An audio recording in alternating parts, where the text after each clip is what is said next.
Morning, members. Members, we have an apology for the chairperson of the committee. So I'll call on Mr. Subrati to open the meeting. Thank you so much.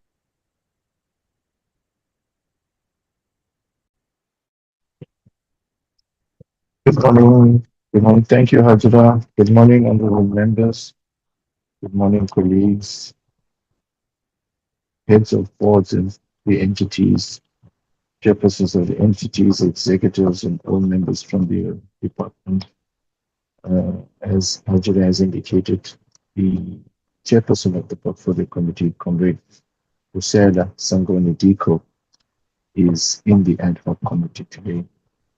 And this committee had taken a decision that during her absence, I will preside as act as your chairperson while she is in the ad hoc committee. So you're all welcome to this meeting. I did not see any of the members of the ministries here. Let me all welcome you as we continue. I see DG has joined. Welcome, DG. DDG has also signed. Mashurobo, I see you on call. You're all welcome to the meeting as we continue and convene to continue our oversight over the entities and specifically looking at the Q1 and Q2 reports of 4 entities today. So you're all welcome to the meeting. Let me ask Hajira to maybe flood the agenda, Hajira.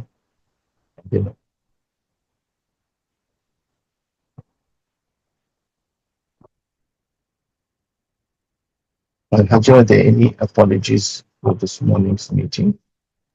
Good morning, Acting Chairperson. Yes, we have an apology for the Deputy Minister who is conducting international travel to Ethiopia.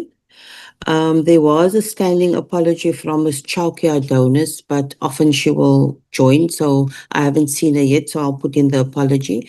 And then, of course, the apology from the Chairperson. Thank you, Chair.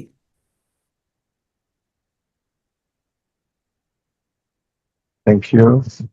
I see there's no apology received from the minister, so I'm assuming he is going to join. And if he does join, just alert me so then I can recognize his presence. Angela.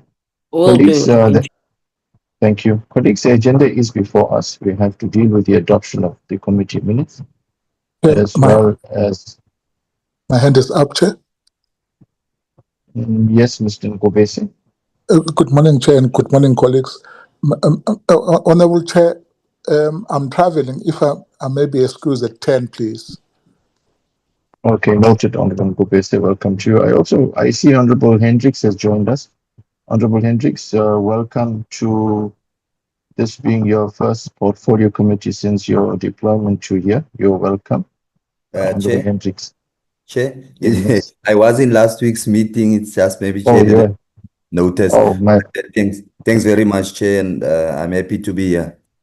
My apologies. I did welcome all new members last week. Thank you so much for joining us, Mr. Hendricks. We look forward to your participation in Acting Chairperson, if I could just interject, apologies. We just received a note that the Minister has sent an apology and that he has a special cabinet that he's dealing with. Thank you.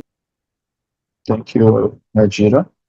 Colleagues, we've received the apologies and we have cited the agenda. Can I get your guidance and assistance to adopt the agenda before us, which is adoption of the minutes of the meeting, committee minutes? There's no indication how many minutes we have to adopt. Hajira, how many minutes are we adopting this morning?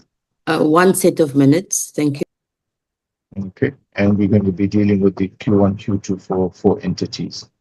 Can I get your guidance, assistance, members, to adopt the agenda before us? Honorable Botlani. Good morning, Chair. Chair, we received the minutes about 40 minutes ago. Can I ask that we defer them to the end of the meeting? They are not very long, and perhaps we can peruse through the meeting and adopt later. And Chair, perhaps we must also register our condolences to Honorable Shongwe, who was a member of this portfolio committee, on the loss of his mother. Thank you so much, Chair. Thank you so much, Honorable Botlani, for that very apt reminder. Yes, let us convey our condolences. Thank you for reminding us to Honorable Shongwe. Was a very active member and very passionate member of this committee who lost his mother. Thank you, Honorable Botlani. I do support your suggestion that we defer the minutes as the last item So with that alteration of the agenda, where we move the minutes to the second item and bring the presentation forth, and I then request your support to adopt the agenda, colleagues. Chair, I move. Thank you, Honorable Badlani. Can I get someone to second? I do second, Chair. Thank you, Honorable Ngubese. Thank you so much, colleagues. So let us then move on into the substantial discussion of today, and that is to receive the presentations. Hajira, I just want to make sure I get the order of the entities right. If you could please fly the agenda. I think it was Sentech that comes in first. So as we invite Sentech. So the order is NEMISA, NEMISA. Thank you Sentech, so much. BBI. Thank you. Let me just make a note of that. Thank you so much, Hajira. Then before we let me then invite DDG Ngobele to take the platform and maybe some brief opening remarks before she leads the team from NEMISA to do their presentation. And colleagues, as we invite you, you are allowed up to 25 minutes for your presentation. So please try and stick within the time. That will allow us sufficient time for engagement. I know the meeting has been scheduled to run till 5, but I think if we are all manage our time effectively, we should deal with the matters order of business today well before that. So maybe then let me invite you, DG rather, on your opening remarks and then to lead us into the team that will be presenting.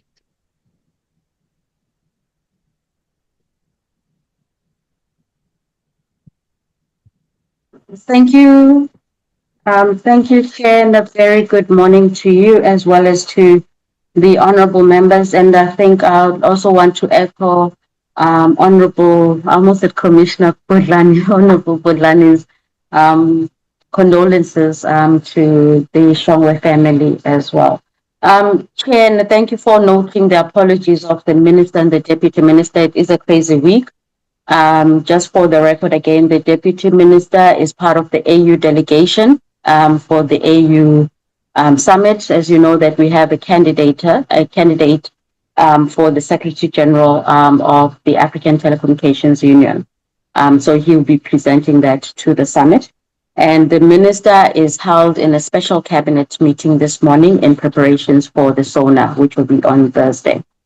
So with that, honorable members, just to highlight the NEMISA presentation. NEMISA is one of our small entities in the portfolio, but with a significant and a critical role, which is on digital skills. And you know that obviously, I think as a country, that remains one of our MTDP priorities. And how do we make sure that we create opportunities, especially for the youth and unemployed people across the country who are in desperate need in as far as either training for the jobs of the future or alternatively training for entrepreneurship opportunities, of which we are doing both of those. So we do provide training focusing on cybersecurity, artificial intelligence. And I think this, I want to emphasize, it goes to also supporting those who already have qualifications, Chair, for the upskilling and reskilling in order for their knowledge as well as professions to be more relevant, as we call it, the jobs of the future. And also NEMISA has been very good in as far as the programs on cell phone repairs, creating enterprise across the country. And again, as you know, in the area of digital economy, you're going to need these devices. So those are the programs that NEMISA is has undertaken. The performance of NEMISA has been significant. We do always above the 80% threshold, but I think our biggest concern would be the resources, both financial resources as well as human capital, in order for us to basically massify and expand the programs that we are doing. So without further delays, I'd like to then hand over to the board chair as well as the CEO to take you through the presentation. Thank you.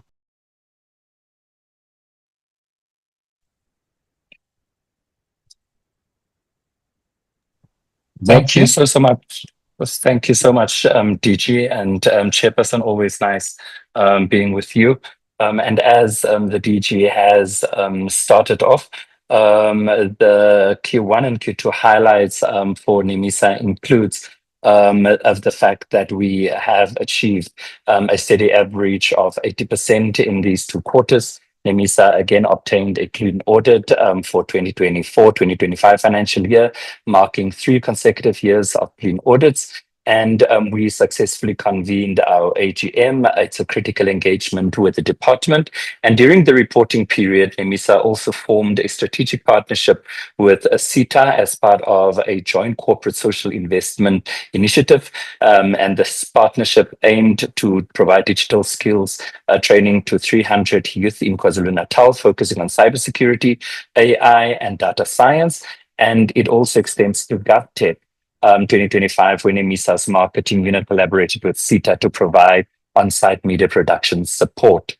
Chairperson, I will hand you over to our CEO, Trevor Ramitla, who will deal with the non-financial performance, and then our CFO, Mr. Mpagati, who will, after he is done, deal with the financial performance. Chair, again, it is nice being here. It's always an honor reporting back to you, and I would immediately hand over to Mr. Ramitla.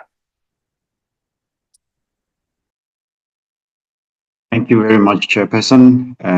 Greetings to the Chair of the committee and to members. I'll just switch on my camera quickly while I share the screen as well.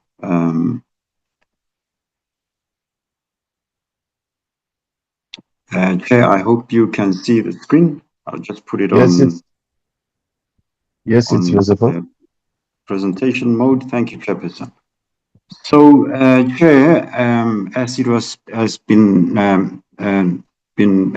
noted, this is NEMISA's 2025-26 Q1 and Q2 performance presentation to the Portfolio Committee, and I'll just go straight to the next slides. This just covers our vision and our mission.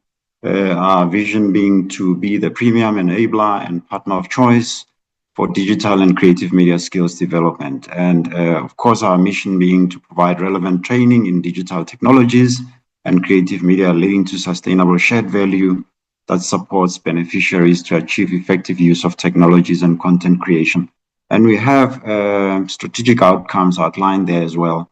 The first one's focusing on the organization itself, that we want to be a digitally transformed and well-governed organization. The second one being sustaining an integrated ecosystem to build a skilled society. This talks to partnerships in the ecosystem. And then skills for the economy, which is the core of our work. And then that followed by innovation and research. And of course, aggregated training programs that has to do with monitoring and evaluation and impact assessment, and being able to see the picture as to whether we are moving to where we would like to go. So I'll skip the second slide and move to the other slide, which is just a summary of the performance for the 2 quarters. So, Chairperson, in the first quarter, NEMISA had 11 targets, and we were able to achieve 10 out of those, which translated to 91%. And in the second quarter, we had 15 targets, and we could only achieve 12 of those, missing 3 targets, and that resulted in 80% performance. And mainly those that were missed were in program 3. So I'll just go to the details in the next slides. So in the next slide, Chair, here we in quarter 1, we had to adopt a digital maturity model. And indeed, that was achieved in quarter 1. We didn't have any planned target in quarter 2. And this was to ensure that we have researched the model and we are able to adopt a model that can be applied to assist NEMISA to transition or to transform digitally. And then in the next slide, we had 3 targets. And in the first quarter, we had to achieve 1 partnership, which we were able to achieve. And in the second quarter, 2 partnerships. that we were able to sign. And then thereafter, we were able to develop a performance report because the board would like to provide oversight on how these partnerships are performing. So each quarter, we develop a performance report by assessing how the various partnerships are performing. And that was produced. And in the third one, for quarter two, we didn't have a target for quarter one, but for quarter two, we had to do an ecosystem assessment, just the entire ecosystem, stakeholder analysis, and identifying where we still need to do more work. And that was done with an action plan that we are busy working on. And in the next slide, Chair, we move now to the core of delivery, and we start with those targets that we had missed. In quarter one, Chair, we were supposed to train 100 learners in creative media short courses, and we could only train 102, which we achieved. However, in quarter two, it was 250. That was the target. And we were only able to achieve 183. And that is how we missed the target for the second quarter. And we indicated that the challenge or the reason for non-achievement was because of logistics having to do with allocation of facilitators and the changes that happened in the operating environment that led to postponement of some of the planned trainings that was eventually delivered in the following quarter, and we were able to recover from the missed target there. So, and moving on into the next one, which is digital literacy, our target was to train 13,000 learners in quarter one. And as you can see, we really started at a low base. We were only able to achieve 6,732. And we also, in quarter two, as we were implementing the recovery plan or the catch-up plan, yes, we were able to double that or to increase that. However, it was not enough even to achieve the 20,000, which was the second quarter, in order for us to advance towards the 60,000 in the two quarters. So, Chair, the main reason or reasons for this was that we had partnerships that we thought we would have quite a big uptake, starting with the DBE and also the National School of Government. With the DBE, the plan was to train teachers and teacher assistants. However, the onboarding of those teacher assistants was delayed, and there were many challenges, and the uptake was not where we wanted it to be, as well as the training of teachers. Their availability was quite a challenge, and we've now been working with the teacher development unit inside DBE to ensure that we remedy the situation, that we plan better. And with NSG, the plan was to train government employees in digital literacy, in cybersecurity awareness, and AI fluency. We put everything in place with Microsoft's partnership, content, and it's online training, and we did do some advocacy. However, we didn't receive enough uptake from the various departments. And we have now gone to involve DPSA, and we've developed circulars as well as campaign material, advocacy material that will go out to various departments to galvanize employees to undertake the training.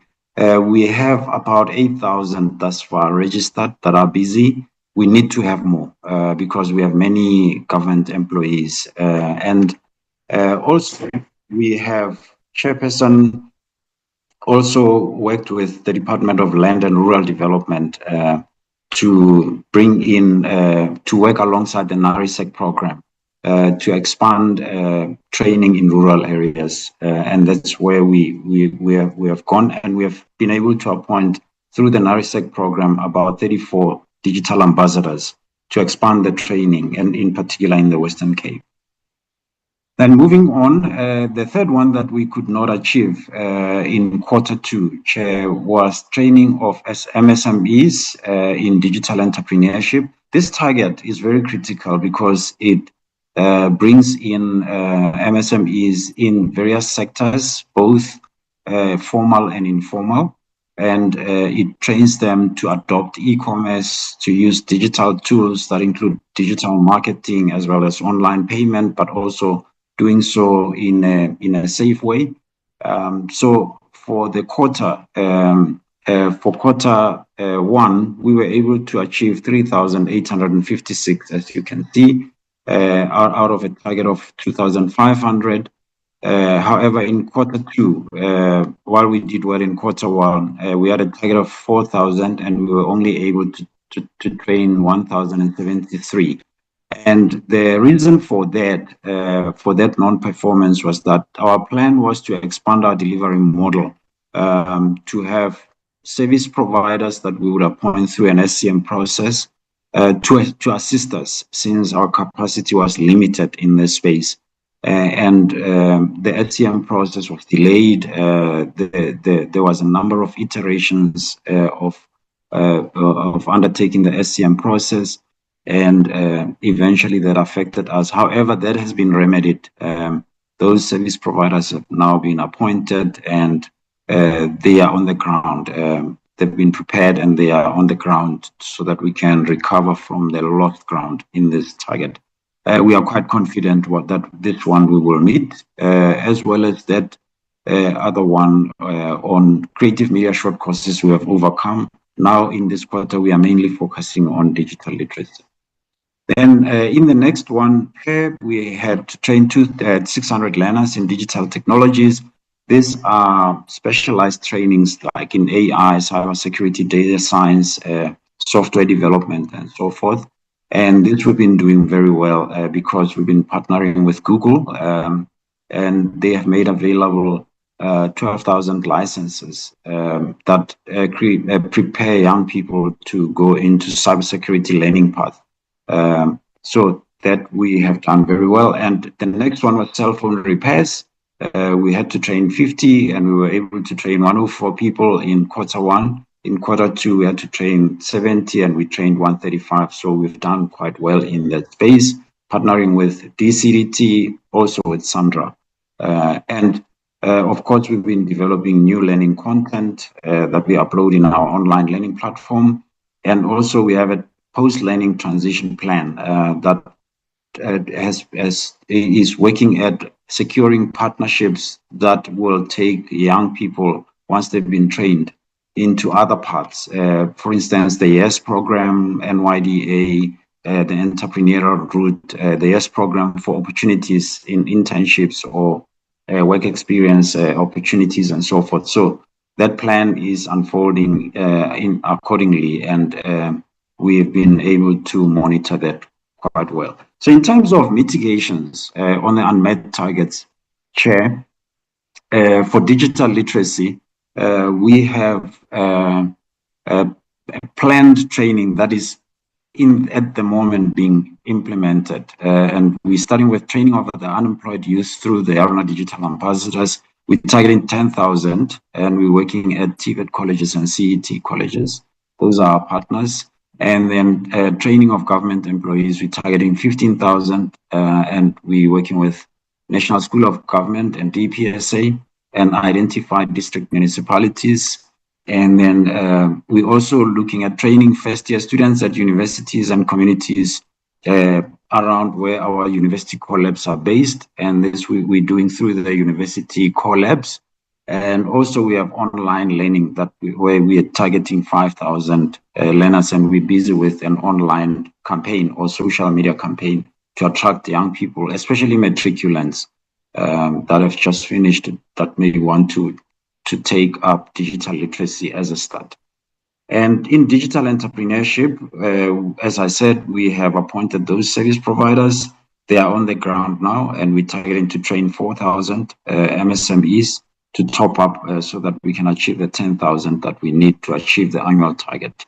And we're looking at working together with Department of Small Business Development, relevant provincial government departments, municipalities, and the NYDA.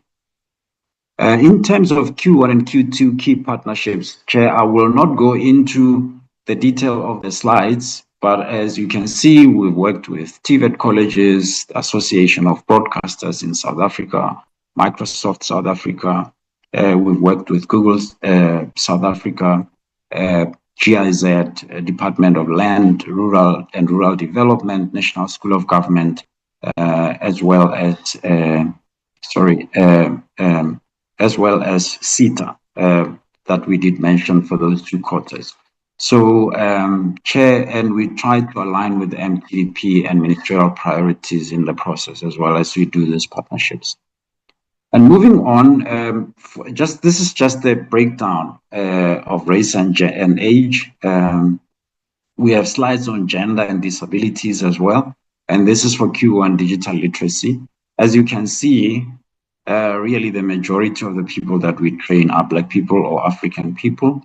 Across the various districts, we reach a lot of districts, as you can see. Please excuse me, the slides are quite colorful because we were trying to differentiate various provinces. Yeah, as you can see, we really reach various districts. We still need to do more for the Indian community, the colored community, as well as the white community. And as you can see, the majority is youth. Also, the last column is about people who are not necessarily youth, who are above 36 years. So we do also reach those people, and we do reach rural areas, deep rural areas as well. And the next slide is a continuation of the same, and we see the same patterns, really. The majority being African people and mainly youth. And then moving on for Q2, it's almost a similar picture as well across the various districts and provinces. And moving on to Q2, this is also an update on the digital literacy district race and age. And moving on to digital literacy, gender and disabilities. I think the critical column here, while we know we need to promote training of females for women empowerment, we see that significant numbers of women are participating in our programs, and in particular in digital literacy. However, we have low numbers when it comes to persons with disabilities. And we are working on a strategy to address this. Same if it's just a continuation for Q1. And moving on in terms of Q2, we still see similar patterns, very low numbers when it comes to persons with disabilities that we need to increase, working with partners like the Association for the Blind and other associations, but it comes with its own challenges in terms of assistive devices and relevant infrastructure that they need. I'll just skip this one because it's a continuation of the other. This one is about Q1 and Q2 cell phone repairs by district, race and age. As you can see, we could not, it's a very expensive program, so we could not reach all the districts in the 2 quarters, but we tried to move from other districts to others that we have never reached in the following quarters. So for those 2 quarters, these are the districts that we reached, and the number of people, as you can see, most of them Black people, and many of them young as well.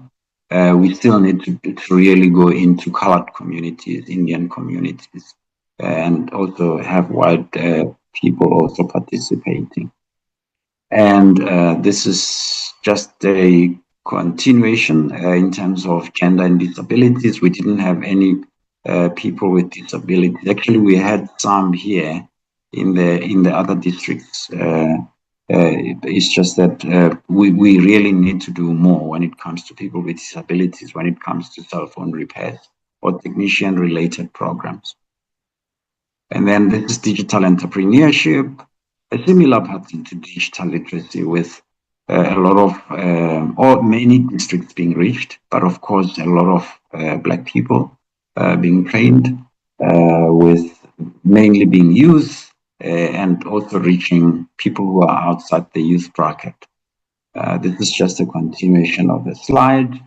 And then this is Q2 digital entrepreneurship. Also, you can see the numbers had reduced because we didn't achieve the target at the time, but we are accelerating the program. And this is the continuation for Q2. And this is gender and disabilities. As you can see, very low numbers of disability, persons with disabilities, where we need to do more, as I said. This is a continuation.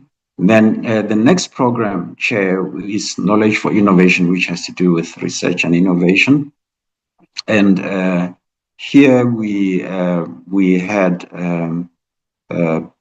it's 4 targets actually that are in place in the APP, and we didn't have any target planned for Q1.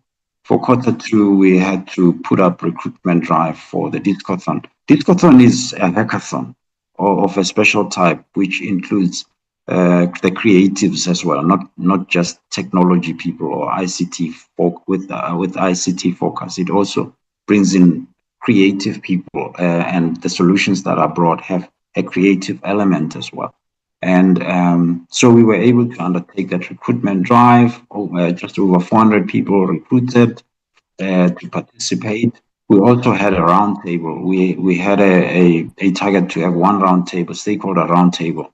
So we did have that in Q2, working together with National Association of Broadcasters, where we brought in community radio or community media, let me put it that way, and private media, commercial media, into one room and engage on what are the kind of skills and trends that are unfolding in the sector, so that we could get insights that we need for us to take our programs to another level.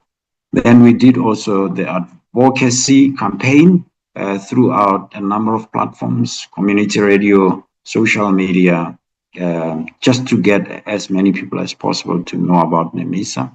And in terms of research agenda, we were able to produce 1 research paper. And this was mainly around understanding the stakeholders and how they view NEMISA. And, it was about how the work that NEMISA can be improved through the stakeholders. And it came up with some recommendations, of course, and we are working on implementing those recommendations. And we, of course, every quarter do monitoring and evaluation reporting. So for the 2 quarters, we did do that. And we did not have any planned target for impact assessments.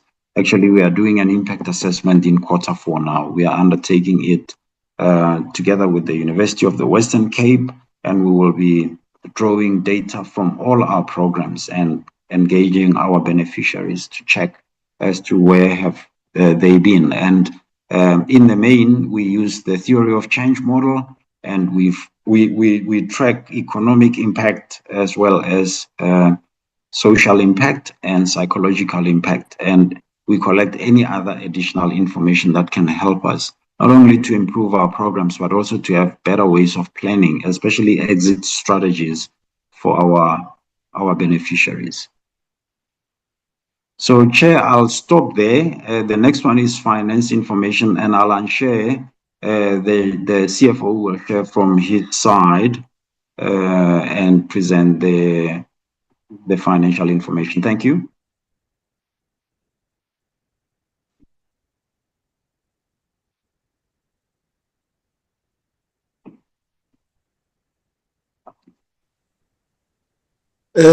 Thank you, CEO, and thank you, Chairperson.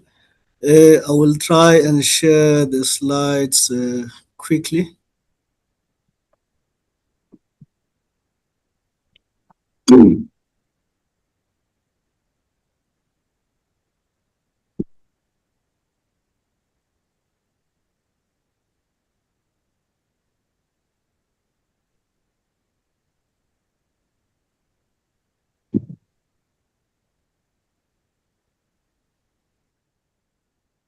Uh,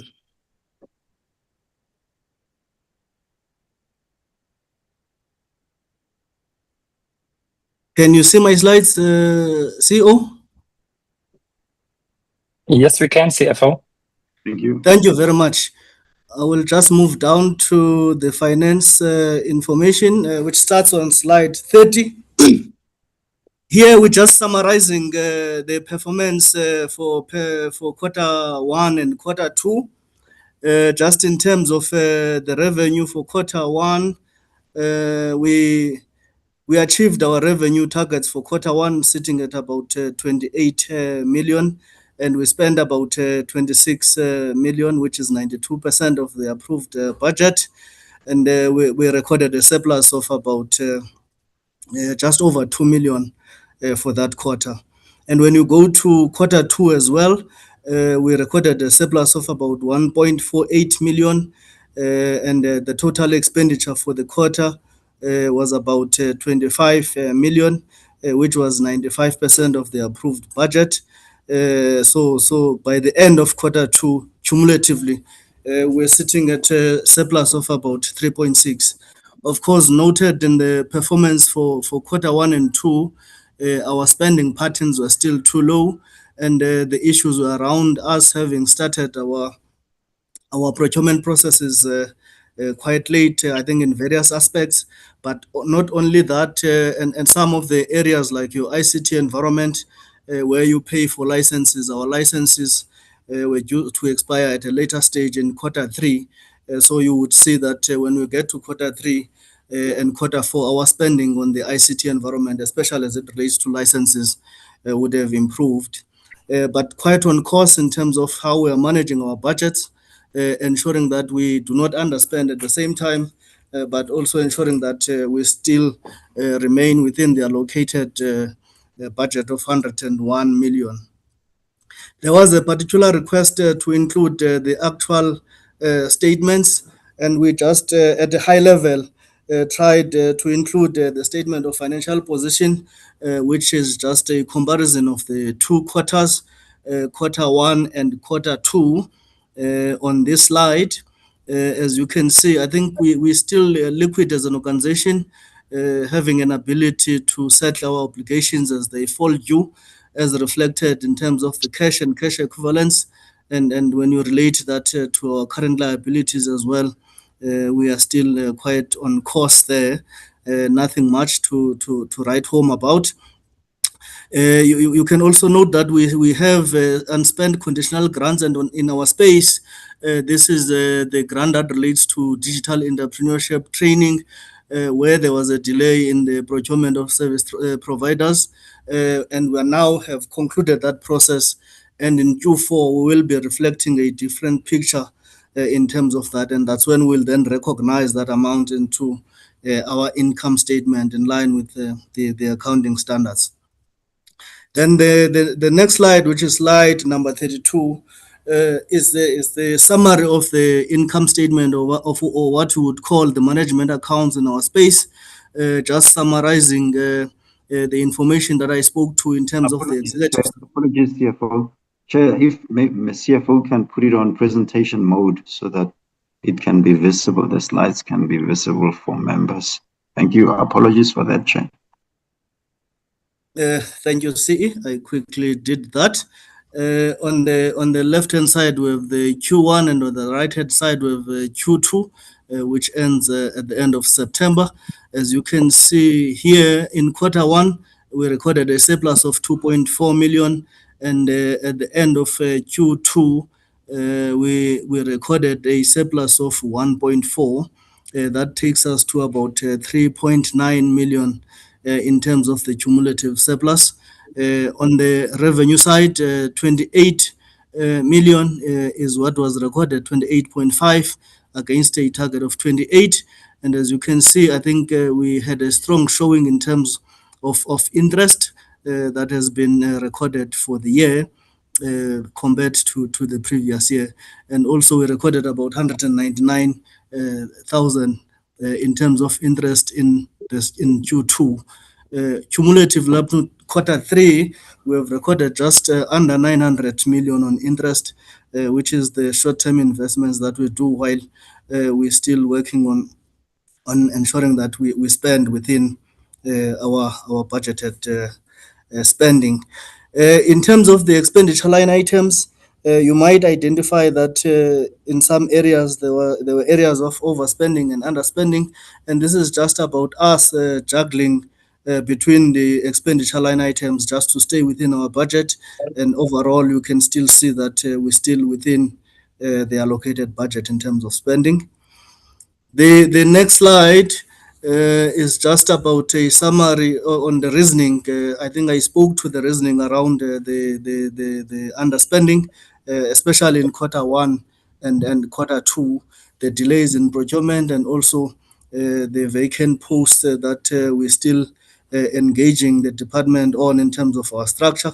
We could not move ahead and fill those positions without some of the clarities that were required.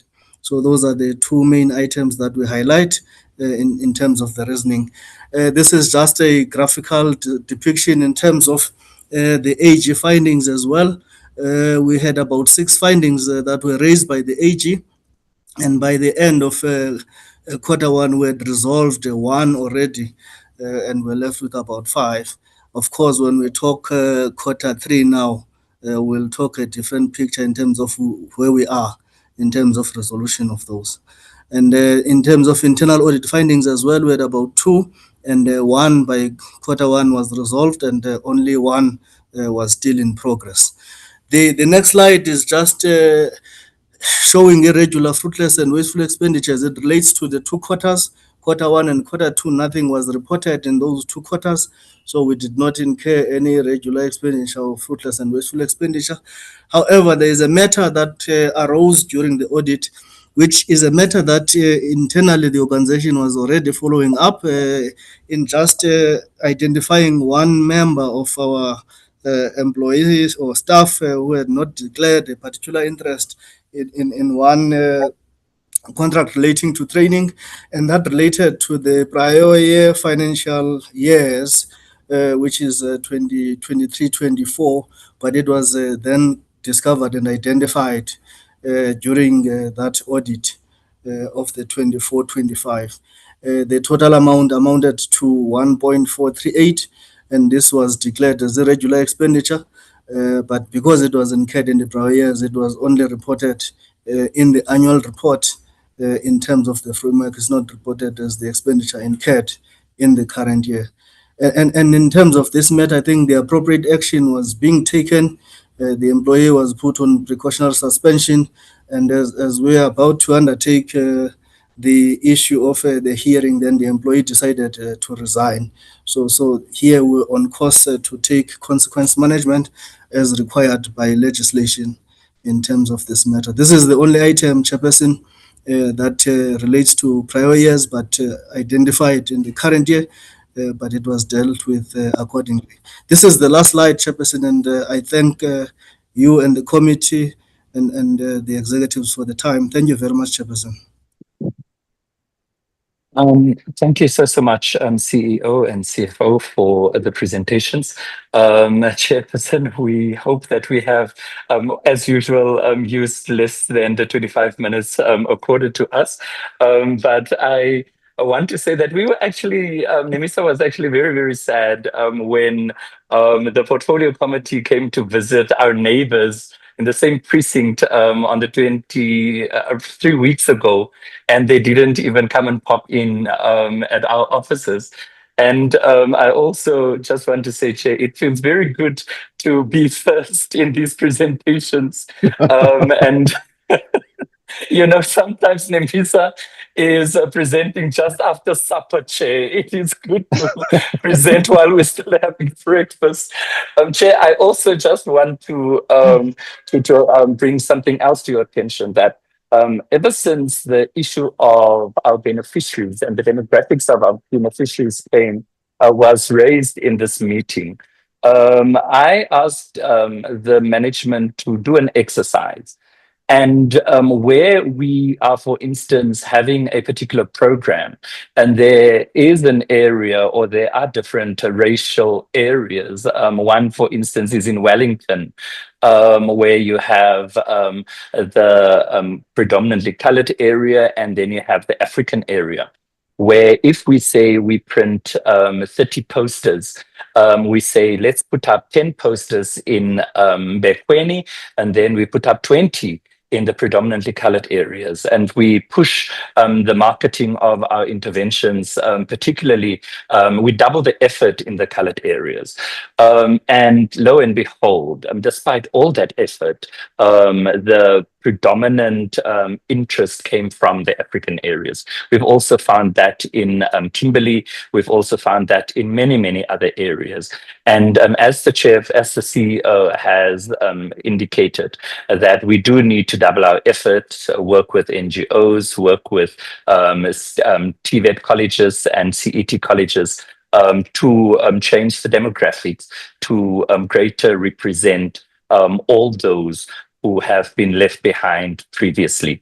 With that said, Chair, we are open for scrutiny, and we're looking forward to, again, robust engagement with the members of this committee.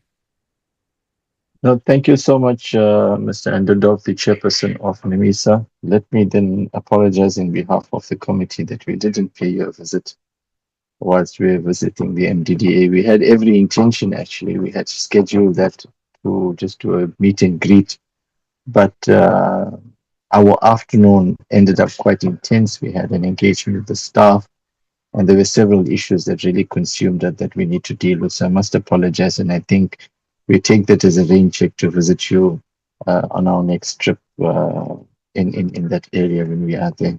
And let us also then recognize your appreciation that we've put you up the ladder. I think this is part of us giving fair airtime to all entities within our purview and our oversight. And we do not want any entity to feel left out. So it's a pleasure to have you up here.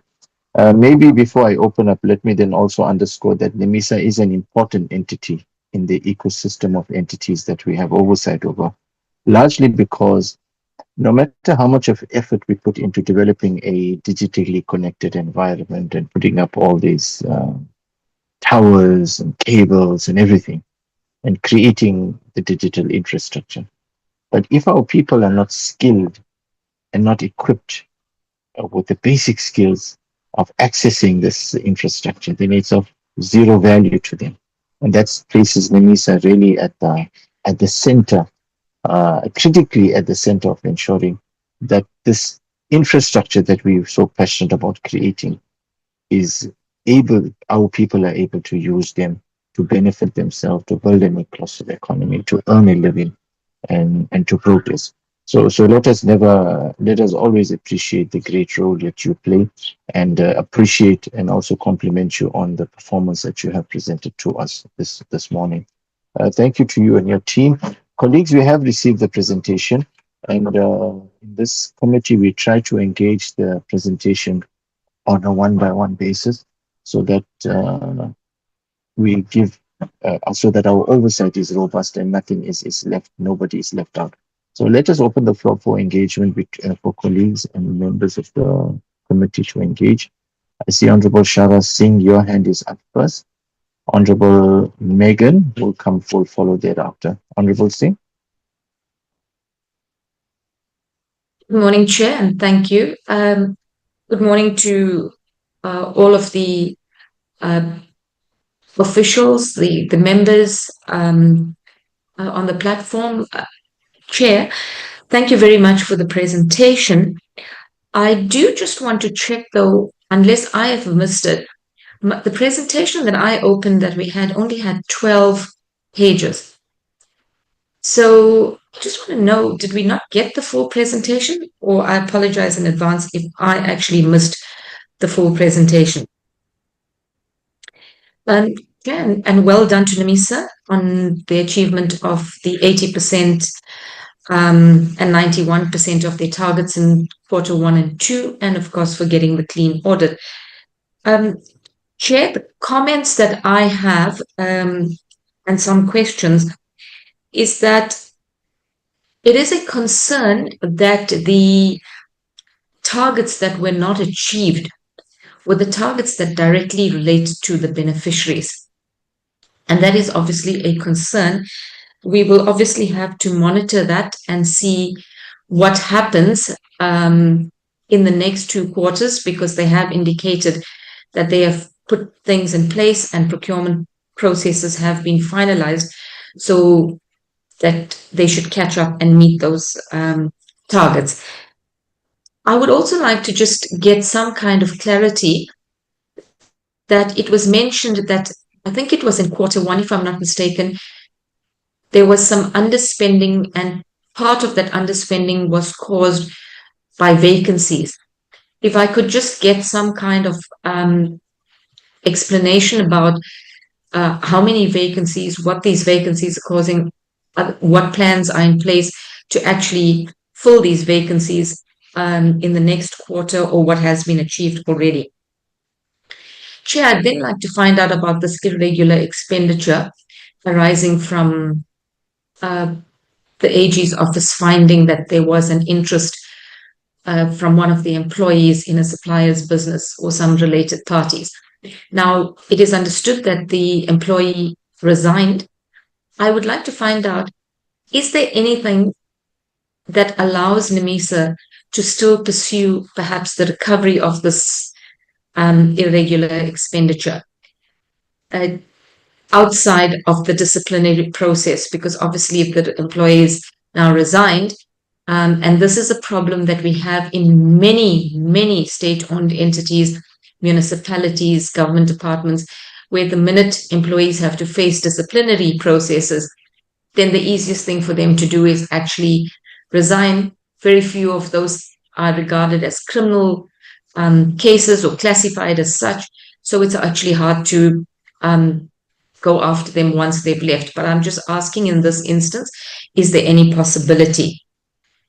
And Chair, the last thing that I would like to make a comment again is what I generally always stress, and that is the impact of the programs and the intervention that NEMISA implements.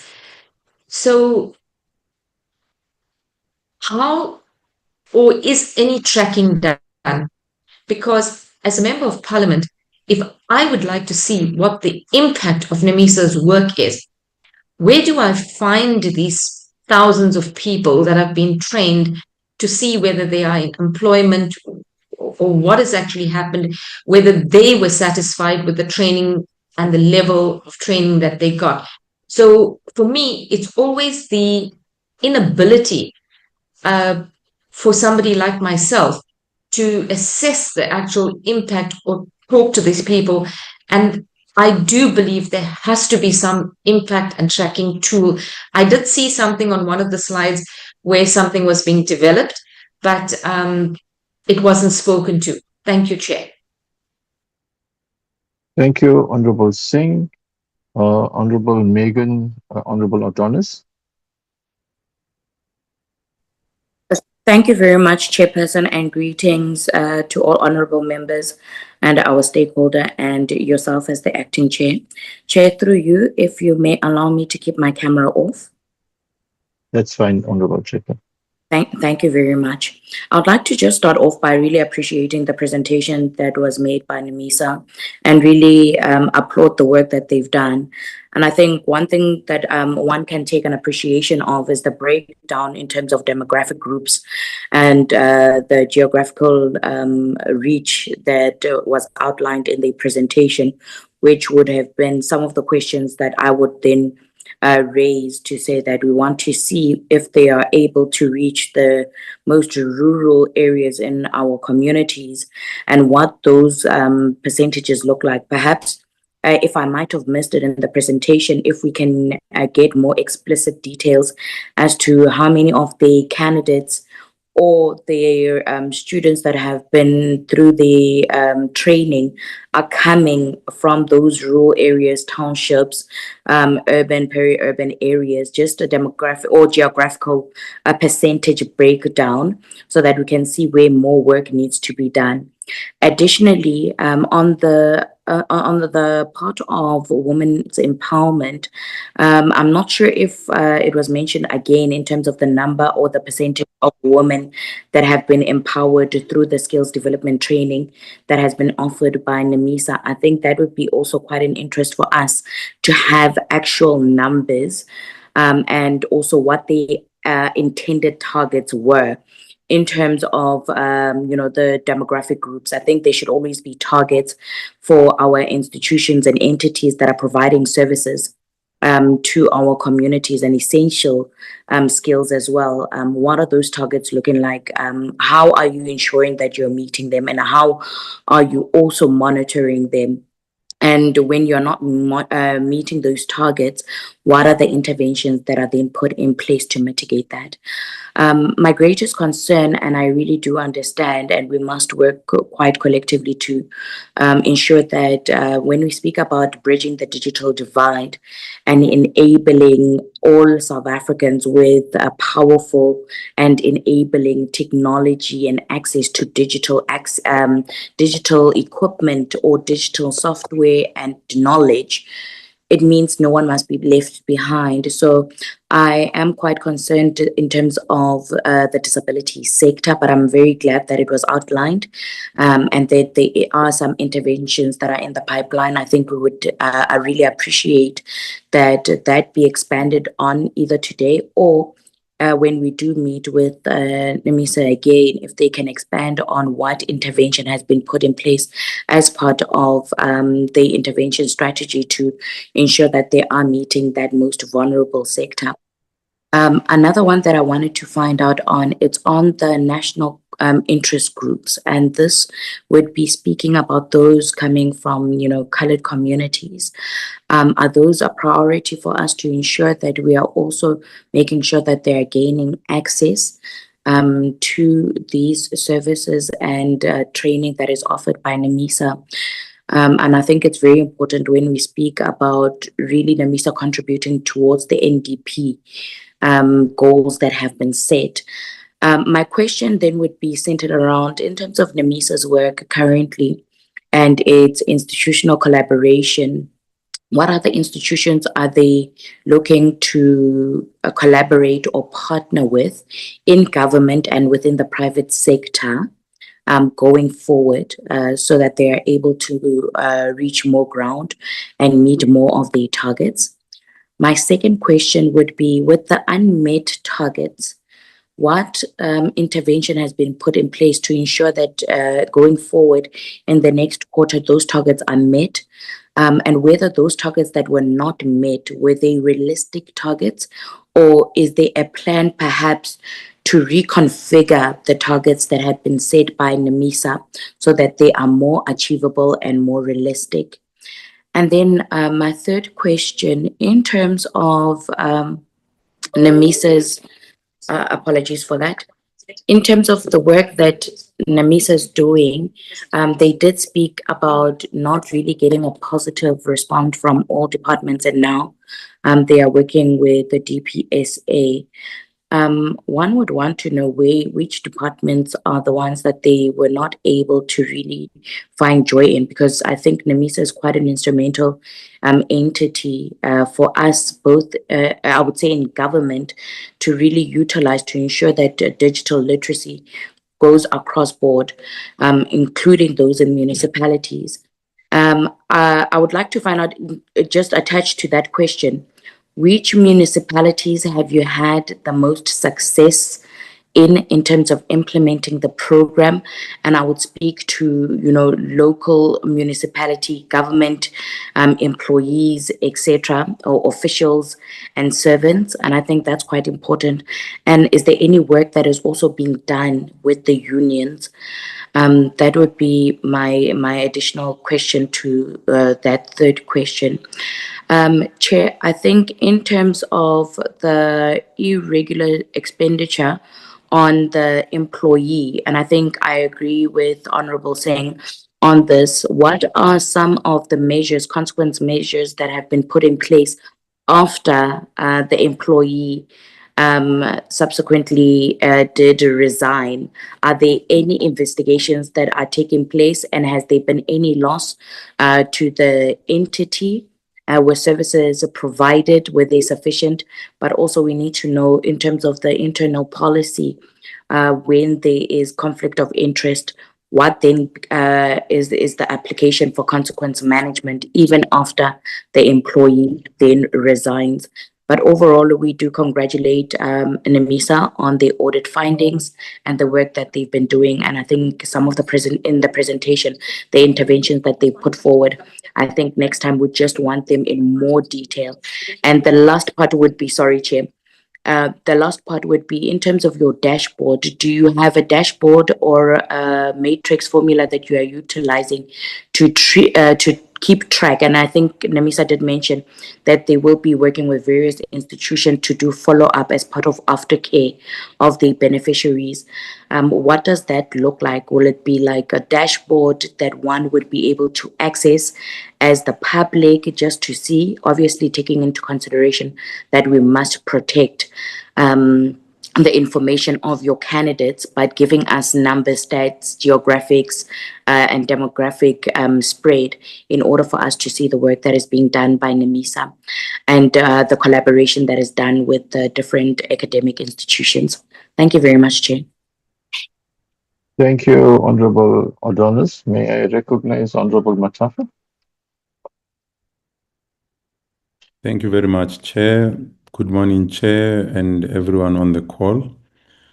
Chair, let me join my colleagues in appreciating the presentation that was made and also in commending the team for the effort that they are putting in ensuring that digital skills are shared, especially in those vulnerable areas. It is encouraging to see that there is a concerted effort to target the youth, and that we welcome. Chair, I just have a few questions left from the members that have spoken. The first one, I also wish to support my colleagues who spoke before me in establishing if whether there is a way that the impact of the interventions by NEMISA can be tracked post-certification. And you also alluded to that, Chair, in terms of how then do those skills translate in meaningful participation or activity of those that have benefited in the real economy and the betterment of their lives. So if we can just have an indication if whether NEMISA has a way of measuring that particular impact, we'd really appreciate it. Chair, maybe a direct question. In terms of legislation and policy, what would NEMISA request the portfolio committee to take into account so that when we engage with Parliament, we are able to say, for NEMISA to perform at its peak, these are the policy or legislative interventions that are required.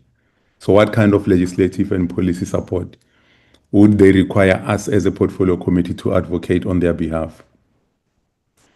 Chair, the second one, it's on the surpluses that are spoken to when they speak on the financials, first quarter, second quarter. The surpluses are welcome. It means that monies are being used prudently.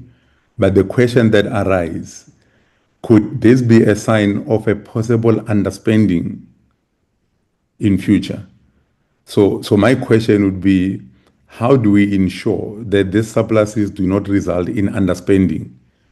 Because if you run surpluses first, second quarter, third quarter, chances are that by the fourth quarter, you not have spent on those particular budgeted programs. So for me, I want to find out if whether will that translate into underspending.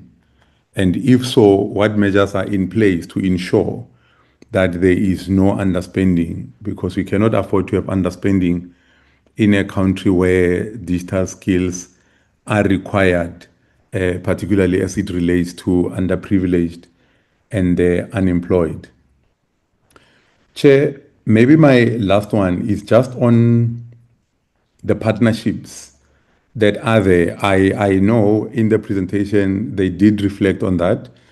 Honorable Adonis Chauke spoke to some of these collaborations. But my interest is more on the employment, whether be it temporary or permanent. Has NEMISA considered partnering with institutions? And if so, which ones are they and what is the experience? Whereby when a person has achieved their certificate and have graduated, there is a possibility for them being placed to be able to work, not necessarily just to show that they are skilled in that space, but be able to meaningfully be employed and earn an income for themselves. Chair, those are my ones, but once again, thank you very much for the presenters and your indulgence in us participating in the discussion. Thank you, Chair. Thank you, Honorable Matafa. Honorable Felicia. Thank you very much, Chairperson. Good morning to you and my colleagues. Chair, I just have two questions. So NEMISA says that they achieved the 80% of their targets, right? But that means one in, I don't know, in 5 goals went met. I just want to know, what is it that they failed to do? What is it exactly that they failed to do? And how did it affect like the people? Because the minute they fail to do anything, I would suppose it does affect the young people they're supposed to serve. So I'm interested to know, what is it that they failed to do? And how did it affect the people, especially the young people that they're supposed to serve? And I know, Chair, that they mentioned that they have a recovery plan for areas where they met, where they where they failed, where they didn't perform well. What is that plan? Because we have people who come and claim that, you know, they have this and that, and you find out ultimately that there isn't such a thing. So with where they didn't perform, there's the areas where they didn't perform, what are the plans that they have to ensure that they do better? And you know, Chair, this comes again, and I think we take note as a committee, and ultimately we'll find a way to address this issue. This is yet another entity where they report to spending less money than they were given, partly because of job vacancies, you know, and slow processes. Why do we have that? Why do we have entities that still do not have appreciation of the crisis that we have of high youth unemployment? Why are they not filling those vacancies? Like, I don't understand. Like most entities that come to our committee, they still tell us that, oh no, we're unable to fill vacancies. You would think that this is going to be a priority because there is an appreciation that there is a crisis that we're facing in our country of a high unemployment rate. But they're not doing that. They would rather have this understanding. They would rather come and report of the slow processes. Because why do we have slow processes if we take unemployment seriously? And maybe the last one, Chair, they talk about the partnership with the cities and you know, which aims to claim, you know, 300 youth, particularly in KZN. I'm interested to know, how are these young people selected? And I ask this because you find out that, you know, certain programs don't really ensure that the poor and the working class youth, you know, benefit from these. And you find out that it is only the connected few benefit from these opportunities. So I'm just interested in the process, where the process they use to select, you know, the people that they then ultimately claim. Those are my questions, Chairperson. Thank you very much. Thank you, Honorable Felicia. Thank you, colleagues, for your very probing questions. Maybe before I hand to the team to respond, let me then also deposit my reflections and concerns. I think the penultimate point Honorable Ganesha made surrounding underspending, I want to start off there. DG in her opening remarks mentioned that one of the most significant challenges that this entity faces is that of resources. And in the resources, it was made up of financial and human resources. Now, given that this is an established and recognized shortcoming, I still find it unacceptable that in one of the quarters there was an amount of 1.48 million underspent, and the reason given due to procurement delays and reduced utilization of professional services. Now, against the backdrop that this entity, in my reflections, I place this entity at the center of ensuring that ordinary South Africans are able to access the digital economy and the digital ecosystem through skilling. I find underspending, given the fact that we've also heard from DG that this is a resource problem. How then does the entity going forward ensure it does not report to us this type of underspending? It is not acceptable, and it's not something that we will accept and bask that you have underspent. If you're taking away and not employing someone that ought to be employed, or not spending the money to increase the skilling of people, that can't be acceptable to this community. So I'd like to have a very deliberate discussion around that. There maybe can NEMISA provide a frank assessment whether the current business model is sustainable, given the apparent challenges in direct training delivery, and whether there should be a strategic shift towards being primarily a partnerships and a coordination entity rather than a direct training provider. And given the fact also that NEMISA has to scale, I mean, I think I've been asking this question from the time I joined the community, is that what is the gap, the skills gap in the country? Surely our level of scaling has to be phenomenal. I mean, I've seen partnerships taking place, but we have to agree more has to be done around that day. My next question is, NEMISA has reports the adoption of a digital maturity model by EXCO, and with a baseline assessment having been conducted. Maybe taking into account that digital maturity assessment is critical for the entity, for this entity, which is mandated to develop skills, can NEMISA maybe present the results of this baseline assessment? And specifically, what is NEMISA's current digital maturity? What are the identified gaps in NEMISA's own digital capabilities? And maybe what is the roadmap to improving the organization's digital maturity, say, over the next 2 to 3 years? An additional question for us would be, this presentation shows achievement of the digital skills roundtable discussion and the research agenda implementation in Q2. Now, around that, can NEMISA provide us details on what policy recommendations or research outputs emerged from these initiatives? Maybe which stakeholders would have participated, and how these activities are translating into concrete improvements in South Africa's digital skills ecosystem, or influencing government's policy on digital transformation. Maybe the last one is around the underperformance of the basic digital literacy program, with us having trained 18,000 versus a target of 33,000. And I noted that was, if I understood it correctly, it was largely around government employees. Firstly, let me note my disappointment of the uptake of government employees to want to upskill themselves.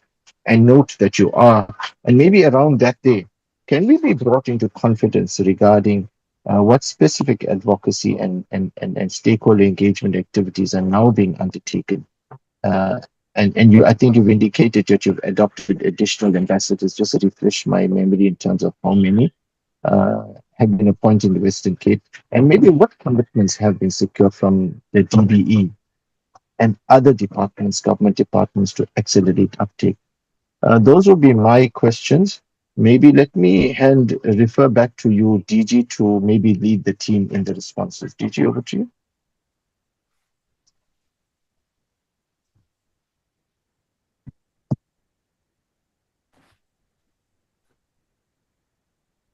If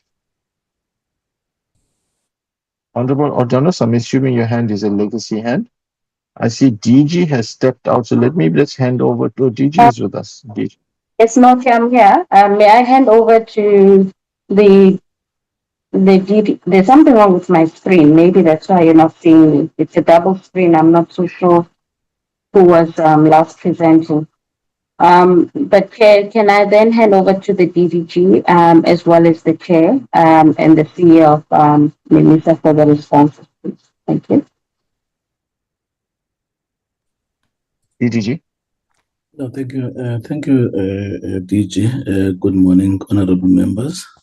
I think, honorable members, on our side as a department, we are committed to ensuring that the work of NEMISA is advanced. As you would know, that even from our side, in terms of government, the digital skills and the future of work, it becomes one of the critical priorities.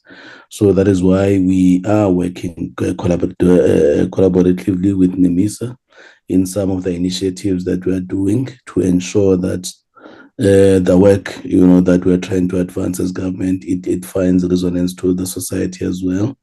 I do understand that there has been some challenges in terms of the uptake on some of the initiatives that NEMISA is trying to do, but on the engagement with them as well, we indicated that working with GCIS, but also we will avail our IGR structures as well from the department to ensure that we can actually reach all the areas, including all these far-flung areas, in terms of improving the uptake of these trainings that we are doing. But also, I think the work that we're doing with NEMISA as well from the policy side is the development of the digital competency framework, which looks in terms of the competencies that people will need to have as part of participating in the digital economy. So this is the work that we are working with them as a department together with University of Western Cape, and that report is going to come to you as well, Chair, in terms of the work that we're doing on that, and also that model, that framework as well. So there's quite a lot of work that we are doing with NEMISA, ensuring that we are actually advancing this area of the digital development as well as digital skills. So I'm going to hand over to the board chair as well as the CEO to take the questions, Chair. Thank you very much. Thank you so much, DG and Atoloho. Chair, I want to respond to some of the questions asked, and one is in particular that everyone asked, from Honorable Singh to Honorable Chalke Adonis, Honorable Mutafa, Honorable Felicia, and yourself, was about the underspending. I think it is worth highlighting in our presentation, we made it very clear in Q1 that underspending is mainly due to vacancies, but also due to delayed procurement processes and reduced use of outsourced services. In Q2, we reiterated that mainly driven by underspending is mainly driven due to procurement delays and a reduced utilization of professional services. A small percentage of our underspending relates to vacancies. That is the one point. The second point that question that Honorable Mutafa asked about the legislation and policy and which interventions and support would NEMISA require from you, I thought that was a very, very important and pertinent question. And Chair, it is important that NEMISA should be competing with the National School of Governance or with any other, and that some of our courses for particularly government officials should be compulsory. That our courses for many others, we would want to propose even that it should be a course that anyone need to undertake at a particular level. NEMISA also need to be strengthened at different levels, where anyone who wants to do a course on cybersecurity, for instance, that they need to do it through NEMISA. And that is the broad intervention that one would require at our level. Obviously, the department would have different policy demands from you as legislators. Another area where we would also need your assistance is to almost engender a process of cooperation when it comes to procurement processes, for instance, that where we are dealing in these new AI, digital security, cybersecurity issues, that NEMISA need to be a major and important role player in ensuring that the project becomes a success. And I really want to thank Honorable Mutafa for that question. It is certainly one that we would ponder on. The third question that you asked, Honorable Subrati, was about NEMISA's operating model. And it is one following a conversation, a very, very constructive conversation with the DG and her team recently. NEMISA needs to consider how it operates and what it needs to do and how it would respond to these challenges, especially given the questions asked by Honorable Kalishe. And towards that end, we are currently looking at how NEMISA can be best used within our country and contributing towards our national goals. Chair, I just thought I wanted to respond to those comments and questions, and then there were many questions again. I'll ask the CFO to respond to the underspending that I've already emphasized. And the other thing that I wanted to say, Chairperson, and we've said this 6 months ago, if I'm not mistaken, on the irregular expenditure relating to the conflict of interest, it was NEMISA who discovered it. It was not that we were alerted by the department or the AG or the public protector or anyone else. We've discovered this conflict. We have reported it to the AG. We've asked the AG for their assistance. And so we are very, very proud of that achievement. Having said that, we are also now making sure that before we award any other contract, we are doing an internal investigation to look particularly for these conflicts of interest. We think that it is an important one. And now that we have a CFO, because 6 months ago, things were not as stable as it's now that we have a CFO, we are committed to making sure that our contracts go to the right people and that we eliminate these irregular expenditures due to this conflicts. So the CFO will obviously then respond to the underspending, irregular expenditure and the surpluses, while the CEO will look at the impact of our interventions as asked by Honorable Singh and also Honorable Mutafa. Then there were questions about our partnerships, and then Honorable Chauke Adonis asked very good questions about our demographics and the beneficiaries and the departments that are not cooperating, the municipalities, and the dashboard and collaborations. The CEO will respond to that, and also then to those questions posed by Honorable Kalishe. And then the digital maturity, the research and roundtables, the benefits thereof, and the uptake of government employees, advocacy and stakeholder engagement. Those will be answered by the CEO, who will then go first. Mr. Ramitra, you will respond to around, I think it is 2/3 of the questions. And once you're done, the CFO will respond to those 3 questions highlighted. Mr. Ramitra, thank you so much, Chairperson of the Board. Mr. Ramitra, before you come on, there was one material observation I made which I forgot to note, and I think CFO might want to note this. while CEO is responding. I noted in your statement of financial position, I just tried to do a quick capture of your current liabilities and current assets, and I may have captured the current liabilities at 23 million and your current assets at 22 million. So you might want to just look at that and share that screen when you respond. Obviously, the concern there would be concerning the current ratio, but more specifically, one line item on current liabilities is payable, is an item called payable from exchange increases, I think. And I saw a change in that line item from 9.9 million to 16.25 million. Can you maybe just explain what is that line item and maybe why was that substantial increase, and then also just reflect on the situation of your current liabilities and your current assets? CFO, when it's your time to respond. The CEO, Mr. Ramitro, I recognize you. Thank you very much. I'll start with Honorable Singh. Chair, the first question from Honorable Singh. Thank you, Honorable Singh, for the question, and thanks to the honorable members for the other questions. I'm just referring to my notes, Chair.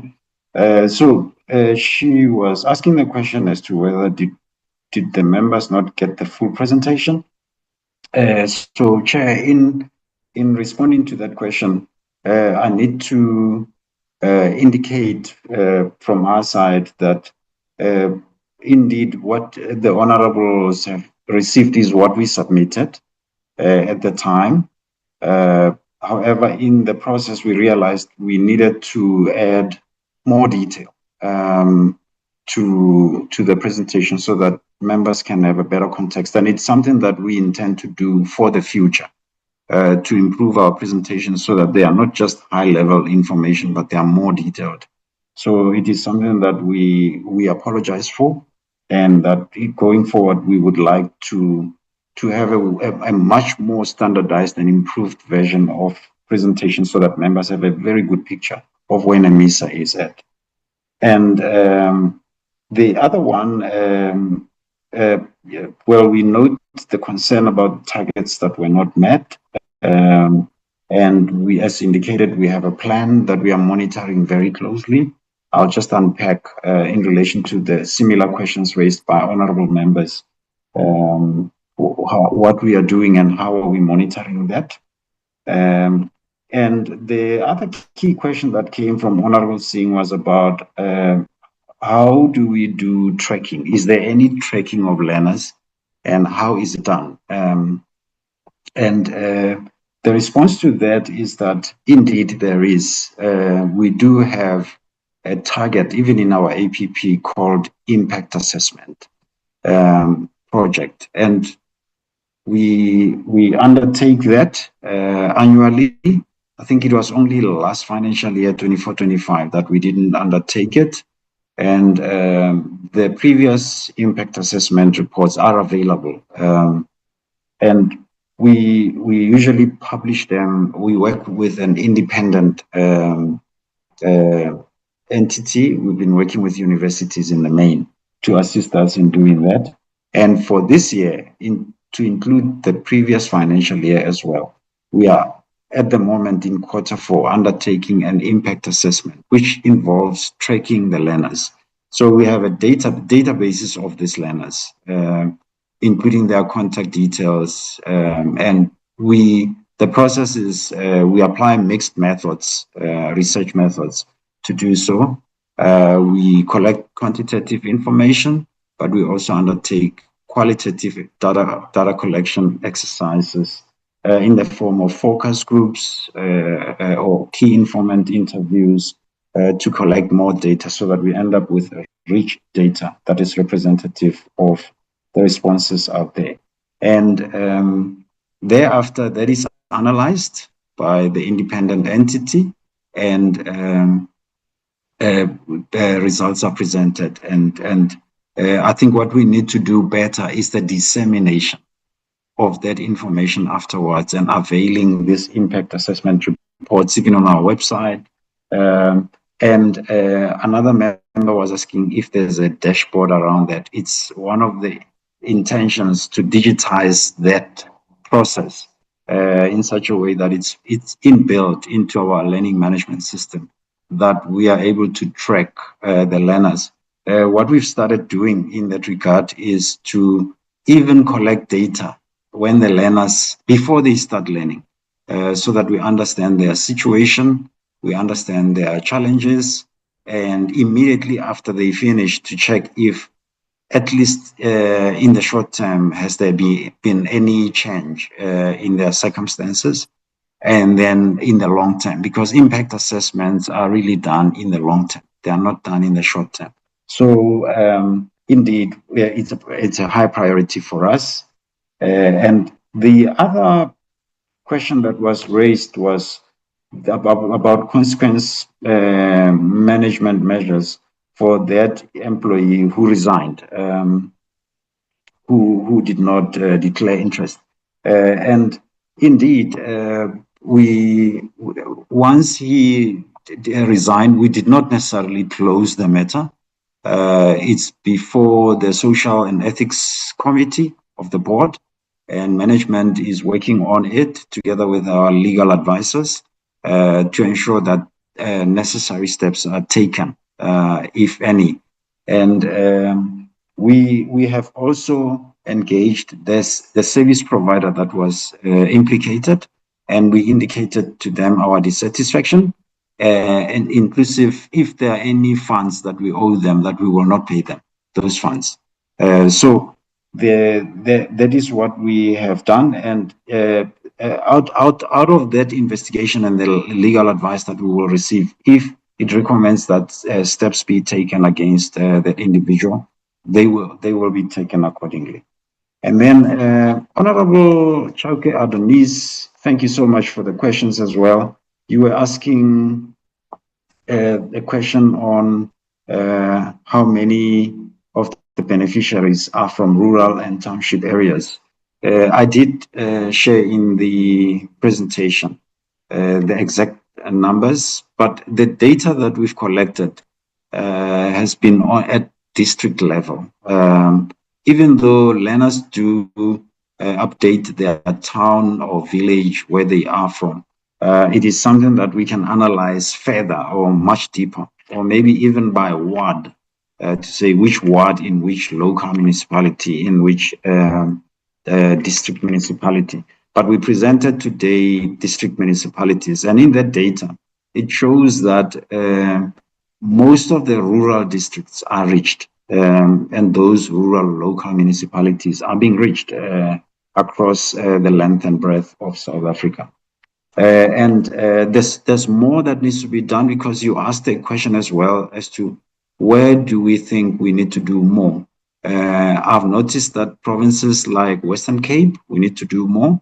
Provinces like Northern Cape, as well as some of the regions, the likes of Sarah Bartman in the Eastern Cape, we need to do more there, inclusive of Nelson Mandela Bay.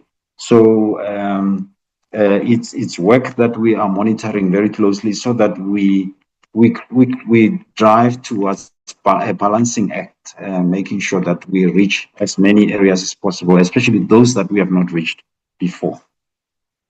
And also, you did ask a question, Honorable Chauke Adonis, on the number of women that have been empowered and the intended targets. Starting with the intended targets, we usually target 60%, to say that at least 60% of the training programs that we undertake, it must be women who benefit. We usually achieve more than that, usually around between 60 and 70% or more. And it's something that we monitor very closely. And I need to indicate that it's a target, it's numbers that we check, and we have what we call APR sessions every month, annual performance reporting sessions, where all the project managers that are driving training projects come and they present. They present because we plan first for the quarter, and then every month we monitor how are we doing against quarterly targets and annual targets as well. So they present and they share where they are, and we are able to pick up where there are shortcomings early enough and plan ahead to mitigate those shortcomings. Yeah, so that is really how we monitor that. And I think going forward, we should work towards digitizing that so that we are able to, at a click of a button, be able to see which project and where is it, how is it performing, how many people, how much is left in terms of reaching the targets, which areas are those, so that it's even way easier. And it's something that we will be in building into our learning management system, because the learning management system, which is cloud-based, is already in existence. And then the concern around the disability sector, that is true. We need to do more there and to expand radically there. And the aim is to be targeted and to identify NGOs and associations that work in the sector, including the Department of Basic Education, the Special Schools Program, so that we reach those special schools and those young people are able to be exposed. So we are working on that, and I'm sure it's something that we will report back to the committee in the future in a more detailed manner. And then in terms of interest groups, for instance, the coloreds and other groupings, as I indicated, the numbers that I showed show a skewed picture towards more Black or African people than the coloreds. And as the chairperson has said, indeed, he has raised this with management, that we need to be more targeted with our advocacies, especially in predominantly colored areas, but also Indian areas and the white population, because they also would benefit from this. The aim is to have targeted projects in those areas and working with stakeholders in those areas, including TVET colleges that operate in those areas. So it is something that we can report on as well in the future. In terms of meeting or working towards the unmet targets and what plan is in place, I did present it. I don't know if I can share that if time will allow, but I did present it. It's a table that shows the two targets that we know we need to work against, which is digital literacy and digital entrepreneurship. And for digital literacy, I did mention that we have an intervention through the Yarona program that is targeting 10,000 young people that we are monitoring very closely. We've also increased those ambassadors, especially in the Western Cape. We've appointed 34. We are also working with collabs at universities targeting first-year students and communities around. We also work with National School of Government. We have amplified our campaign to reach government departments and to get more government employees participating in the learning as well. So that's just part. And in terms of digital entrepreneurship, I did indicate that the plan is through that the appointed service providers that will help us, and we are very confident that we will be able to meet that target. It's a target of about 4,000 that is remaining for the annual target. And in terms of which departments, the other question was, what are the targets realistic? I think it's a bit late now in the financial year, Chairperson, to try and review the targets. But for now, we realize that with the lack of uptake from those two big projects that we mentioned, it has kind of affected us. But when we planned, the targets were realistic. But in the new financial year with the new APP, we have reviewed, and you'll see when it comes, we've done some slight reductions, I think, in some areas. But of course, if opportunities for partnerships come around for us to surpass those targets, we will do so, because we were planning based on what is realistic and what the resources that we have. And as to which departments did not get a response we did not get a response from, I must say that because we work with we work with NSG, and it is the one that is like client facing. We are like in the back end. They are the ones that contact the departments, because we didn't want to create confusion with different entities contacting them around training. So they shared information with all the departments. However, we've seen like a sparse or a kind of I would say that all the departments are not responding adequately, because we thought that maybe even the smaller departments would respond, but we didn't see that. So hence I said only 8,000 people were in the platform. That number is increasing on a daily basis, but still it's a low number considering that we have about 1.5 million government employees.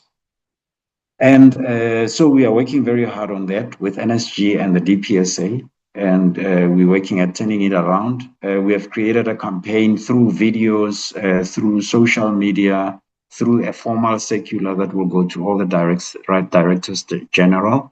And we are engaging GCIS so that we can reach and continuously campaign, reach all these departments. And we are engaging SALGA as well to work with district municipalities.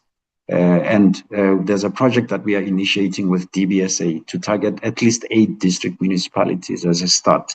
And we are working on that as well. And so that municipalities can also benefit from this. And the other question was, which municipalities have we had the most success? I did show the district municipalities in my report, and I would say that maybe OR Tambo district municipality in the Eastern Cape stands out. We have Lejole Putswa in the Free State, that stands out for me as well.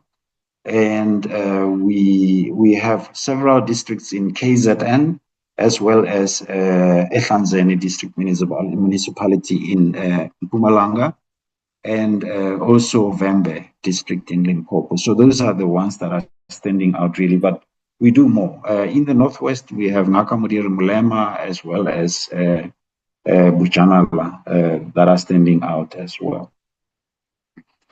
And as to whether is there any work being done with the unions, the answer to that is that currently no. We've had some engagements with some unions, but there's not been a project that has been initiated or implemented. And thank you for that feedback. It is something that we will look at as well, because digital skills are for the employed as well, for them to be able to reskill and upskill. And I did touch on the question around the dashboard as well, to track the aftercare that we have. Currently, we've been doing more like desktop research, or shall I call it, not an online platform that we use, or dashboard that we use that is cloud-based. We are working towards transitioning that as well as part of our digital maturity pathway.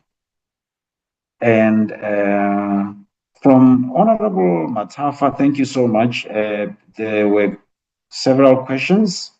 And the first one was if there's a way to track the impact. And I did touch on that we've been doing impact assessments. We need to improve on that in terms of digitizing it. And one of the things that we are implementing actually is to work closely with partners that are helping learners to transition. The likes of your YES program, which I mentioned earlier. Collective X is another one that we have signed a partnership with, focusing on digital skills and working closely with several industries for the learners to transition into those industries. So it's those partnerships that we are bringing on board to make sure that the ecosystem is more solid. It doesn't just end with training, but there are other partners where we hand the learners over to including entrepreneurship support. So we are working on that, but we do track impact. And in this quarter, as I said, we are busy with that as well. And in terms of, you were asking Honorable Matafa to say in terms of legislation and policy, what should the PCC advocate on behalf of NEMISA?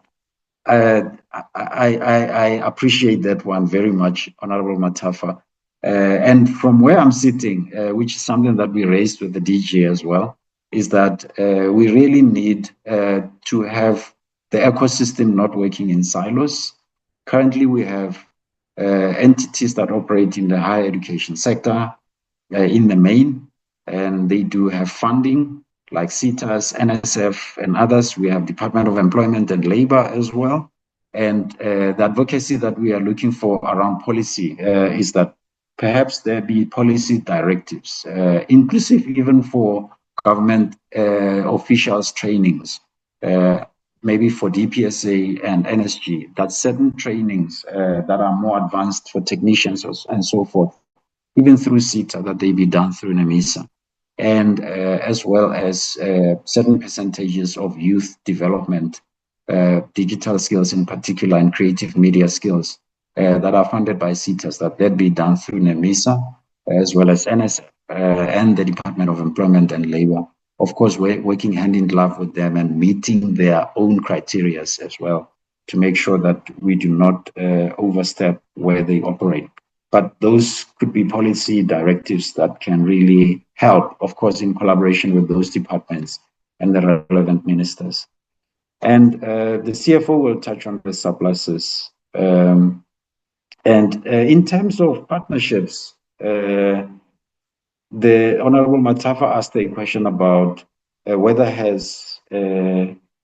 are there any partnerships that can assist towards employing these learners? And I've just touched on them that we are working on. Collective X is in place, we've signed. We just need to activate or get that to work. We will be looking at the others as well, including the likes of your BUSA, Business Unity South Africa, as well as the BBC, Black Business Council, to assist where they can. And in terms of questions from Honorable Delisha, there was a question around what is it that NEMISA did not achieve and how did it affect the young people? Indeed, we did have 3 items or targets in Q2 that we did not achieve. And in Q1, it was only 1 target, which is digital literacy. In Q2, it was digital literacy, it was creative media short courses, as well as digital entrepreneurship. And I'd like to share the concern that Honorable Delisha is raising, that when we don't reach targets, certain number of young people are affected. Indeed, they do get affected, and hence we work on recovery plans to make sure that those that had to be reached should be reached eventually. They get affected in terms of them increasing their skills and improving their chances, not only of employability, but earning capacities, either through freelancing or other means or entrepreneurship. So we take it very seriously, and thank you for your feedback, Honorable, for that, so that we always remind ourselves that when we miss a target, somebody gets affected. And the plan around that, because the Honorable asked, what is the plan? We did put together that recovery plan that I presented, that I also shared verbally right now, and we are monitoring it very closely to ensure that it is implemented. And in terms of the vacancies and why are they not filled, this is a structural issue in that NEMISA has been in the process of reviewing its organization structure to align with the landscape, its business landscape and the strategy. And so in that process, we've come across a number of glitches where we were also looking at salary grades and eventually approval by the ministry. So there's been some areas that we are trying to clarify with the ministry. And once those that are sorted out, we will advertise the positions and make sure that those vacancies are filled. And we take it very seriously. We've developed an intervention plan to ensure that the process is accelerated, and we are aiming to ensure that by the second quarter of the new financial year, the process is completed.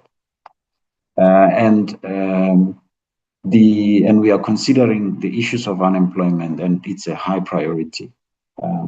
And in terms of partnership with SETA as to how these young people were selected, Honorable Delisha, what we do is we put out an advert with a registration form or an application form, let me put it that way. And the young people or the beneficiaries apply, or prospective beneficiaries, they apply. And in that process, of course, there's a selection criteria. They are identified. There's a panel that looks at that, and they identify these learners, but also making sure that we prioritize areas that there's a good spread of where the beneficiaries will be coming from. And that is how they were selected for that project in partnership with SETA. And eventually we ended up with those. But we still made an opportunity available for those that could not attend in person, because that was an in-person attendance, that they could undertake their studies online as well. So we didn't literally close the door on them. And from Honorable Subrati, the chair, yeah, I think most of the questions related to finance, because they talked to underspending, and the assessment of the current business model. The chair responded to that. However, I can add to say that NEMISA has undertaken a journey to expand its delivery model. If you remember, we used to work with core labs only at universities. We've now expanded to 35 TVET colleges. There are 50 TVET colleges in the country. We would like to reach all of them eventually. And we also get to CETs, and we're working with municipalities as well to increase our footprint, and traditional authorities as well, to try and reach our footprint, increase our footprint into even rural areas and critical departments like the Department of Land and Rural Development, which works closely with rural areas and traditional authorities. So it is through those partnerships that we always review our model, including the online side as well. And we realized that with the online side, challenges relate to data and infrastructure, especially in rural areas. And so we've been working with a number of organizations where they already have hubs or computer labs and so forth, that we access those for young people to be able to utilize those. So yeah, and there was a question as well around the skills gap. We do look at skills gap analysis research that comes through a number of platforms, including MICT SETA itself, and global skills gaps research that comes through. But also, we do also undertake skills needs analysis from time to time, and we work closely with Collective X, which annually produces a research report as well. And we utilize that to identify the skills gaps and the areas of focus. In terms of digital maturity model, yes, we can present those results, Honorable Chair, in the future. However, it came out that we are at level 3. We've developed a roadmap to move to the next level. We are working towards that. And it is really about automating our processes, but also on the learning delivery side, that we adopt new technologies that include AI, where you would have AI assistants, or AI teaching that can support learners out there, because most of them struggle with that, since NEMISA does not have the capacity to appoint facilitators everywhere or in each province. And of course, we continuously look at these gaps as to how do we need to evolve so that we can work seamlessly as an organization internally, but also our clients can be able to interface with us seamlessly through digitalization. And yeah, so in terms of the roundtable discussion, we had the first one that we had, actually we had two already. The first one that we reported was with the in partnership with the National Association of Broadcasters, and we had the media industry coming through, including print media, radio and television coming through, and including even the newly developed platforms where, like podcasting studios and others, they participated. And we were looking at ways to improve how we identify skills needs, but also how we together work towards executing to close the skills gaps, but also staying ahead of new developments, especially around technology. And also the broadcast policy was presented there as well. We had USAASA there as well, sharing its perspectives in the regulatory space. And we did identify that there's a need for training in regulatory matters or regulatory training for the industry, which is something that we've discussed with USAASA, and we will be discussing with other regulators as well in the sector, so that we build capacity around that as well. And we also had, in terms of the research that we produced, Honorable Chair, it was around a stakeholder perspectives of fourth industrial revolution skills development in South Africa. So out of that, Chair, there's been a number of things that were highlighted from a recommendations policy and practical recommendations point of view. And first, it gives a positive feedback to say that NEMISA is well placed to continue serving as a neutral convener, and that it will coordinate and facilitate digital skills development. However, there's a need to improve monitoring and evaluation systems, and that there should be a clear shared performance metrics across stakeholder institutions, so that you don't have a fragmented situation where even different institutions they try to work towards the same goal, but they report differently, and we are not able to track where we are going. And I think DDG Masholo touched on the framework that we are building so that we can standardize these things and have a standard way of coordinating the information and reporting, but also identifying the needs. And also that the study confirmed that even well-designed training programs struggle to achieve scale and buy-in. Can I interrupt you, CEO? As you conclude, please, CEO. Yes. As you conclude, yes, I conclude. Okay. Yes. So I was just trying to respond to that question about the research that we did, but I'll stop there, Chair. And we are undertaking a campaign for government employees, as I said, with NSG and DPSA.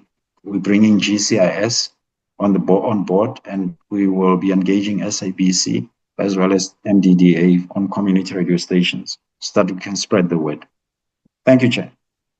Thanks, CEO. Let's invite the CFO for your crisp responses, CFO rather.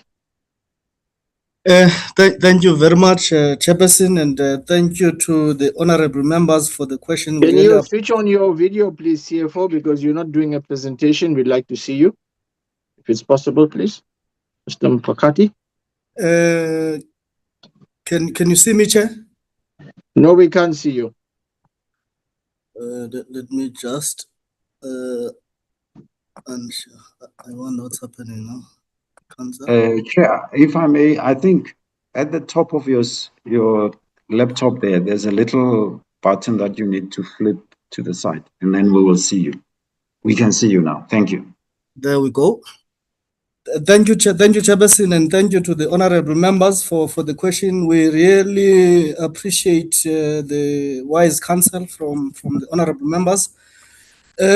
On the matters from a finance perspective that were raised, I think both the chairperson of the board and the CEO, they attempted to respond to the issue of irregular expenditure and to some extent to the issue of underspending. I'm going to start by amplifying, Chair, the opening remarks of the DG, that if you were to ask me as the CFO, what keeps me awake at night, I would tell you that it is watching out for overspending within the organization, given the extent of our budget. If we look at where we are in the third quarter, sitting at 72 million spending against a budget of 100 million, it's quite something to be watchful for.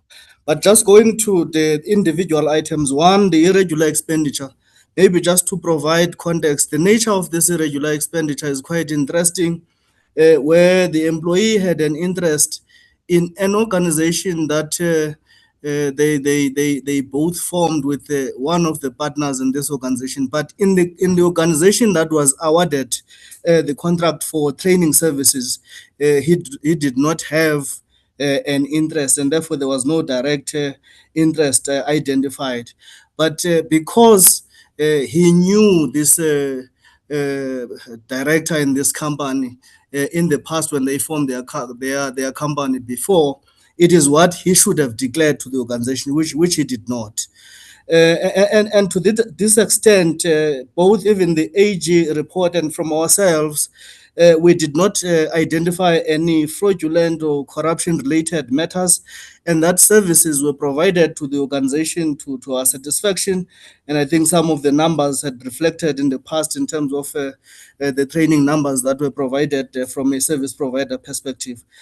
So to the extent that there is any possibility of recovery, I would say no, there is no possibility of recovery as we consumed the services as expected.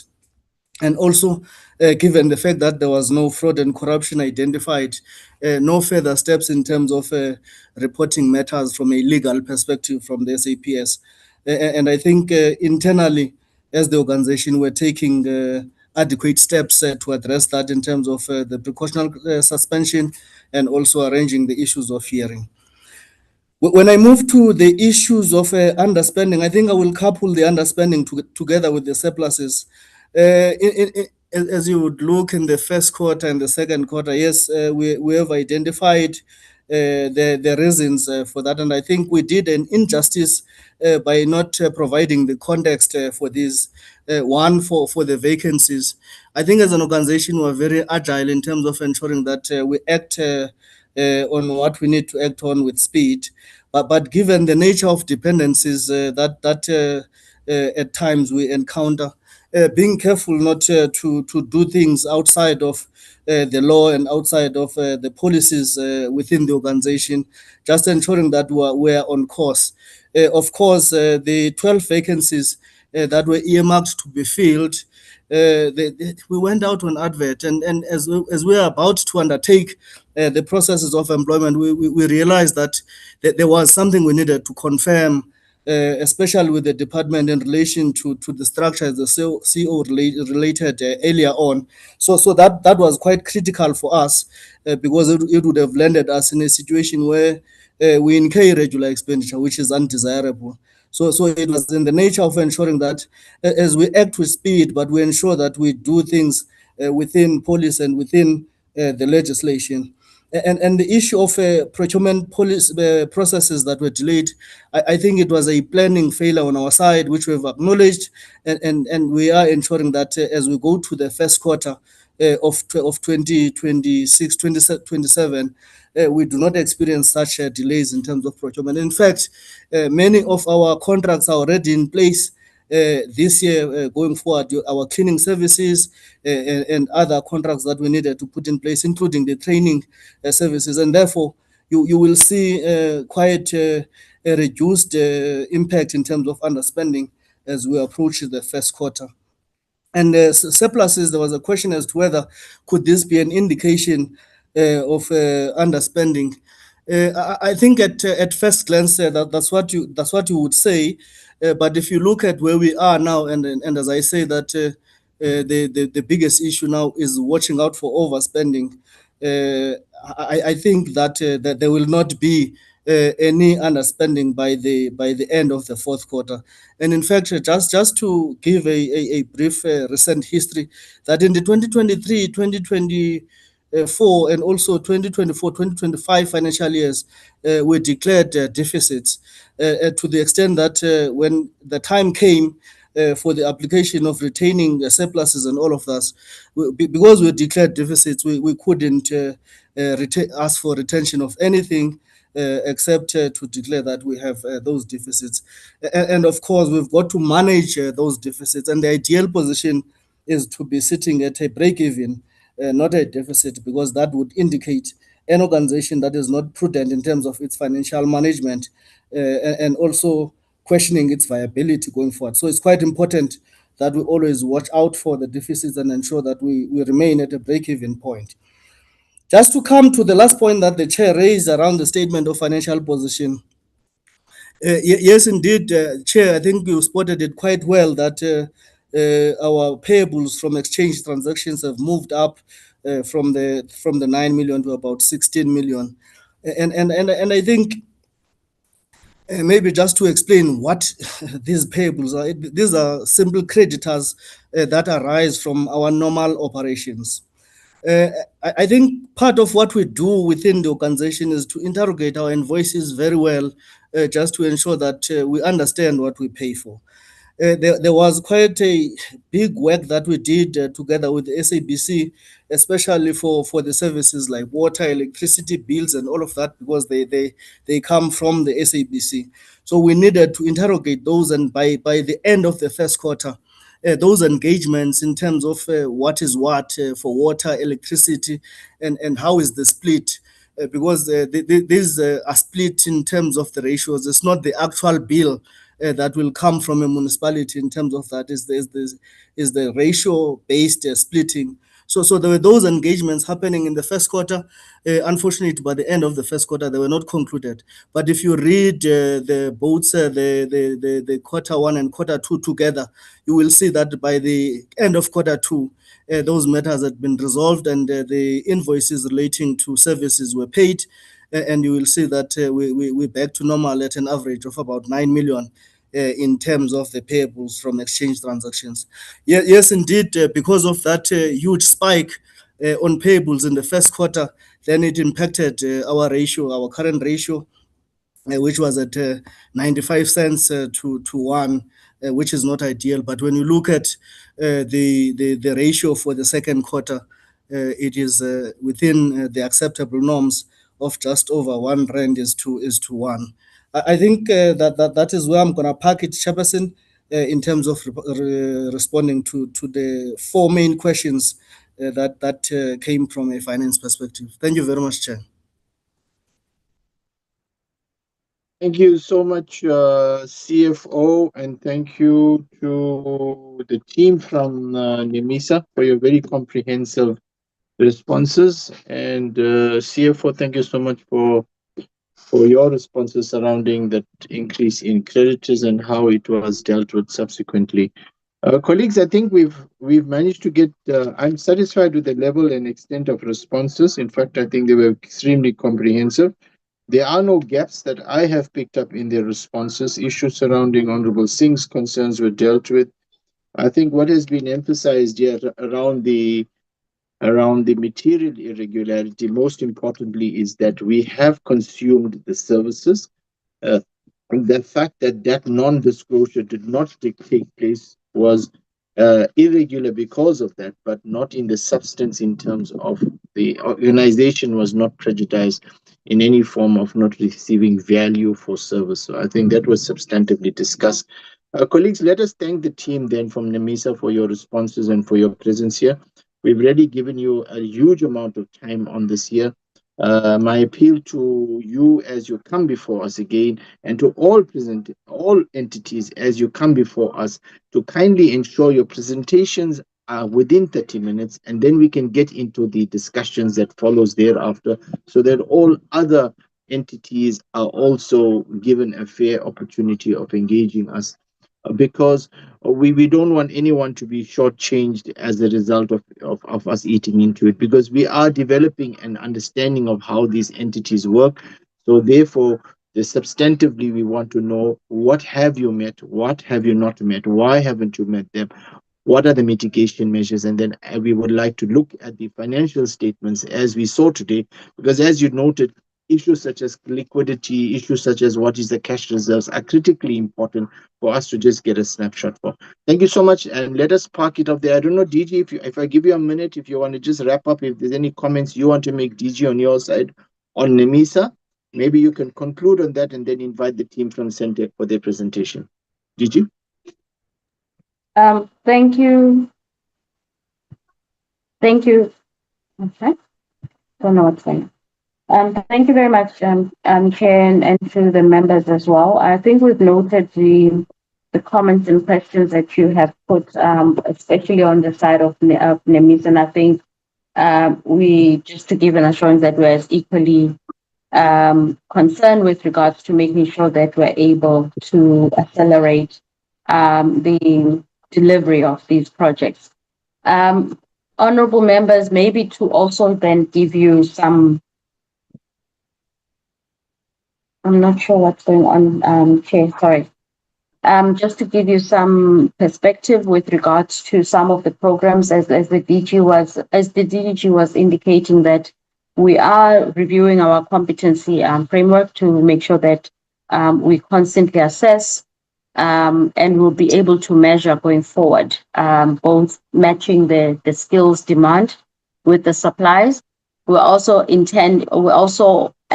extending the partnerships that we have with other multinationals as well as role players on the areas of digital skills, and also working with higher education department as well as the MICC. So, Chair, that would be that as far as NEMISA is concerned. Maybe then to move, as I then invite the CEO as well as the whoever's the board representative from, or chair of Sentech is also on the platform, to then for Sentech to provide then the Q1 as well as Q2. Chair, I think from the side of the department, Sentech continues to play a very critical role in as far as the signal distribution. We're going to see that more so. I mean, in this week, obviously, it's us ensuring that they carry the broadcast and signal for the sonar, and they do that obviously on multiple channels to the public broadcasters as well as community radio stations.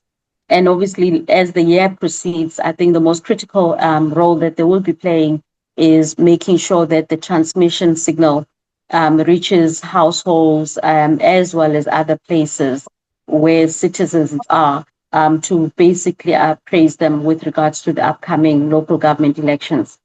Now, the biggest concern I think that we do have from their side is the financial viability. Honorable members, on Friday, you received our presentation with regards to the SABC as well as its funding model because of the dependency. The department is also concluding a study with regards to what would be a reasonable signal distribution cost, looking at mediation of the issue between the SABC as well as Sentech. So we're hoping that by the end of March, we will have concluded on that study, and then we'll be able to identify then what are then the remedies as well. So I'd like to, without further delay, honorable members, then ask the chairperson to present, mindful of the fact that I think all of us will be concerned about the decline with regards to obviously their budget as well, especially on their revenue line as well. So Chair of Sentech, over to you.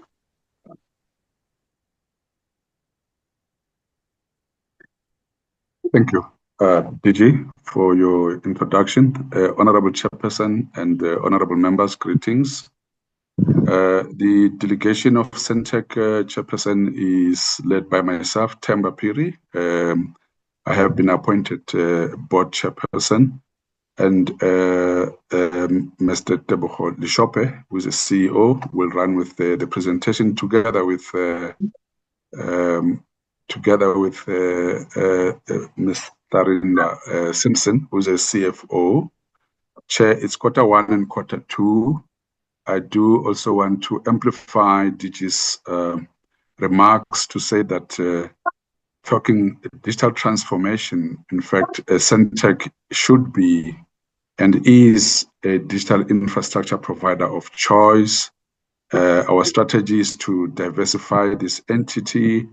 There is a lot that we can do, even with the introduction of satellite provision, and we are going into those issues, Chair, which we'll go into detail later on. May I hand over to CEO Lishope to run with the presentation, Chairperson. Thank you. Thank you, Chairperson. CEO, Mr. Lishope. Thank you very much, Chairperson of the Sentech Board, Chairperson of the Portfolio Committee, and Portfolio Committee members. Greetings to you all. It is our first appearance, Chair, in the 2026 year. So the compliments of the new year, Chairperson. As the Chair reflected, Chair Committee members, we bring to the committee the performance update for Q1 and Q2. You will let me know if the slides are moving on your side, Chair. The slides are, we can see it, but I think you need to put into presentation mode. Yeah, that's fine. I think we can live with this. We can't get full screen. Okay. Yes. No, that is fine, Chair. I think we can then proceed on the basis of that. Sometimes my slide freezes when I put it on full, but it is on presentation mode now. It's fine, Thank you, CEO. Chair. I think let's proceed. Let's proceed, please. Thank you. So our presentation, Chair, covers the 2 quarters. We have structured it in a manner that we will provide you with a summary for both quarters. We will look into the predetermined objectives for the objectives that we've set out for the current financial year. We exist for quality of service and provision of infrastructure services, as the Chair and the DG reflect. So we measure it quite closely in terms of our ability to fulfill our mandate and satisfy our customer obligations there. And then thirdly, we will look into the financial overview. The CFO will deal with that. And then we'll look into human capital and GBVF, and then we will conclude thereafter, Chair. So in terms of the summary, Chair, committee members, the organization continues to deliver on its obligations and mandate. And for Q1 and Q2, we achieved 78% against our predetermined objectives in both quarters, Chair. We missed 2 KPIs out of the 9, and the 2 KPIs that we missed are related to number of connected hotspots and facilities and innovative products there.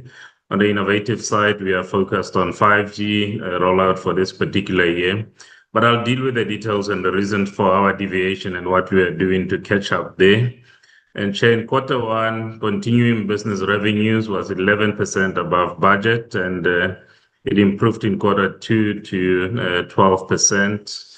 New business revenue was recorded at 10% in Q1 and continued also upward 31% in Q2, Chair. In terms of quality of services and network availability for the 2 quarters, Chair, Q1 we achieved 99.93, and then Q2 we achieved 99.5, Chairperson. We are making good progress, Chair, committee members, on gender-based violence and femicides and employment equity focus there, Chair. we will also give the committee a bit more details in this regard, Chair. So this the financial slide, the CFO will come back to that one. So I'll focus on the business unit performance, focusing on the key core business units, Chair, that of media, towers and data center and broadband. Looking into the media business, Chair, we overachieved our targets for both quarters. So for quarter one, we would have set a target of 229 million, achieving 260. Quarter two would have set a target of 229, achieving 258 million there. The Sentech distribution of revenues are still pro media distribution. We are diversifying to tower, data center, and broadband. You will see creeping and growth of those business areas as we progress forward, Chair. As far as towers and data centers are concerned, Chair, we just met our targets there. And then on the broadband side for quarter one, we missed our target, but then in quarter two, we caught up with our targets there, our budget being 6 and us achieving 7 in that regard, Chair. And then as far as the key performance indicators are concerned, we have a total of 10 KPIs set for the current financial year, Chairperson, focusing on financial sustainability and sustaining the brand and the organization, and also being a provider of secure and reliable infrastructure, Chairperson, on the first slide. So the first KPI, Chair, relates to new revenue. Chairperson reflected that we are focusing on diversifying the revenue of this organization, Chair. So for the end of quarter two, we set a target of 10% new revenue to be achieved. We fared well during the 2 quarters already. At the end of quarter one, we had achieved that 10%, and at the end of quarter two, by far exceeded that by achieving 31% of the new revenue there. Second KPI being a measurement of our EBITDA margin, Chair. For the quarter under review, we would have set a EBITDA margin of 2%, achieving an EBITDA margin of 5% there, Chair. Customer satisfaction is very key for our organization. It is a sustainability imperative. You have to satisfy the requirements and the obligations of your contracts and customers. So we measure this KPI progressively, Chair. So for quarter two, we would have said 10% of the satisfaction recommendations and the plan to be implemented, Chair. We progressed way above that as well, with 27% of the interventions having been implemented, Chair. Brand and reputation of this organization also matters a lot. It is also marketable for us. So we set a KPI accordingly, Chair, and set a target of 10% brand and equity and communication plan implemented, Chair. And at the end of quarter two, Chair, we had achieved 26% of the brand and communication plans implemented, Chair.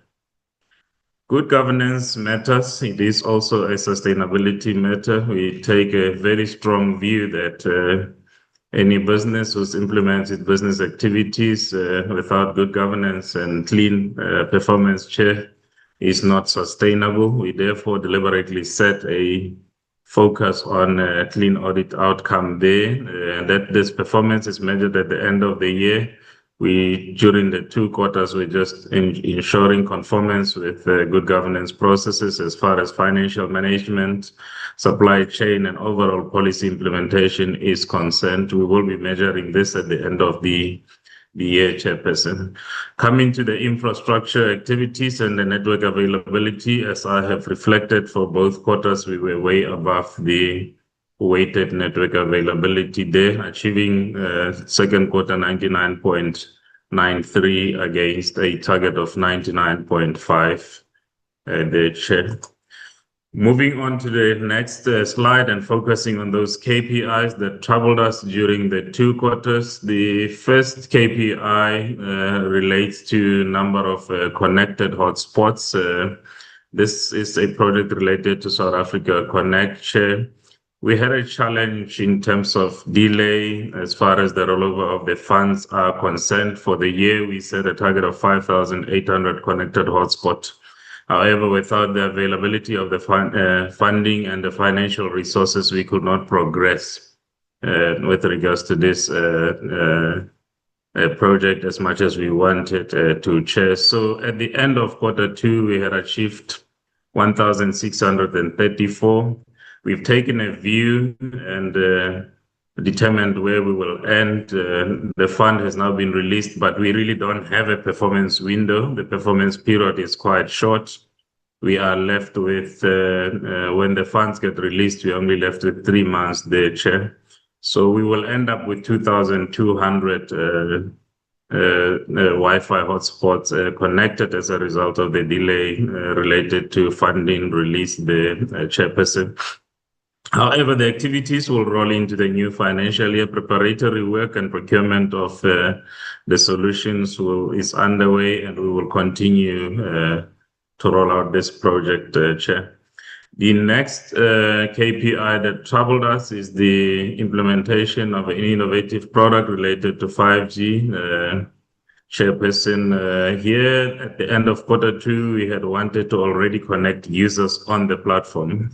However, we were slightly delayed in terms of the establishment of the base stations, the backhaul, in fact, the core network there. We are pleased to confirm that the core network and the base stations have been concluded where we are, and we have started to onboard customers on the platform, Chairperson. We do have a catch-up plan. Our confidence is very high that at the end of the year, we will connect the 1,000 targeted users on our 5G network, Chairperson. We are also focused on data maturity as the organizations. You understand that data in the current era gives an organization an efficiency and an advantage from a competitiveness point of view, Chair. So we set a target as far as data maturity is concerned for the end of the year. So we had at the end of Q2 targeted to have the policy developed and approved that was successfully approved by the board of this organization, Chairperson. And then we are also focusing on strengthening the strategic capabilities as far as the technology infrastructure is concerned, focusing on satellite, Chairperson. So we have a specific KPI here to establish a satellite business for the organization and launch an SA-based satellite ultimately for South Africa, working with the shareholder and the department here. So for the quarter under review, Chair, we had to set a target to operationalize a subsidiary that was successfully achieved, Chairperson, and approved by the board. And moving on to the network performance, as I said, this is a key focus area where we measure quality of services across all the platforms that we provide to our customers and the public of South Africa. We measure analog television share across all the areas and the towns and the provinces where we provide services. We have coverage extending over 90% terrestrial across the country. We also have radio. Citizens of South Africa wake up to access their radio services over our network on a daily basis. We have medium wave technology, satellite connectivity, and then connectivity services, or what we call broadband business, and then DTT. We measured all these platforms on a month-to-month basis, accumulating our performance over the quarter. Chair has reflected that for both quarters we have overachieved, recording a performance at the end of Q2 of 99.93, Chairperson. And then in terms of the That covers it. So the financial performance, Chair, with your permission, I'd like to call in the CFO. I will come back to wrap up and summarize the presentation overall. CFO, if you could please come in. Thank you, CEO. Good morning, Chairperson, honorable members. Good morning, DG and colleagues in the portfolio. I'll touch on Q1 first. Looking at revenue, continuing revenue, our actual was above budget in Q1. We had a positive variance of 11.2%. With the new revenue, we were lagging slightly. It was the first quarter, so we were busy implementing our new projects in an effort to diversify our revenue. So there was a bit of a lag there, but we do see a pickup in Q2. So in Q1 with new revenue, we are sitting on 30 million against a budget of 78 million. So there is a 61% negative variance. We underachieved against the budget for Q1. If you look at total revenue, we are lagging slightly. Overall, if you look at the combination of new revenue and continuing revenue, we are slightly below the total revenue budget by 6%. And then if you look at total operating expenditure, we are below budget by 13%. We've implemented cost containment measures in an effort to sort of remain sustainable and assist us in settling our expenditures as and when they arise. We have been struggling financially because of our inability to collect from certain customers, which contributed towards us implementing the cost containment measures. So it's not underspending per se. It was designed that we sort of manage our expenditure quite rigidly to ensure that we are able to pay for what we owe. So we've got a positive variance there of 13% for the quarter. And then if you look at your EBITDA, it's looking good because of our savings on total operating expenditure in Q1. So the savings in expenditure compensate for the slight decrease against the budget in terms of revenue. So our EBITDA is positive to the extent of 59%, and then same applies with EBIT. And then the net finance costs, it's just IFRS accounting adjustment, so it's not actually actual finance costs. Doesn't have a cash effect or implication. Profit after tax, we're looking at a positive bottom line of 19 million against a budgeted deficit of 14 million. So it's quite an improvement. We are managing our expenditures quite well to ensure that we remain sustainable. Looking at the detailed, the next slide, please.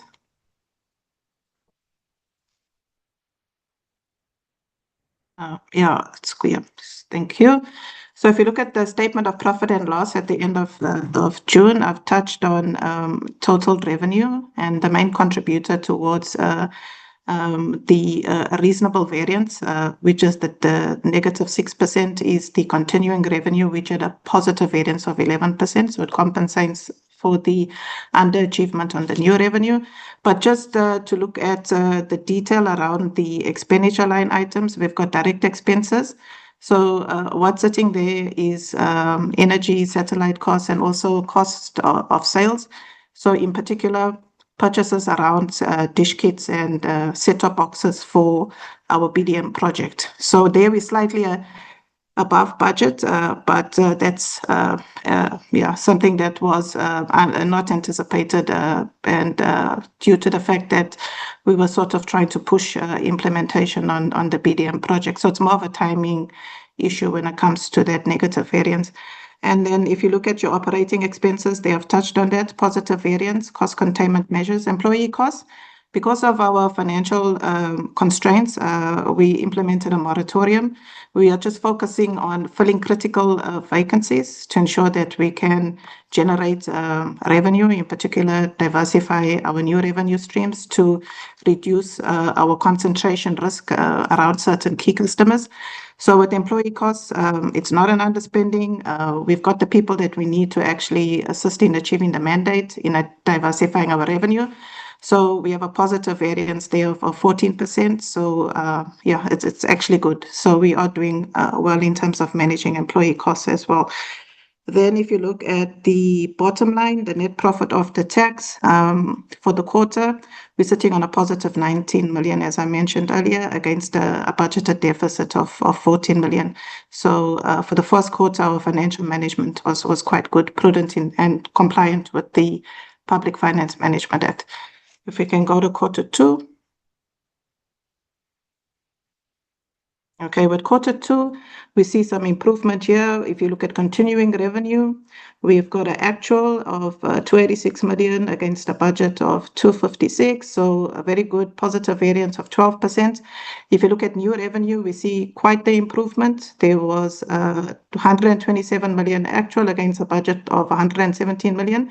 So yeah, we've got actual that's more than the budget for quarter two. So a positive variance of 9%, which contributes towards the positive variance of 11% in total revenue. Total operating expenditure, with total operating expenditures, it's looking at the fact that whilst we implemented our cost containment measures, there were some areas related to expenditure items which we could not avoid incurring costs.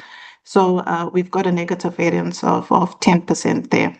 If you look at your EBITDA, because of the improvement in the new revenue, which contributed towards the positive total revenue variance, our EBITDA is sitting on a positive 14%, which is also good. It compensates for the over expenditure in the total operating expenditure.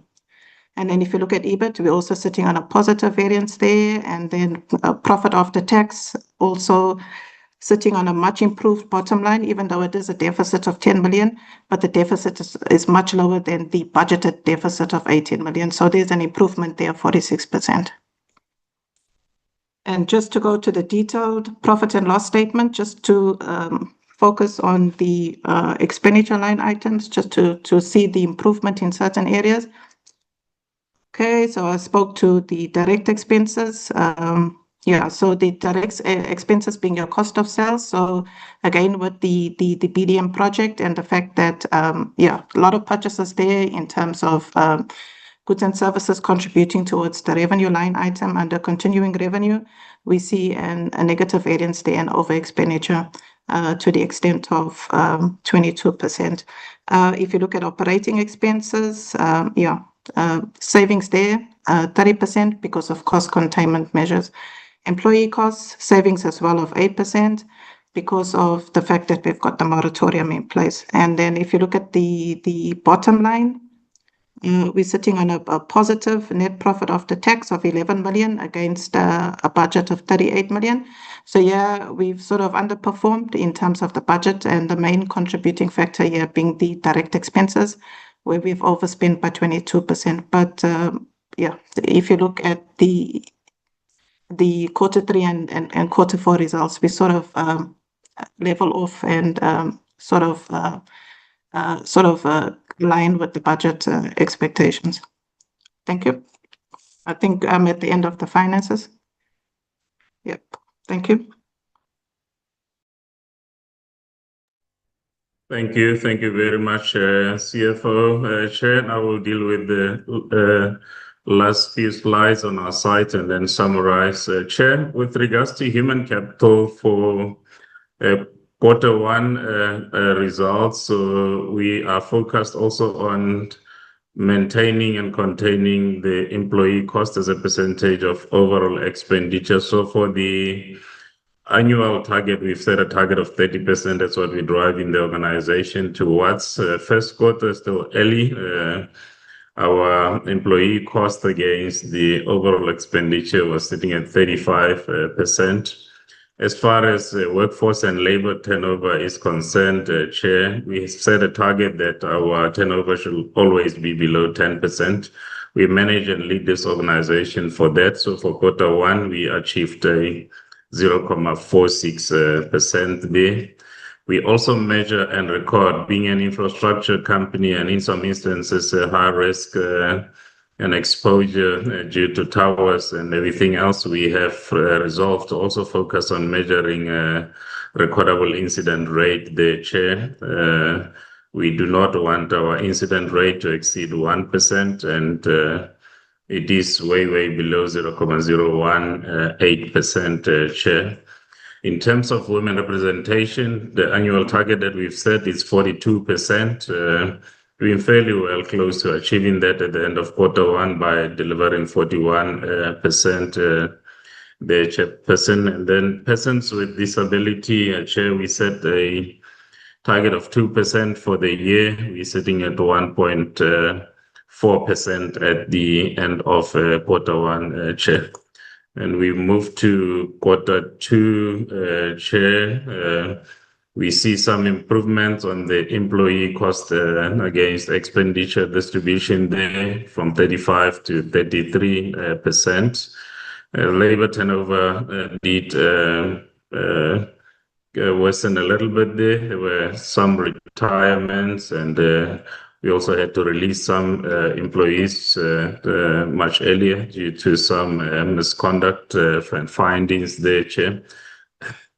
So you note a step from 0.4 to 0.9 as a result of that. But our TRIR remained fairly the same over the 2 quarters, achieving 0.178 there, Chair. And we had targeted to step out quite aggressively as far as women representative. It is a concern during Q2, Chair, but as the CFO reflects, this quarter was very challenging due to, struggling customers there. So the target, which was related to filling of vacancies, was delayed as a result of cost containment there. So we remain fairly constant with 41% coming from Q1 there. Then persons with disability also similarly fairly constant over the period because we did not really fill vacancies as a result of cost containment there, Chair. And then with the gender-based violence and femicide, Chair, for Q1, Chair, yes, as far as the employment equity targets were concerned, we were still fairly under progress and process towards achieving the targets there. All women across the organization recording 38% against 50%. And then female executive as a percentage of all employees, 33% there. And then overachieving the Black female employees in senior management by recording 64% against 50% there, Chair. Female middle management, 41% against 50%. And then, the people with disabilities, particularly focusing on Black, 1.4 against 2% there. And then youth as a percentage of employees, 7.7 against 10% there. We did very well as far as preferential procurement is concerned, Chair, overachieving all our targets there. From spending on Black-owned enterprise, 81% against 75%. Spending on Black female enterprise, 40% against 40%. Percentage of spend on SMEs, 93 against 60%, doing very well there, Chair. And spending on youth enterprise, 19% against 10%. And then spend on persons with disabilities, 2.42 against 2% there. Then as we were moving to Q2, we've also adjusted our targets towards sectoral targets, Chair, but you will note that there was some improvement in some areas, and I think going forward we will rebase and continue to report on the basis of sectoral targets there. But doing fairly well as far as female representative is concerned on senior management. Overall, women representative is still work in progress, Chair. It is a key focus area as we unlock the moratorium on hiring. It is our priority and focus that we meet our targets in that regard.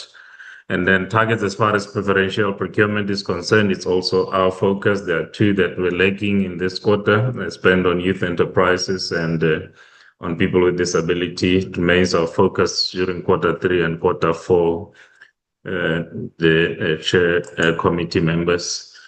And as I close, Chair, we were during these 2 quarters, navigating a very, very difficult period, Chair, where our cash flow was significantly undermined, resulting from a struggling key customer there, Chair. However, we managed to sustain and deliver on our responsibility and mandate there. We also in quite serious engagement with the key customers in terms of the issues related to their payment obligations there. Then overall continuing business revenues for the 2 quarters summarized 11% above budget, and the inflows of new revenues, we're starting to see some gains there, Chair, with the new revenue at 31% against the set target of 10%. EBIT, CFO spoke to this. I'm not going to spend a lot of time on that one. But as far as the 2 KPIs that are lagging behind, Chair, the SA Connect is a challenge KPI. We'll definitely not be able to deliver that on the basis of the performance period that we have. We will need more time for us to deliver those sites.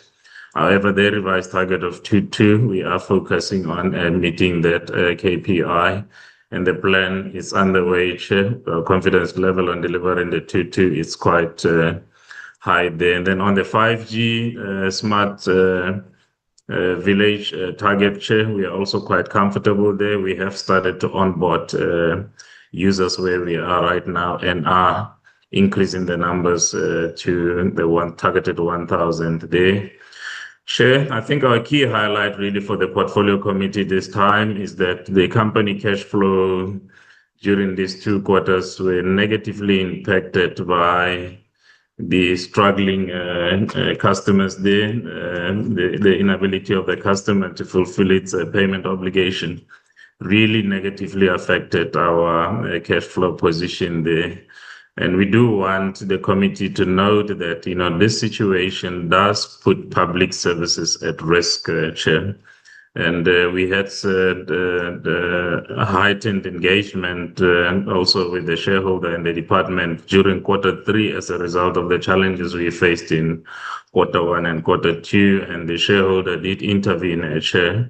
We would have informed the committee that we were not going to be able to proceed beyond Q3 if there was no intervention, but the shareholder did intervene with an aid for the 2 months of the Q3 that enabled us to continue till the end of January, Chair. We are still constrained in that regard, and the conversation are going.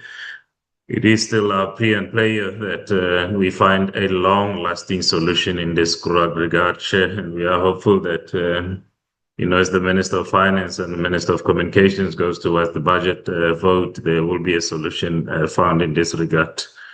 Thank you, Chair. As I hand over to the Chairperson of the Board, Chair, if you have any closing remarks on your side. Thank you very much. I think you have covered it. I can just add that to what you have put out, the department and the minister has really put the parties around the debt, the SABC debt, as well as the tariff-related financial obligations owed to Sentech. Chairperson, as you know, and would have said this before, it is unimaginable that anyone can think of a service that can substitute the provision that Sentech does in the country. So knowing this, it's very important to always keep in mind that even if there is preferences for DTH, that digital infrastructure investment can be done within Sentech, and Sentech can always fulfill this responsibility to all customers, private and public. And we are hoping that this is not an avoidable responsibility for the country. It is in fact in the interest of the public that we digitize Sentech's infrastructure. We also ensure that the signal distribution network itself can meet both terrestrial and digital DTH, direct to home services, which is where the market is going. So with that, Chair, I would like to hand over back to you for your further guidance.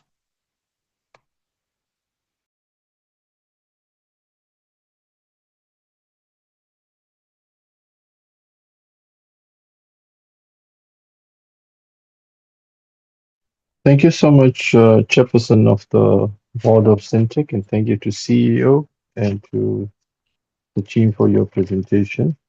Let me appreciate the very progressive results you have produced, the 78% performance and your exceptional EBITDA performance, surpassing your budgeted EBITDA of 2% by 18%, achieving 18% EBITDA in Q1 and 5% of EBITDA in Q2. We are deeply humbled and very pleased with this results against the backdrop of the significant cash flow challenges that you have outlined, and which I'm sure our committee will engage you further on. Colleagues, we've received a presentation from Sentech, and let's also appreciate the succinctness of the presentation. The team has assisted us greatly in working within the time frame that we had allocated, and I think it's important for us to acknowledge and appreciate that.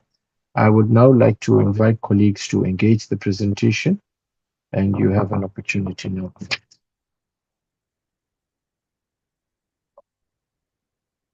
Maybe whilst we're waiting for hands to go up and colleagues gather their thoughts. So thank you so much, Honorable Singh, for assisting me and putting your hands up so that I can also gather my thoughts. Honorable Singh, I'll recognize you. Thank you, Chair, and thank you for the presentation as well. Chair, congratulations on achieving 7 of the 9 targets at 78%. And also, I think it's commendable for your efforts towards business-owned, women-owned businesses, and having a very, very low staff turnover rate of below 1%. So that tells us employees are happy at Sentech, they have brand value. That's what it should tell us if there's such a low turnover rate. So well done on that. A couple of comments regarding the presentations that were made on the income statement. So whilst it is commendable that you've had some increased revenue, and in the second quarter, your increased revenue was also, total revenue was also accompanied by an increase in your total expenditure. So I do see that there was one item in both the quarters, quarter 1 and quarter 2, which helped achieve a profit situation in quarter 1 and a lower loss in quarter 2. And that was the figures attributable to other gains. In quarter 1, it was 33, just under 34 million, and in quarter 2, it was about 25.5 million. Please, could you just tell me what those other gains are?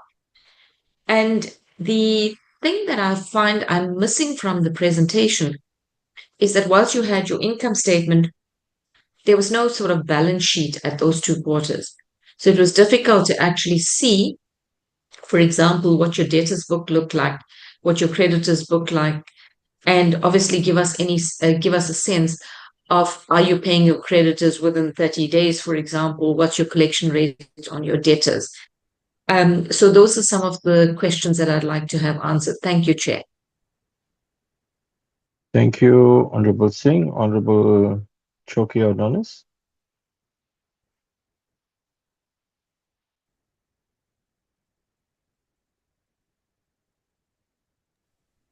Thank you very much, Chairperson. Sorry, I was struggling there.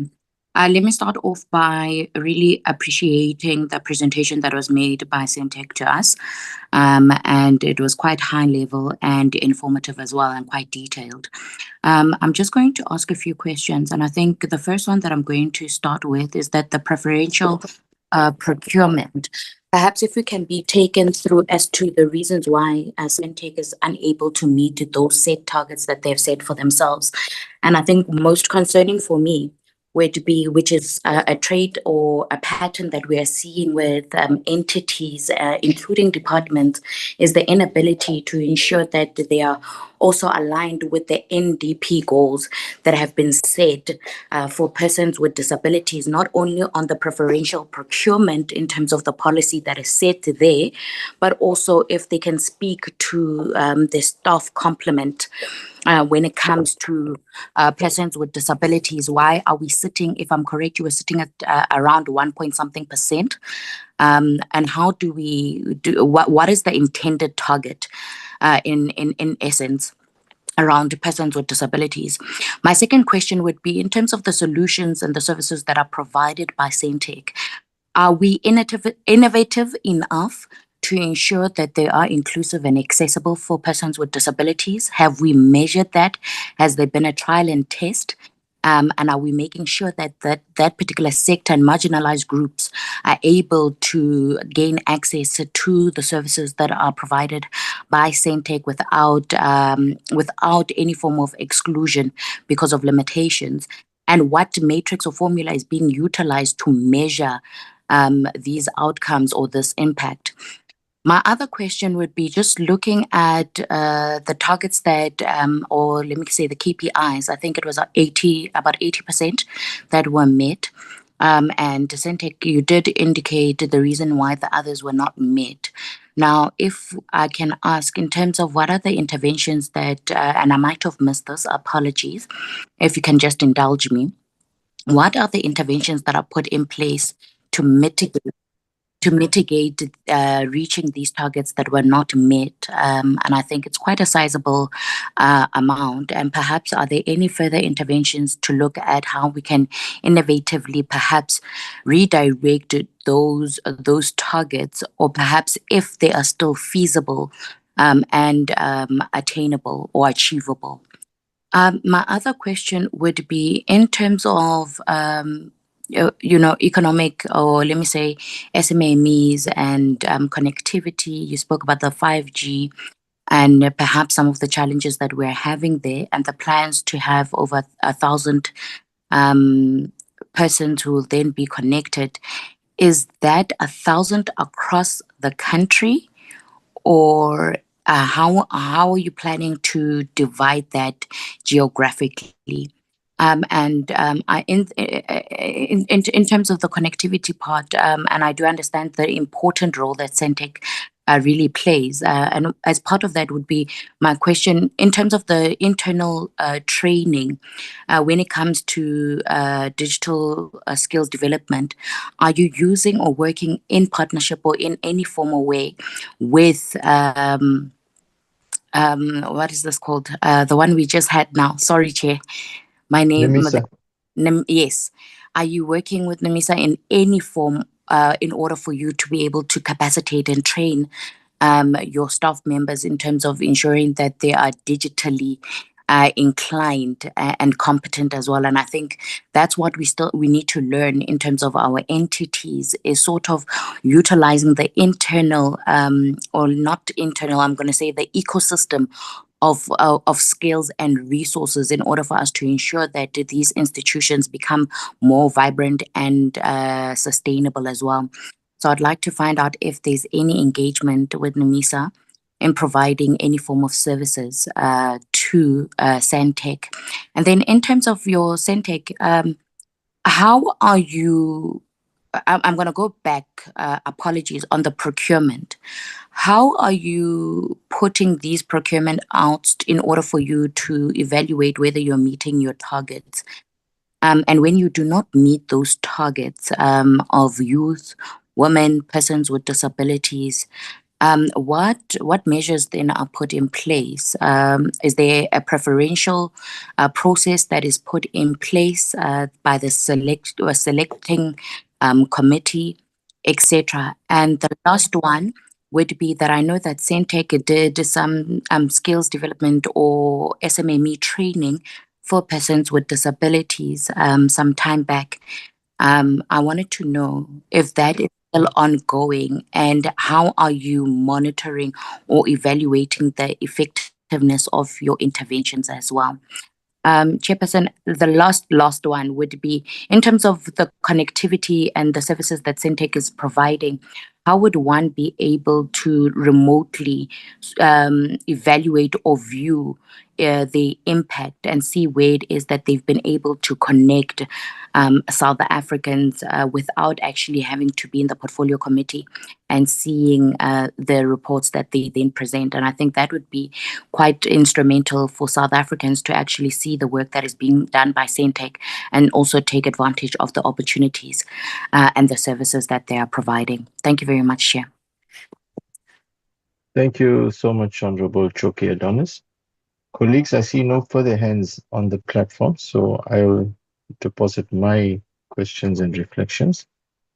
Let me begin by indicating that you were able to achieve and surpass your EBITDA expectations, but target of 2%.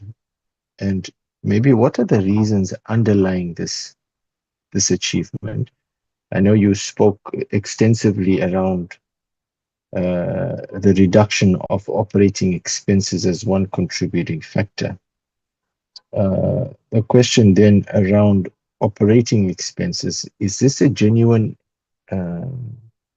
achievement of operating expenses efficiency, or would this be a deferment of expenses due to cash flow reasons? So that would be my question around there. How much of funds was released from the carryover? That's my second question. New revenue, by its descriptors, a line item, we can understand its new revenue sources, but can you give us some practical examples of who these customers are that constitute new revenue? Because when we look at this entity, part of the way forward, as I would reflect, is to really move away from the recurring revenue and generate new revenue given the capacity that you have. The more you move towards new revenue and less dependent on traditional revenue, I think the more robust and stronger the entity would become. So that my starting question, give us examples of this new revenue? And then the follow-up to that would be, what could be the possible maximum budget one would set for new revenue given your current capacity that you have? I think the question on savings of total operating expenses, where we dropped from 24 million to 16.7 million, is it an actual saving or a deferment of expenditure? That question was asked. Has the impact of your debt collection impacted on your provision for increase in any provision for doubtful debts? And maybe allied to that, we understand, and we're going to talk about the SABC debt, but included, and I think Honorable Singh has also alluded to this, we haven't seen a statement of financial position. And I think it's very important that when you come before us, and these are all entities, we must examine and see the balance sheet or the statement of financial position. As we observed in NEMISA when they came before us, we did observe that their liabilities and current liabilities exceeded their current assets by, I think, R1 million, and then they dealt with what has happened subsequently. It's important for us to get that snapshot picture of all entities when they come before us. And the reason I'm asking that is, maybe then around that, let me ask the question, what is your current ratio at the moment? And what is your book debt sitting at? And Honorable Singh has asked that. In your book debt, we'd like to know what is the makeup of that book debt. We understand that the SABC is a sizable portion, and maybe the question is, what is the SABC amount relating to your total book debt? And another area that we need to talk about is community media stations that owe you money. What percentage or what amount or value of your book debt do community media stations constitute? What is the position in terms of collectability of those smaller community media accounts? And then have we had instances where these smaller accounts were now off air because of non-payment of their accounts? And that's a sensitive topic, but an important topic, because one of the critical areas of this committee has been to ensure that our community media continue to thrive, because those are the media and those are the stations that really impact and are connected to our people on the ground. So preserving community media is very important to this committee, and we'd like to get a snapshot and an idea of what is the impact on community media. You've indicated employee costs, you have done good, and I'm quoting, you say we are doing good, one of the presenters. But does this come at the price of skilled labor? You know, we may be saving on employee costs, but what did we have to give up? It is again unacceptable to us that if there's a budget for us filling vacancies and creating employment and we do not do that, what would be your reasons for not doing that?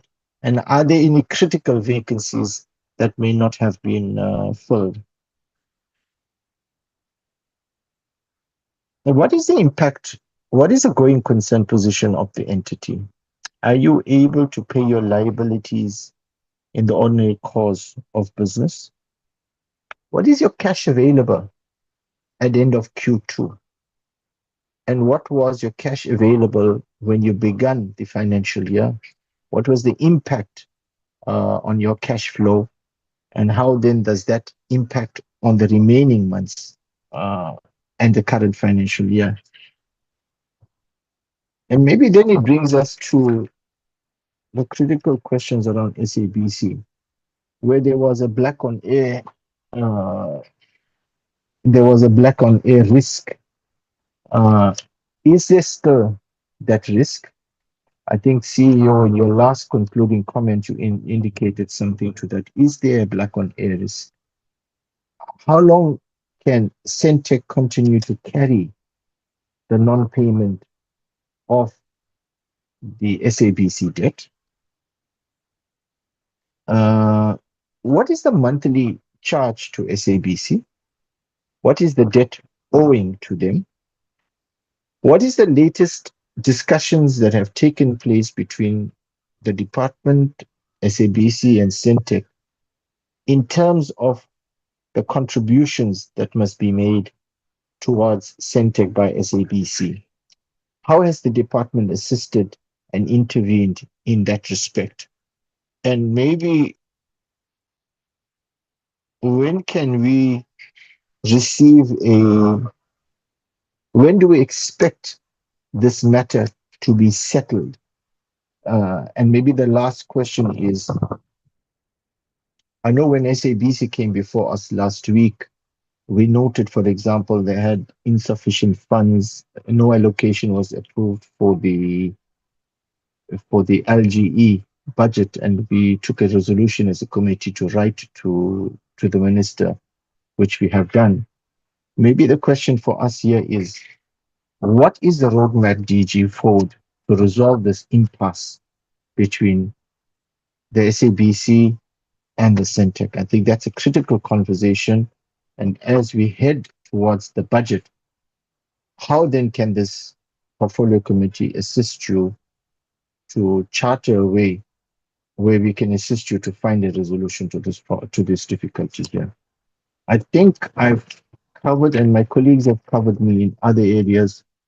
I've delved directly more into the financial stability of the entity. Let me then hand back to you, DG, maybe to lead the responses. Yes, Honorable Choki Adonis. I'm sorry, I was speaking. I didn't see your hands up. Apologies, Chair. I did not put my hand down. Apologies for that. I just wanted to hear if you were going to touch on some of the questions, and you did. I just wanted to find out, in terms of the cost, I'm going to, for lack of a better word, cost savings that Sentech has the measures that they've put in place. What are some of the implications on its performance and its ability to actually ensure that it's more efficient?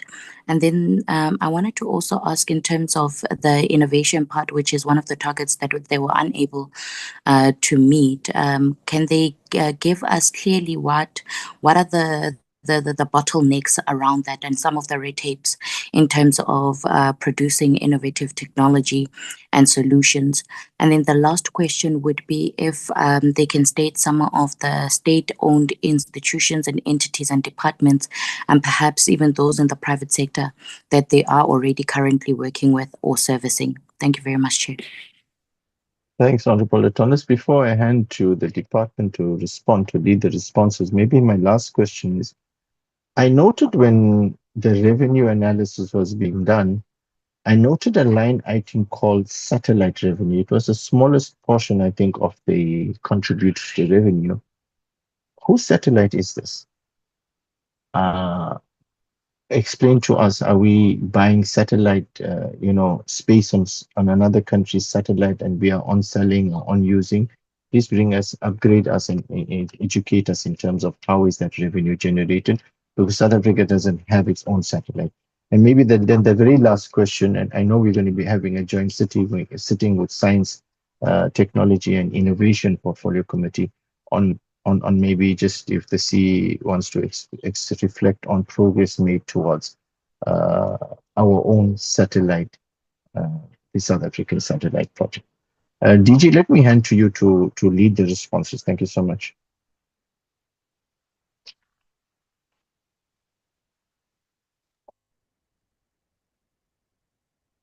Thank you, Chair. And thank you to the honorable members as well. Chair, I think I'm glad that there's an appreciation of the gravity of the situation with the signal dispute, signal distribution dispute. And I don't want to necessarily call it SABC Sentech, but it amongst the parties related to it. The bigger discussion I think we are having within the state is the considering how critical the role is in terms of ensuring that there is signal distribution for all countries. Obviously, it's very viable. It's one of the critical means in terms of reaching your citizens. It's also a critical role in as far as disseminating information. As I indicated earlier on, I think for more so this year as we lead up to local government elections, but other critical programs as time goes through Parliament is able to reach and the citizens through obviously the broadcasting channels. We're also ensuring that the SONA messages, it reaches broader communities as well, and in different languages, which is then amplified by the platform from the SABC as well as community broadcasting platforms. So as on the side of the department, as you've asked to say, this matter, we have had engagements drawing back from 2023, where we tried to mediate before the matter was sent to the Competition Commission. The Competition Commission made a ruling on this matter. The SABC raised a dispute and took it to the tribunal. We then tried to meet with the parties as a department. Our failure in that negotiation or mediation led us then to appoint an independent mediator, which is the current program that we're under now. And we have tried to appeal to the parties to then say this matter, once obviously the mediator has made its ruling, hopefully it is going to be agreed upon and almost binding to all parties, and we're hoping that will be the case. As indicated, Chair, we're hoping to conclude with that process by the end of this financial year, meaning March of this year. But in the meantime, where else have we intervened, honorable members? We assisted in the previous financial year with 150 million to assist the SABC. That was 2023-2024, to assist the SABC. And then in this financial year that we're under, we also then allocated another 60 million. So the 150 was at the margins of our local government elections, national elections. And so it was very important to make sure that, again, the signal is up and that SABC is able to disseminate the information and reach the citizens as we are obviously dealing with the elections. And then similarly now, when then there was this particular crisis, especially around October, where there was the threatening of a blackout, we then also gave allocated the 60 million. I must also indicate, honorable members, that these monies are not necessarily that we have a budget that's readily available to assist in this distress. We literally had to borrow from other critical programs in the department. And as you know, the issues of connectivity remains viable. So we took from the SA Connect in the previous years, and again, we took from the SA Connect, only because there's a very minimum allocation that we get from National Treasury under our goods and services as a department, one of those small departments as well. And that is basically the limitations that we had with regards to availability and how we can assist them. We've also engaged National Treasury, honorable members, to appeal just before the eve of the medium-term budget. And unfortunately, obviously, I think we heard the outcomes of which, and we are very mindful of the fact that there are huge budget pressures, fiscal pressures for the country. So we were not able to get any allocations last year. But we then also made an appeal to say the issue of the signal distribution is going to be very key and critical. And as such, National Treasury agreed with us and created a new budget line in terms of the allocation. But that allocation remains empty as we stand and we speak now. So in the revised E&E, we still have not yet received any. Over and above that, we made an application under the BDM project. The Sentech was then able to get an additional, this year's allocation, not additional, allocation of 189 million for the signal distribution in terms of the dual illumination, let me rather say, under the BDM project, following obviously the court decision to then extend the analog transmission. So it was on that basis, Chair, that some of the interventions that we've made with the National Treasury, we continuously engage them just to, again, indicate the pressing fiscal constraint, especially on the budget. I think also the CFO and the CE of Sentech have alluded equally as well. So those would be the matter, and we're just hoping that the outcomes of this mediation will be able to know exactly what is then the reasonable amount for payment. And as I said, hopefully for all parties will honor those obligations. Chair, the issues that other questions that were posed, I would like to hand over to the chairperson as well as the CEO of Sentech for their response. But safe to say, as you've alluded, Chair, Satellite for communication services is also another project that we are undertaking. So we look forward to making that joint presentation in the following weeks with our sister entities, both Science Technology as well as SANSA, which is under the DTIC. But there's on all intents and purposes, the aspiration for the country to make sure that we have our own sovereign satellite, so that we are able then to ensure that we provide full coverage for the country. So those would be the responses on the side of the department. I do have my colleague, Mr. Ditsono, DDG, responsible for ICT infrastructure, should he wish to take the platform at a later stage. But I'd like to now give the floor to the chair as well as the CEO of Sentech. Thank you.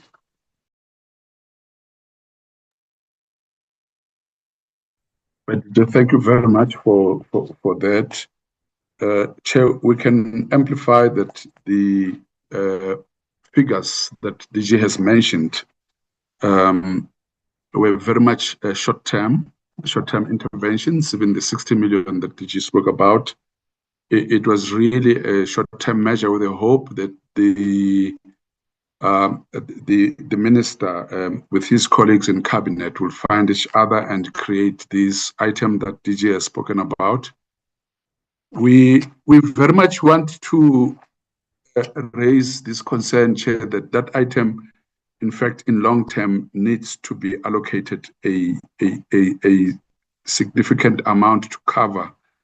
At least 99.9% of the population should receive radio, TV, and even remote areas. So it is very important in that context.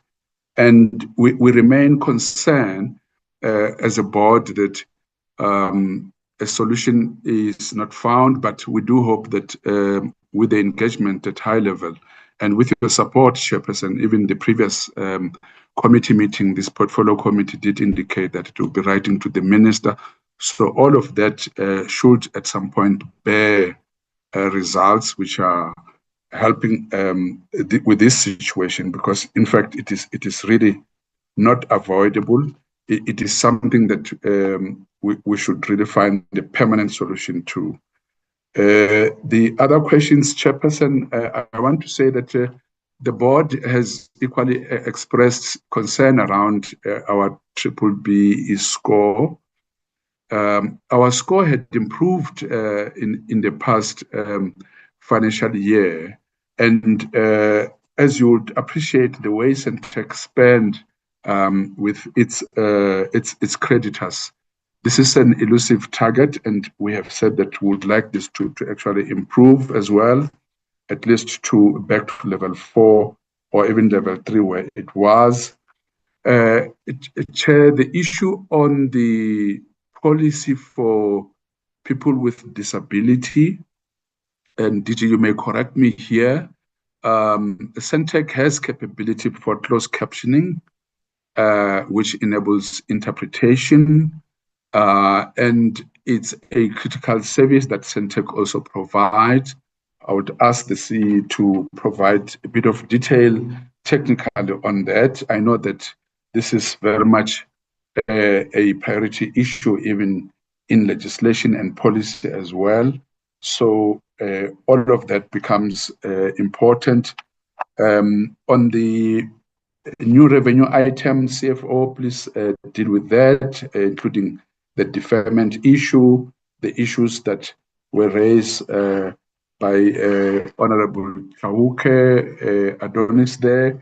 And Chair, I do want to, as I close, invite the view that signal distribution, including future investment in digital infrastructure, if we are to catch up with our peers, these investment in digital infrastructure becomes important. As I've said earlier, we have done work as the board to ask management to also look at future investment requirement for Sentech to digitize its infrastructure to play in the broadband space, to have a viable commercial model that works, to have partnerships even with private sector that enables access to services, because we're in a digital era at this point in time, and there has to be partnerships, and we've seen partnerships that Sentech has already established with the private sector that also enables us to scale up our revenue generation. But these are not at scale where you can actually substitute investment that we receive from providing broadcasting signal distribution currently. With other matters, Chair, I would ask CFO and CEO to deal with, and then we can come back. CEO? Thank you very much, Chair. I actually want to ask the CFO to start so that I can cover if any of the questions are left behind. CFO, please deal with the financially orientated questions of the committee, and I will close on all the other questions. CFO? Okay, thank you, CEO. Struggling to put on my camera. There we go. Thank you. With regard to the first question from Honorable Singh, Q1 and Q2, other gains and losses. CFO, we can't see you, CFO. Unfortunately, we have to see you. And my video is on, so can you see me now? Or maybe there's some sort of a lag. There's a switch on your screen that you need to switch it off, CFO. Okay, let me switch off because it's on currently. Is it on now? No. Not yet, CFO. There's a little flip switch on right on top of the screen there. Okay, can you see me now? All right. Okay, thank you. All right.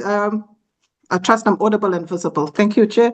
Other gains and losses. The main contributor there is our forex gains.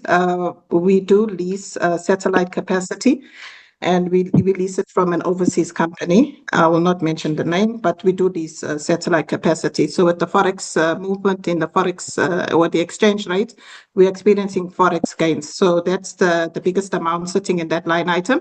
Then we've got a very small amount emanating from the profit we're generating on sale of assets. And yes, Chairperson, no balance sheet. Let me apologize. We do apologize for the fact that we did not include the balance sheet, but maybe just to touch on the line items in the balance sheet. Most line items are very static, very consistent from one quarter to the next and from one financial year to the next. No major material movements except for your trade receivables and your cash and cash equivalents. So what we are finding is that because we are billing SABC on a monthly basis, and they are our biggest customer, so we are billing them, and it's increasing the trade receivables amount, the data amount related to SABC, and then we bill them at least 71 million a month, and for majority of the year, they were paying 20 million, and then they increased to 30 million for November, December. Yeah, so, and they've promised to pay 30 million until the end of March. And then, of course, the department came in to assist and top up the 30 million being paid by the SABC for November and December with 60 million. So that is the situation with regard to the balance sheet. We find there's an inverse relationship between cash and cash equivalents and trade debtors. So as the trade debtors are increasing due to non-payments by our customers, and the big one being SABC, the other big one being USAASA, then our cash is depleting. So our debtors, which I'll touch on in detail, what's making up the debtor or the amount in the age analysis. Our debtors are sitting overall at about 1.8 billion. The biggest amount there is due to the SABC, it's over 1.6 billion. Then we've got 84 million owing by USAASA. Community broadcasters are owing 34 million. So what's sitting in our bank account, because we are technically subsidizing the SABC, we're carrying the cost of servicing them, and then they are not fulfilling their invoice payments on a monthly basis. So what's sitting in the bank account at the end of Q2 was 259 million. What's sitting in our bank account today, as we speak now, is 176 million.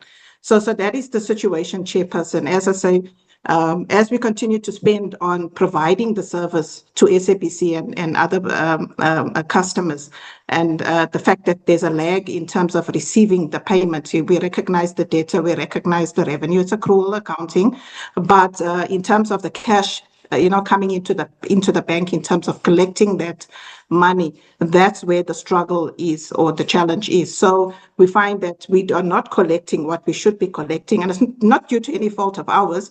I think we know the situation with the SABC. They are financially constrained. We know the situation with the other government entities and internal processes that are delaying or contributing to delays in them actually paying for the services that we're providing to them. So unfortunately for us, we are experiencing those challenges, and it's government initiatives, and it's quite sad because, we are actually funding government initiatives as Sentech, and as a result, it's depleting our cash reserves, putting us at stake in terms of going concernability. And I think the importance of that and the survival of Sentech and our contribution towards those government initiatives, I think it's something that all stakeholders need to reflect on and really look at the reasons or the root cause as to why key customers and government entities, sister entities, are not fulfilling their obligations in terms of settling the debt owed to Sentech. So we are struggling with that is the root cause of our financial constraints, Chairperson. And as I say, we do our bit, fulfill our mandate, provide the service, but then we expect, we are Schedule 3B entity, we are business enterprise, we are supposed to be self-sustainable, generate revenue, which we are doing because we are invoicing and we are recognizing revenue, but then sister entities not fulfilling their obligations and not servicing their debt, which puts us in this precarious financial situation. We are not a going concern at the moment. With 176 million in the bank, we are not a going concern. So let me just touch on once again, we will ensure that the balance sheet is included in the next reporting or presentation to the committee. So we are, fortunately enough, Chairperson, we have managed, as I mentioned earlier when I was presenting, we tried to implement cost containment measures. They have been working. And as a result, we are seeing some sort of relief in terms of the cash outflows when it comes to operating expenditure. It's not deferment of expenditure, it's cutting costs, meaning we've cut on travel. We've cut on a whole host of other expenditures, We've even cut on the salary increase for staff, It's very minimal, it's very small, because we are carrying another entity or entities. So our staff are actually suffering the consequences of that. So our annual salary increase was not, aligned with what other entities are actually paying their staff, and all because of our liquidity. It's not liquidity challenges, because if you look at your current ratio, we're sitting at 2.55, but as I mentioned, our current assets are increasing, which is debtors, but you can't sort of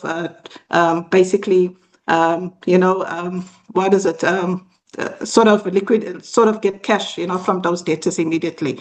So that is the challenge. But our current ratio is 2.55. So current assets are more than current liabilities. With our cash that we have got, we've been conservative in terms of spending, and we've managed, to manage our expenditure, and we've managed to pay salaries on a monthly basis up until today. And we've managed to settle our bills as and when they fall due. There's no interest on late payments that we've incurred. There's no fruitless and wasteful expenditure to date. So as I said, if people want to travel, go to conferences, we've unfortunately had to cut on training, cut on conference expenditure, cut on many expenditures. Most of our governance committee meetings are held online, virtual, to eliminate the cost of travel and accommodation related to board members as well. So everyone is feeling the pinch at Sentech due to the fact that, of course, we're in this financial, precarious financial position. Then there was another one, Chair, on preferential procurement, non-achievement of targets. Indeed, we have reported such, for the year to date, and we've implemented catch-up plans. And in particular, we've decided to go back and utilize the preferential procurement regulations of 2022, there are specific goals included that we are now incorporating in our terms of reference. We need to be upfront in terms of how we're going to allocate points to attract and make sure that you're previously disadvantaged, and we are falling short in terms of youth and disability or disabled people and female-owned businesses. So we are falling short in those three categories. So our terms of reference are going to be sort of tailored to actually attract those sort of companies, and hopefully we'll see an improvement in those targets. So yeah, so when it comes to evaluation and allocation of points, then those sort of categories will be getting higher points allocation. So we look at the 90-10, 80-20 principle, 80-20, and we tailor the terms of reference around that, and also the points allocation or awarding around that. So we are hoping to catch up in those three areas by the end of the financial year. Then there was a question around our EBITDA. So yes, the EBITDA is achievement is percentage is above budget. So it's due to the fact that we are achieving the revenue targets on an accrual basis. We are saving on expenditure. So those are the contributing factors towards the EBITDA. So it's a genuine achievement if you look at it in terms of recognizing revenue and recognizing expenditure. So it's not any sort of deferment. No, we don't allow for that because we do projections for the next 12 months. So if we're going to defer it, our next 6 months or 12 months, the financial position and the cash flow position will be even worse than what it is today. So when we say we cut on expenditure and we implement cost containment, it means even though we budgeted for X to happen, then we sit and discuss as approval Exco, as Exco and Manco, what can we do? What do we need to maybe look at deferring to the next financial year? We look at necessities and our ability to continue providing the service and fulfill our mandate. So that is key. So all the nice to haves are eliminated, and that's where the savings are coming from. If we need to sweat assets, we are sweating assets, delaying, procuring new laptops and new equipment. We've had to look at our useful lives of assets and use them for as long as possible. When it comes to movable assets, we've had to look at, where do we need to maintain infrastructure? Will not maintaining this infrastructure result in us disrupting the service? That sort of analysis. So I must say we are very busy analyzing the core operations as well as what we can afford to actually spend in terms of maintaining our operations and servicing our clients.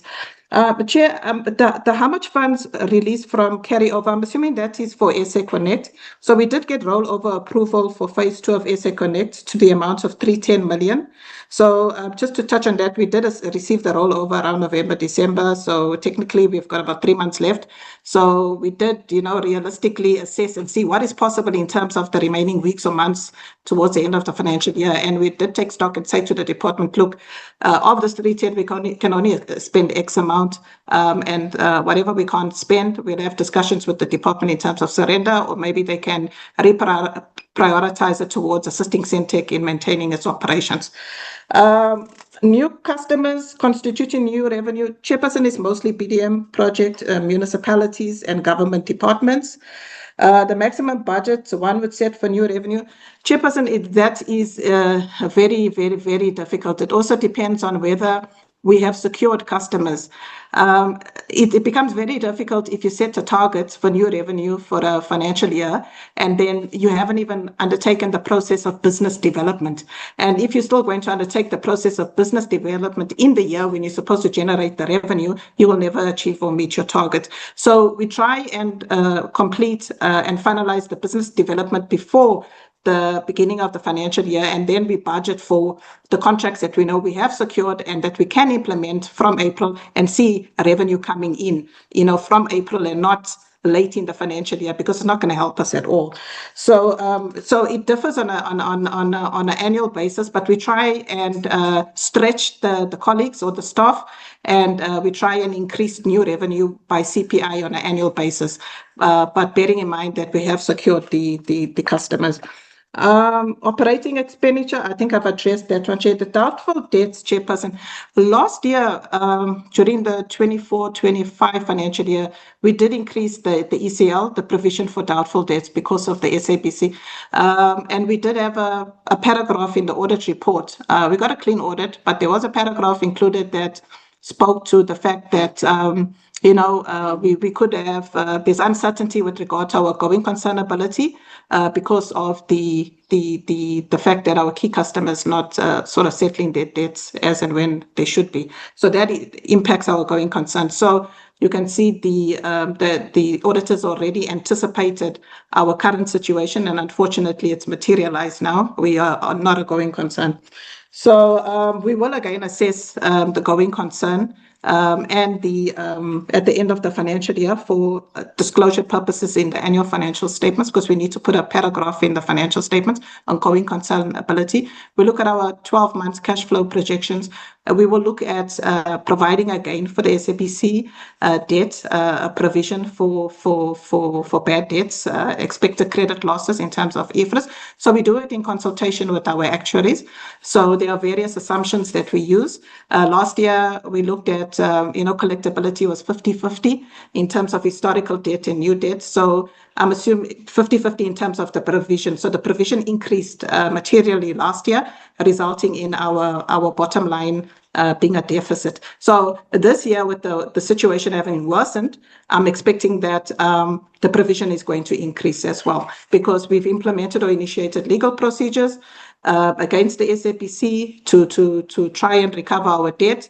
So, of course, we know that legal processes, first started arbitration, etc., and then eventually it'll get to High Court. So we're looking at a 12-month period where we can expect an outcome in terms of our efforts utilizing the legal process. So we don't see any recovery in the near future, at least for the next 6 months. So we are really realistic in terms of our cash flow projections, and that is factored into our cash flow projections as well. So I mentioned the current ratio, Chairperson. The book debt, so I mentioned 1.8 billion, 1.6 billion is SABC, USAASA's 84, community broadcasters 32 million. So with regard to community broadcasters, Chair, the collectability, they are struggling, I must say. It's a sad situation. So we are fair and try and be consistent. I mean, we've got our public broadcaster not paying us, so how do we penalize community broadcasters? So we do give them an opportunity, to try and settle their debts. So we do have discussions with them. We do enter into payment arrangements with them to try and assist them in actually remaining, operational. So that is the objective. So it's very rare where we actually switch off a community broadcaster. I think it's one of the last resorts. So we don't take that lightly. So something we just do, So if we had to switch off, it would be something that would go to approval exco and of course to the board. Yes. And of course, blacklisting community broadcast is not something we want to do. So we try and not you sort of follow that avenue. So we are quite reasonable when it comes to community broadcasters, because we have to be fair with all our customers. The employee costs, the impact of not filling vacancies. So Chairperson, when we implemented the cost containment measures, we did say to the executives that we would focus on filling critical vacancies, and those critical vacancies that are sort of geared or focused towards generating revenue, because our priority now is new revenue to sort of dilute that concentration with our key customer because of what's happening with the non-payment. So we need the new customers, the new revenue to actually get Sentech to be some sort of an independent organization, not dependent on one customer. So we do prioritize critical vacancies, but all the other vacancies like administration or administrative vacancies, etc., that are not necessary to be filled now, we sort of have put a hold on those. So there's a moratorium in that regard. But with the critical vacancies, we are undertaking recruitment processes. But just bearing in mind, Chairperson, that when it comes to employee costs, it's a fixed cost. So you have to carry it indefinitely. You can't not pay a salary. You can't make an arrangement with an employee that's coming on board, a new employee, not to pay them during their first month if we run out of cash. So we're quite cognizant and aware of that. So we don't want to be reckless and irresponsible in recruiting new people while we can't afford to pay them a salary. I don't think anyone wants to experience that sort of situation. So so when we fill critical vacancies, we do it in accordance with our affordability and the cash in the bank. Our going concern position of Sentech, as I mentioned, Chair, we've got today as we speak, I've got 176 million in the bank. We are not a going concern. Our cash flow projections going forward up until the end of March 2027 indicate that we will reach a deficit in the first quarter of the new year. So we are grateful and thankful to the department for the 60 million that they've processed and paid to us. It is a good helping hand. It has assisted us in remaining sustainable. We are due to receive 189 million dual elimination allocation. So I trust that we will receive it soon. So those are the type of revenues that are keeping us afloat during the period that SABC is not paying us, and USAASA is delaying payments to us because of their internal processes. So, but if you look at the next 12 months, we are not a going concern. Unless we receive some sort of lifeline or bailout to carry us for the next 12 months to compensate for SABC not paying us, we will probably be qualified because we are not a going concern. We will be preparing financial statements on a going concern basis, while at the same time we are not a going concern. So that is a challenge. We've had discussions with the auditors already. They've indicated the worst possible audit outcome is a qualification from the fact that we already know we are not a going concern. The cash available in the bank at the end of quarter two was 259 million. As you can see, it decreased. Now we're sitting at 176 million.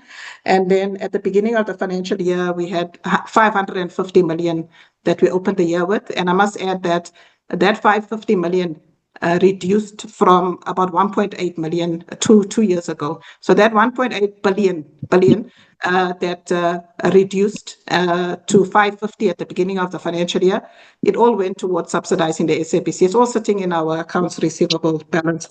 The impact on cash flow, Chair, I think I've covered that. Impact on remaining months and into new year, I think I've covered that as well. How long can we carry SABC or continue subsidizing SABC? I don't think we can. Currently, our duty, fiduciary duty, as a board, as an executive, is to the entity, Sentech. I mean, we've got staff that we need to sort of also prioritize in terms of paying them a salary. They are working in providing those services. So it's not just the fact that it's a fiduciary duty, but it's also a financial ability to continue subsidizing SABC. We don't have the financial muscle anymore. As I mentioned, the 1.8 billion is gone. It's sitting in accounts receivable, money owed by SABC. So we can't continue subsidizing them. Monthly charge SABC, I did touch on that, Chair, at 71 million. How has the department assisted with the SABC matter? Chair, I'll leave that to the CEO. I think I've covered all my issues. Thank you, Chairperson. Thank you very much, CFO. Steve, thank you so much. Before I give you the platform, Steve, let me just thank CFO for a very comprehensive and detailed responses dealing with the critical issues. I'm very much satisfied. There's only one point I wanted to deposit to you, CE, as you respond. My concern listening in, listening to the cost containment measures is Sentech is the owner of this huge amount of infrastructure that provides connectivity. My concern is the maintenance costs of the infrastructure as you go into all these cost containment measures. Are we compromising the efficacy, the reliability, the stability in terms of the maintenance costs of the infrastructure? As I invite you to respond. Thank you very much, Chair, and the CFO for those reflections. I'll go questions by questions. I think on the questions raised by Honorable Singh, the income statement issue has dealt with the balance sheet. I think just on the creditor status of payment, Honorable Singh, We are up to date with paying our creditors, compliant with the 30-day and contractual terms that we have with all our creditors. In fact, even for the SMEs, we've improved our payments to weekly payment, understanding the cash flow requirements for small businesses there. So we take due care as far as looking after our creditors and paying our contractual obligations are concerned there. Moving on to Honorable Chauke, your first question related to targets deviation, what the costs are on the women and disabilities. It's mainly cost containment, Honorable Chauke. We've had to hold back placement and appointments of certain positions which were targeted for improving our women representation and disability there. This issue, once we turn the corner financially and get onto the better days, we will focus on that and improve on deviation as far as the equity targets are concerned there. Are we innovative enough for people with disability? Yes, I think on the media platforms, as Chair was reflecting, we have the closed captioning capability that we worked on with the broadcasters, and the broadcasters are utilizing it on an ongoing basis. So for somebody who is deaf, they can see, text being spooled on the bottom of the screen there as the content is playing out. We've also recently worked on a remote for visually impaired citizens with the SABS and the broadcasters there. This is still work in progress and has not been finalized and taken to market as yet. So there is focus there as far as people with disability capabilities are concerned there. Then your third question on our interventions related to meeting targets. There are two targets we struggled with from a KPI point of view related to connectivity. The SA Connect one, we've had to revise the target. We will not be able to deliver the same number of connectivity we had targeted from the beginning of the year. The budget was released recently. We will be able to utilize about 75% of that budget as the CFO reflects, and then the connectivity will be realized in the subsequent year. So the target will be met in the next year. The one that we will catch up in this year, or working towards catching up in this year, is the 5G one, Honorable Chauke. And then you are also asking whether we are collaborating with other entities. Yes, indeed. We would have worked with NEMISA on the OTT platform. We have provided them our capability in the past. So we do share this strategic capabilities that we are building with other entities. The other entities sitting on the GCIS site, MDDA, is also leveraging our capabilities on an ongoing basis. We're also assisting other entities to achieve their mandate, USAASA, the SABC, as you could see that there is cross-collaboration across the entities to ensure that we leverage our capability and investment for a greater impact there. And then your other question is whether we have a sense of impact of our connectivity. Yes, indeed, the socioeconomic impact of enabled and connected society is immense as we go to the ground, Honorable Chauke. A citizen that is exposed to connectivity and access to internet, their rate of development, as research will tell, it's much faster than somebody who is not exposed to connectivity and internet. And we're getting verbal confirmation when we visit with the department, some of these enabled points of connectivity where people are able to access their learning material information as far as employment is concerned. It's quite easily accessible there. So there is definitely impact as far as connectivity is concerned there. And then you also raise an issue as to how has the cost savings impacted our deliverables there. CFO touched on this, but in the main, we preserve continuity of services. When we cut on cost, we always put continuity of services above everything else. And then growth and diversification of the organization is also a key focus area there. So we are quite careful not to hamstring the organization from its diversification strategy, and also to sacrifice quality of services in the process. And then coming to Honorable Subrathi, who chairs questions, I think, the CFO dealt with most of these questions, the details there. On your question, where is the new revenue coming from? So the new revenue is very much driven by our product of direct to home, the DTH and broadband and managed infrastructure services. Chair, you also asked a question, where would we end up the end of the year? We would have set a revenue target of about 600 million, 577 to be quite exact. We will end up around 450 million. And for an organization to generate a revenue that's significant in an ailing economy that is growing on an average of 0.5%, from our view, it is progressive. Chair, we've put that stretch deliberately of a very high new revenue. But to be straight on your question, we are forecasting to end up around 450 million new revenue at the end of the financial year. The drivers of customer satisfaction, yes, it's definitely skilling and focus on talented workforce at all times. So to this extent, we have even established our own School of Technology and Academy that ensures that we have a talented workforce that is able to deliver quality of services. Broadcasting and signal distribution network management is quite unique, it's not common.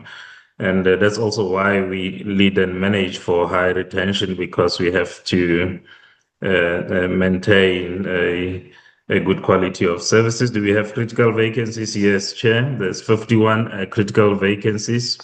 As a result of cost containment, we have prioritized 7 of these. That's what we are dealing with right now, and we are looking at revisiting this 51 vacancies once the situation changes.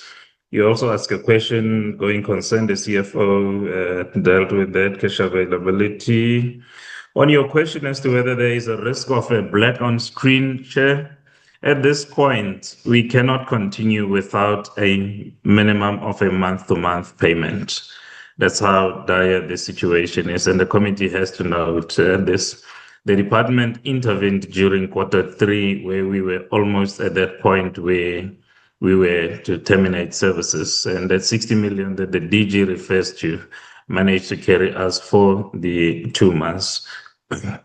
We are back on the engagement to continue towards the end of the year, and are hopeful, really, as we are almost every day, every week engaged with the shareholder, that during the month of February, March, there will be a long-lasting intervention coming towards this.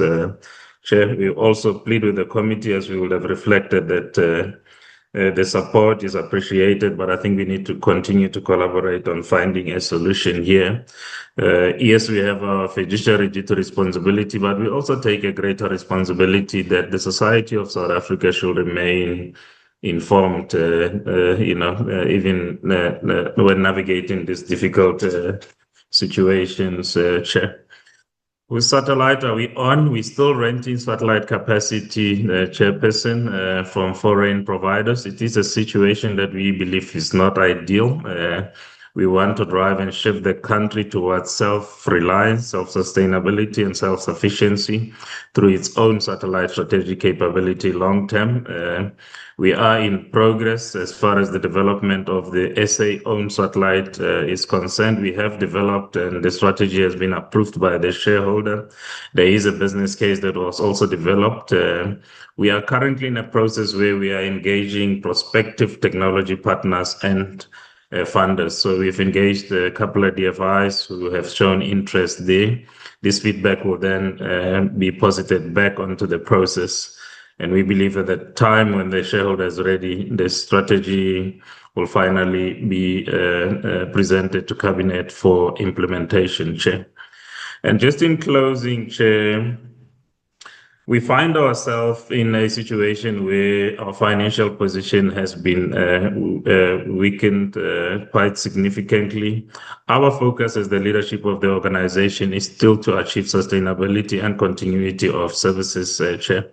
That's why we would have continued providing services even in the light of the challenges that we have been facing.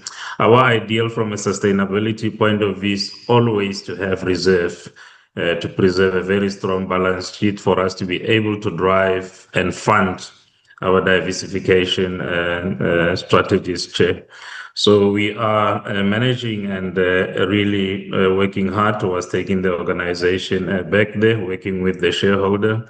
The shareholder's intervention is always appreciated, and your support is also always appreciated, the Chairperson. Thank you very much. Thank you, CEO, Mr. Leshope, for your responses. Chairperson of the board, are there any additions to you before I hand back to the DG to close the responses by the department on Sentech?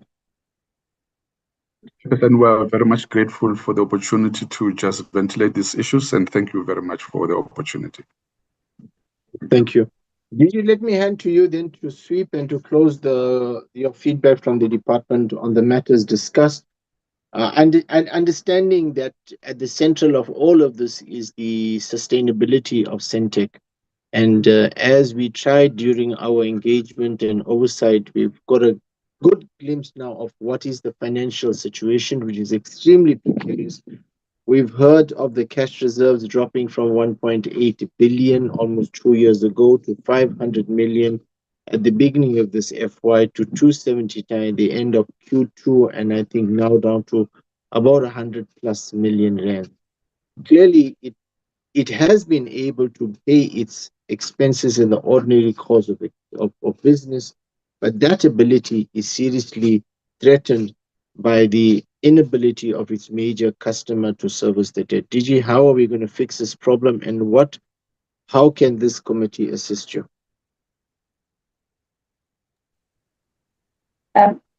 Thank you, Chair. I'm glad that the committee is offering its assistance, because I think the gravity of the situation is quite severe, Chair. Now, honourable members, I think we have illustrated quite substantially that the mandate of this entity, as far as universal access, and I think obviously their duty in terms of ensuring that broadcasting services reaches all parts of South Africa and even across borders, might I also add. And what they do is part of this universal obligation, Chair, is that it has to go even to the rural areas, remote areas of the country, even in unprofitable areas. And that probably also extends to also the role of the public broadcasters as well, and the public broadcaster, which is the SABC. And so we've never, as a department, looking at this entity as therefore a critical asset of the country. And I think the chairperson of Sentech raised this. And its public service obligation. As I said earlier on, we sat with the National Treasury. We did try to implore this point across to them. And in highlighting, therefore, the challenges that we faced in this day and age, beyond the SABC, which obviously is the largest debtor for Sentech, you also have your public broadcasters who at times have not been able to honor their services signal distribution cost. But the master transmission as well as the service level agreements, whilst it does cater for switch off, we can't afford that as a country. Honorable members, I think as a democratic state, we would know. Those are then, it starts getting into the nuances of us not being able to ensure that we're able to deliver the services. And I think, honorable members, for that reason, that is why I said in our engagements with the National Treasury, we've been able to at least provide a new allocation line related to signal distribution, or we call it operations. And this is purely to ensure that Sentech is able to provide those universal services, as well as, I want to call them obligations now. We're still going to have a discussion with National Treasury with regards to the actual details of it. I appreciate the fact that the response level in this instance, honorable members, was actually quite efficient and fast. As I said, we engaged them in November. December, we received a letter to indicate the allocation. We also received a special adjustment, honorable members, of the 189 million that I mentioned. That was for the dual illumination, which is also still another commitment that we have. And again, as a democratic state, adhering to the court order that we must keep the analog signal in transmission. So we've then had to make sure that we continue with that particular connectivity. And I'm grateful that at least as a state, we were able to find those reserves to then cater for the signal distribution, which is 189 million. Honorable members, we received yesterday then a further adjustment allocation letter. And I should have highlighted this at the beginning of the meeting to spare the CEO and the CFO of Sentech the grave concern that she highlighted with regards to where they stand. Now, National Treasury has given us an additional allocation of 700 million for the signal distribution. And I just want to highlight that this particular matter, this particular allocation, we're still awaiting for the funds or allocation letter firstly, because we need to also understand the conditions for that, or what obligations the entity must then be able to provide to us back, and then for us to file and table with National Treasury. I've also noted, and I think so Chair, coming back to your point, how can you assist us? This matter obviously is going to be very sensitive. So we've got an allocation for this financial year. It's February now, so it's up until the 31st of March allocation. In the outer years, there hasn't been an allocation as yet.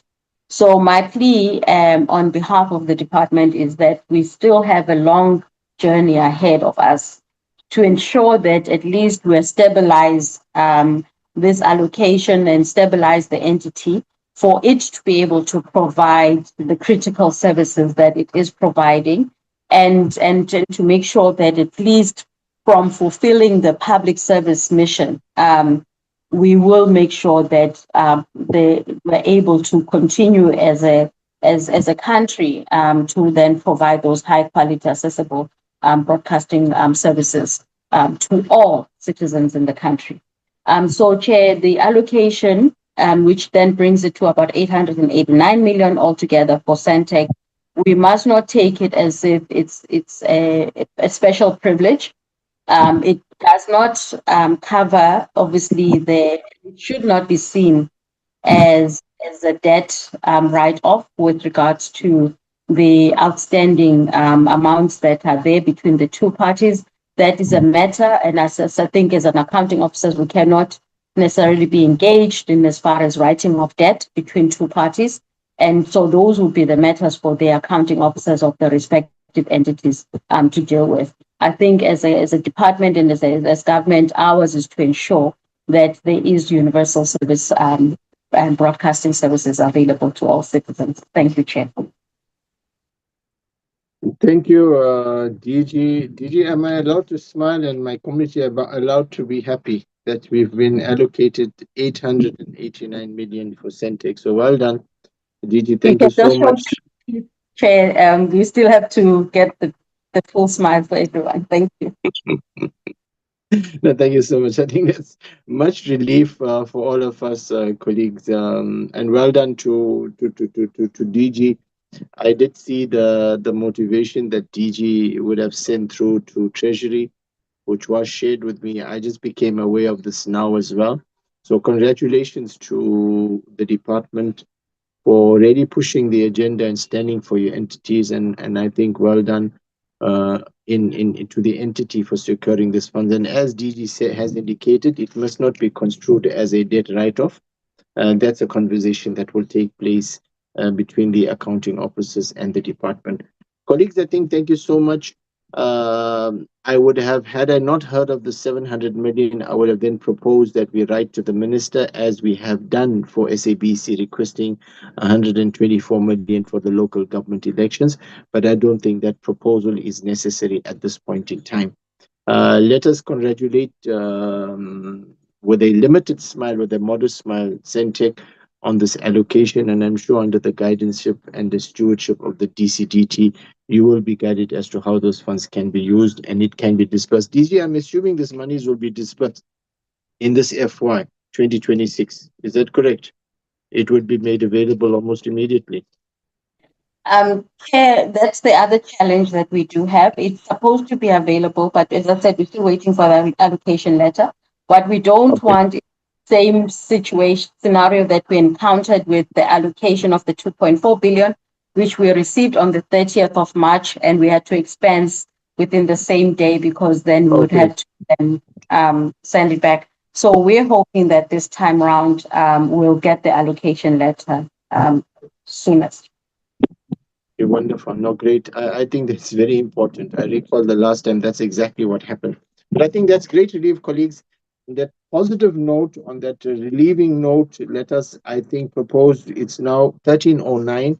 Let's give ourselves a 30-minute break. At 13:45, rather, we'll convene to receive the report from BBI, and therefore, thereafter, USAASA and USAF. So we'll adjourn and reconvene at 13:45. Thank you so much, colleagues.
Good afternoon, colleagues, and welcome back.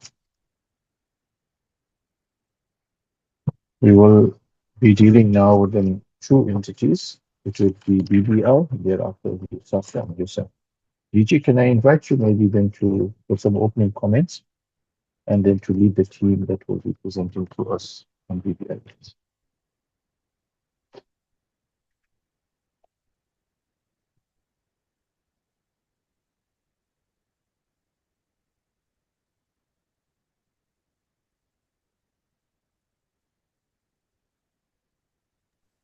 Chair, we are back.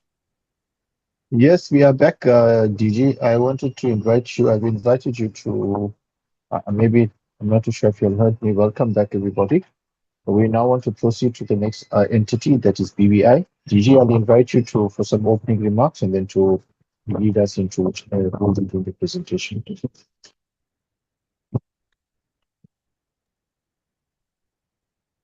Thank you, Chair, and good afternoon to the honorable members and to the colleagues on the platform. Chair, as I introduce BBI, with the chairperson and the CEO who will take over.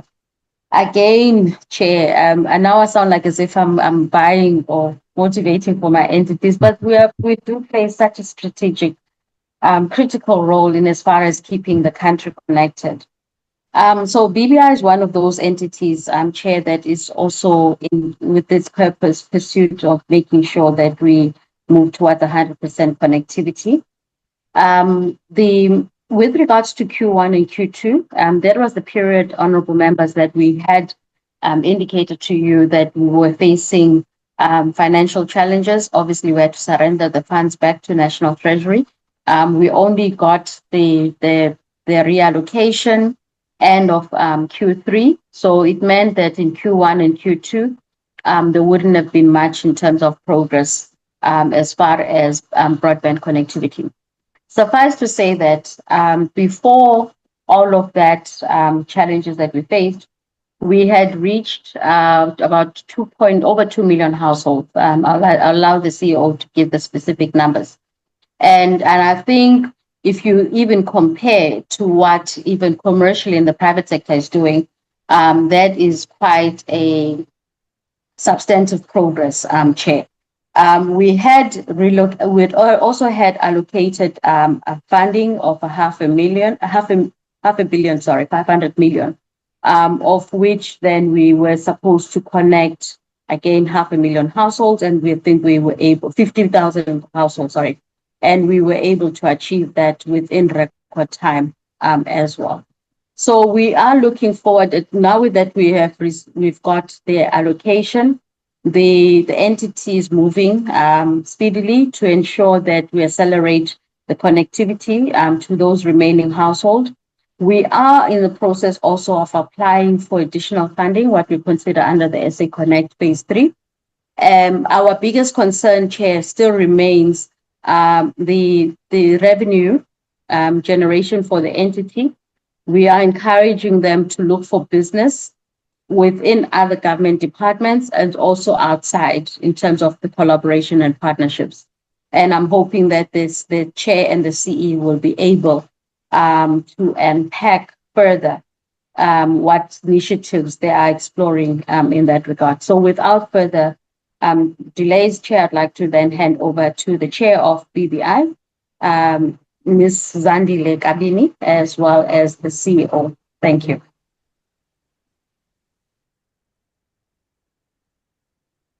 Ms. Kabini, we welcome you. Thank you, Chairperson. Good afternoon to yourself, honorable members, DG, and the rest of the colleagues. And thank you for the opportunity to present our Quarter 1 and Quarter 2 reports. As the DG has indicated in her opening remarks on BBI, in the quarters under review, BBI achieved 78% of its targets in Quarter 1. And unfortunately, we fell to 61% in Quarter 2 based on the financial constraints we encountered during these 2 quarters, as the DG has indicated. And The financial sustainability challenges that we encountered were mostly relating to revenue shortfalls, cash flow constraints, and the delayed project funding, especially for SA Connect Phase 2, as the DG has alluded to.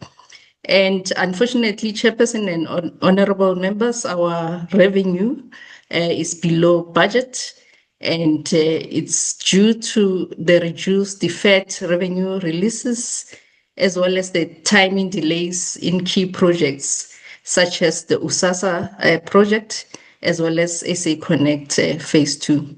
And as the DG has indicated, we also faced extensive external pressures from a financial point of view, including the funding pause from National Treasury, which impacted most of our SA Connect Phase 2 rollout schedule targets.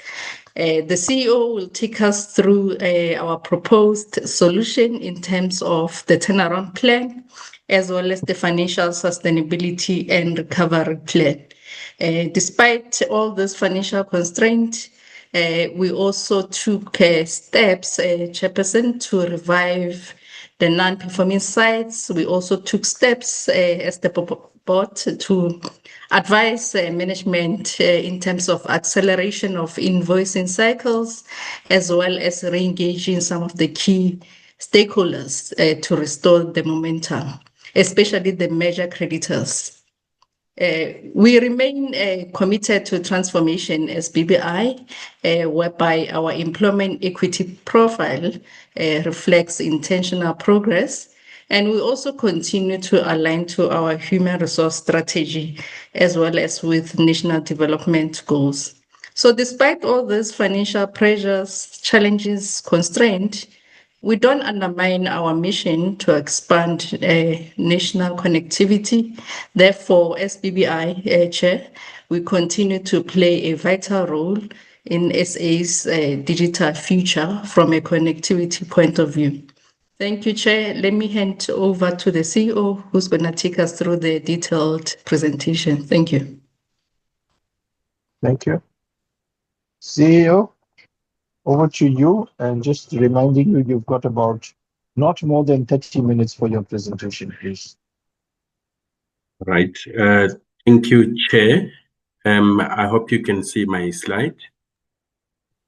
It's coming on. I'll inform you. Yes, we can see your slide. Right, and it's in presentation format. Good afternoon, Chairperson of the Portfolio Committee. Good afternoon, members of the Portfolio Committee, DG, and colleagues. So I will take you through what has been introduced by our Chairperson. We'll go into a couple of details here and there. I just want, before I proceed, to announce that we don't have a CFO anymore, a permanent CFO.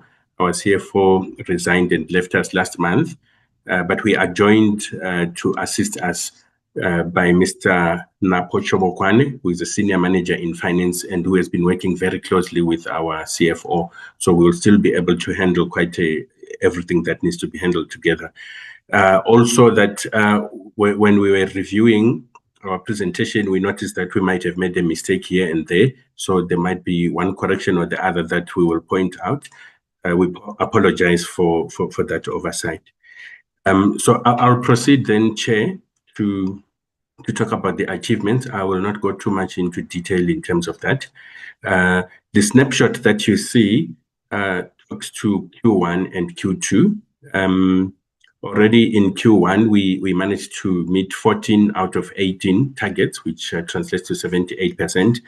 On the second column from the left, we've got those targets there. What you see in red, like the revenue year decrease, which is 20%, or the operating loss minus 33 million in debtors days, as well as the targeted procurement at the bottom there at 39%. Those are the targets that we did not meet in the first quarter. And in the second quarter, we managed to meet 11 out of the 18 targets. So we dropped down by about 3 of them. And again, you would see those are marked in red, the ones that we did not meet. Significantly, you'll see also the number of SA Connect sites, which is sitting at 0. in quarter two, which shows exactly what the DG and both our chairperson have mentioned in terms of the project pause. We have started running with the project to catch up. We are accelerating to make sure that we deliver. And in spite of what we have not met during those quarters, we remain committed to tracking all the KPIs and meeting all the key mandates and objectives as required. In the next slide, Chair, I will invite my colleague Napo to proceed with the finance section. Thereafter, I'll take you through the rest of the presentation pertaining to the rest of the organization. Thank you, Chair.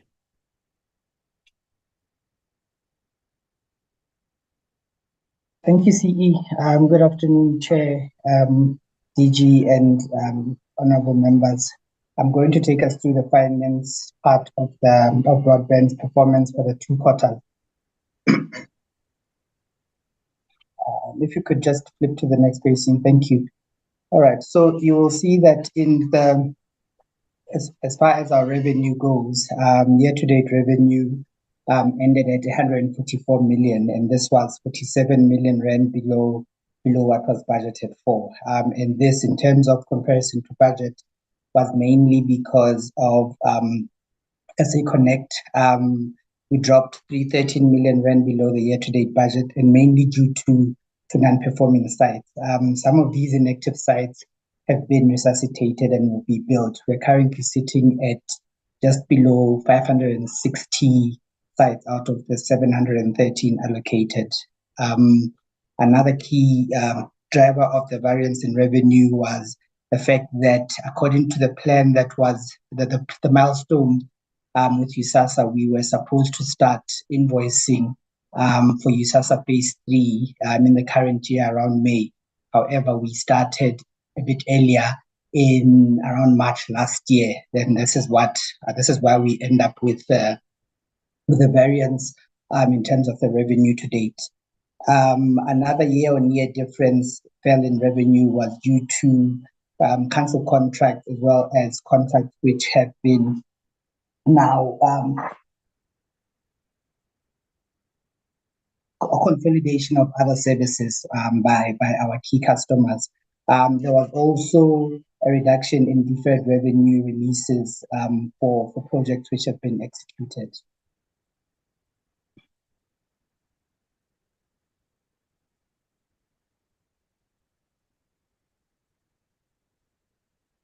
All right, so in terms of our cost of sales, year to date was 23 million rand below the budget, and this is mainly due to the same USAASA A&P. Because we had started the project a bit earlier, some of the costs which were budgeted to be incurred in the current year had already fallen and been released into recognized as expenses in the prior year. There was also a below budget in fiber lease cost as well as co-location, and this was mainly because of delays in OPGW for Eskom and a delay in proposed leases and timing of leasing of new sites. With regards to our operating expenses, we are 17 million rand below budget.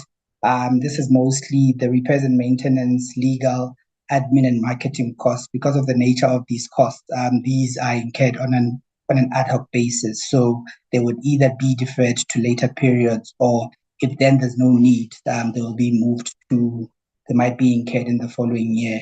In the current year, we also then entered into an operating lease for company vehicles, which has then resulted in a variance between what was budgeted for and what was actually incurred.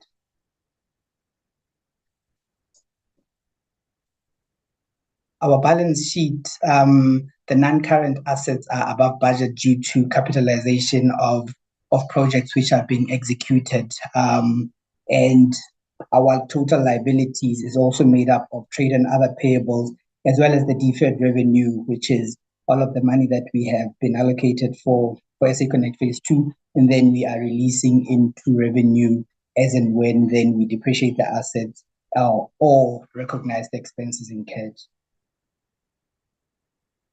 I think that brings me to the end of the finance part. Okay, thank you, Napo. Let me see. I'm sharing. Okay, thank you, Napo, for that. I will proceed from here, Chair. So, as part of the problems that we have had, we have embarked on a turnaround strategy to improve the performance of the organization, this being led by board and the executive committee of BBI. We're focusing on 5 different pillars in order to turn the organization around. The first one is financial stability, where we need to look at stabilizing the net cash flow by renegotiating contracts, checking and assessing whether we do need all the links that we have from third parties, and recapitalizing the organization. And then very paramount on what we are focusing on is revenue generation. Because even though we're looking at cost savings and so on, we believe that the biggest part that we need to work on is the top line. And we are going to commercialize new products and services over and above the leasing of the normal products, the traditional connectivity products. We're looking at revamping the old SA Connect and USAASA sites that will bring in the revenue that is required. Already we have mentioned about the sites that are down at the moment. And then on the opportunities that we are receiving both from the private sector and from government, we would like to implement these as quickly as possible, accelerating sales to revenue conversion. We've got teams that are focusing on that. The reduction of cost across all functional areas includes the self-imposed moratorium on hiring. You will see later on when I show you the figures that we are running on low in terms of human resources.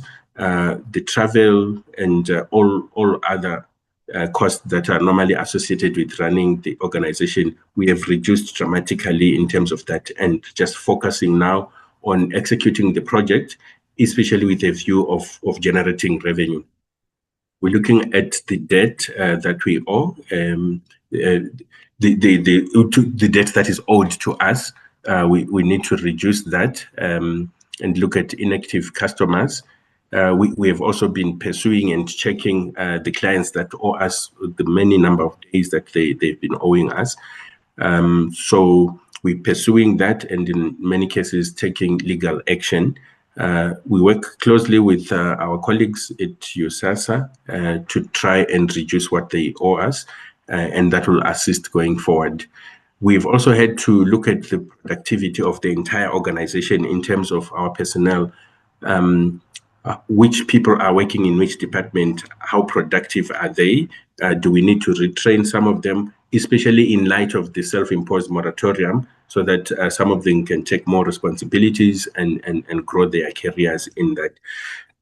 So these are some of the pillars that we are looking at, and we have to report to the board bi-weekly, and we meet twice a week with the key core team that is focusing on all these pillars. We've identified 37 strategic priorities that we are pushing on a daily basis in order to try and turn the organization around.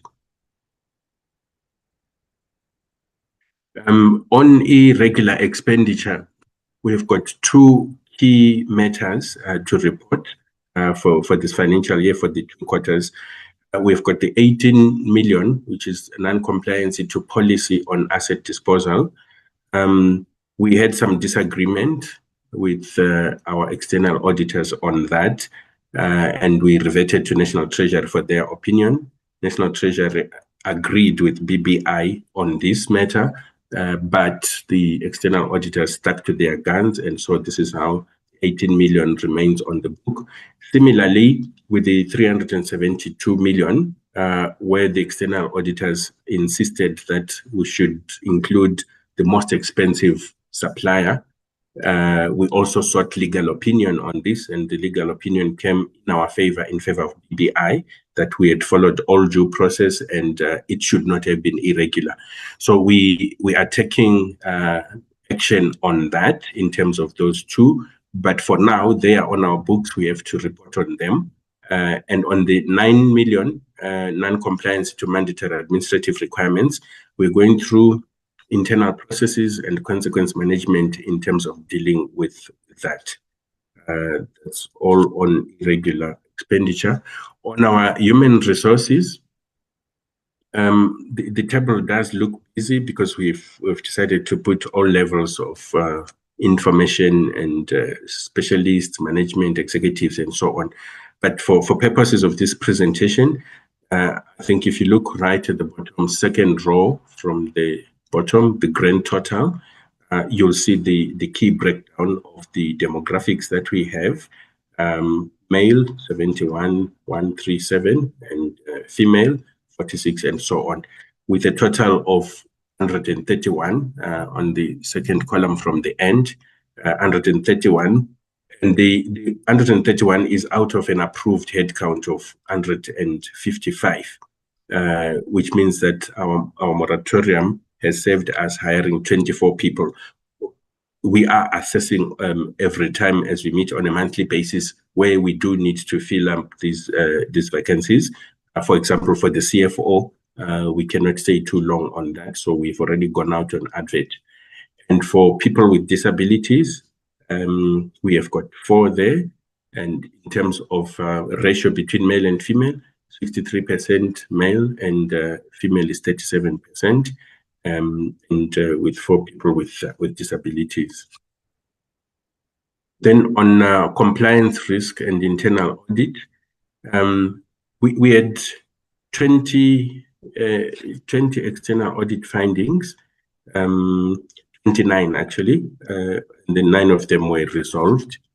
In the various categories, the plant equipment, disclosures, compliance and internal controls, and so on. And if I go to the next one, out of the 29 from the previous financial year, we have resolved 86%, and 4 were left out. And in the current financial year, we are pursuing the 20 that were left, of which some of those 4 were incorporated into the current financial year. And out of that, we have resolved 9, and we are left with 11, which we intend to complete by the end of this financial year. Bearing in mind we are reporting on Q1 and Q2, we've already made some progress in Q3 on resolving some of these external audit findings. Then on the strategic risks, most of the risks have not changed. If you just compare between Q1 and Q2, you'll see that for the most part, the colors remain the same, whether we're talking of cybersecurity or rapid changes in the business-to-business sector or loss of market share and so on. The one that we have had to add after we presented to the board is the very last one, which is possibility of a failure to continue as a going concern. We put it at level 1. There are quite a few mitigations that we are putting in place, including what the chair has mentioned. We are aggressively going out into the market to try and get business. The department, led by the DG, is also assisting quite dramatically in talking to our sister companies and encouraging them to also work very closely with ourselves. And so we believe that we are just on the edge, and if all the initiatives that we are following through do work out in the next month or so, we should hopefully be out of that risk of going concern. Let me end there, Chair, and hand back to you for specific questions. Thank you. Thank you, CEO. Thank you for your very precise and succinct presentation. Let me then open the platform to colleagues for engagement, noting and maybe appreciating your 78% performance in Q1, and also noting your decrease in performance in Q2 due to financial constraints to 61%. Also noting the challenges of revenue shortfalls and delayed funding at the SA Connect 2. Colleagues, we have the presentation from BBI, which is one of the entities we had carried out an oversight over. So I think we quite intimately understand the challenges they face. So I would then afford colleagues the opportunity to raise the concerns they may have. Maybe whilst colleagues are reflecting, I see no hands. Okay. So let me just pose two, maybe at most three questions. So the SA Connect budget revenue is 13 million below year-to-date budget due to, and I quote, non-performing sites. Now, the presentation has indicated that, and I quote, some of the inactive sites have been resuscitated and will be billed, and unquote. So around that, how many SA Connect sites are currently inactive versus those that are active? What is the total potential revenue, annual revenue that is being lost due to these inactive sites? And maybe what are the specific reasons you can take us into confidence with that these sites have become inactive?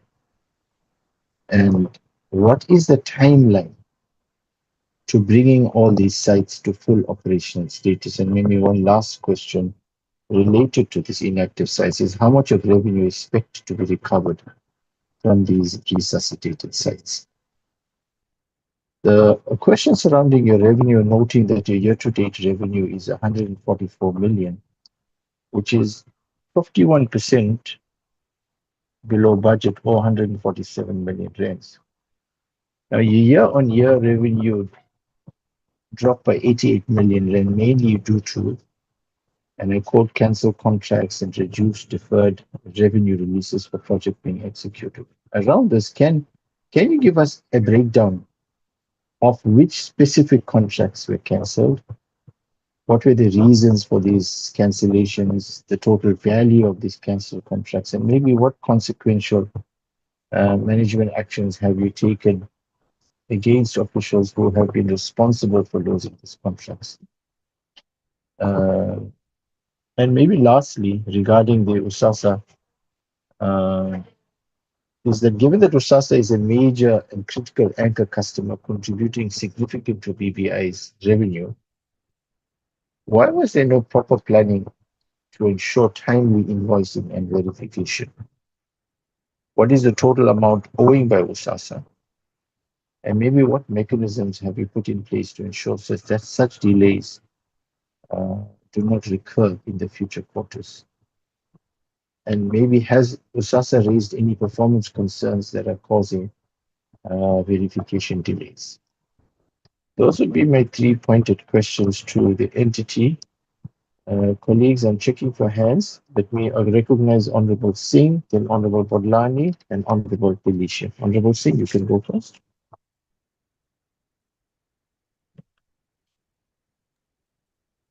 Thank you, Chair. And thank you to the department, to the entity for the presentation.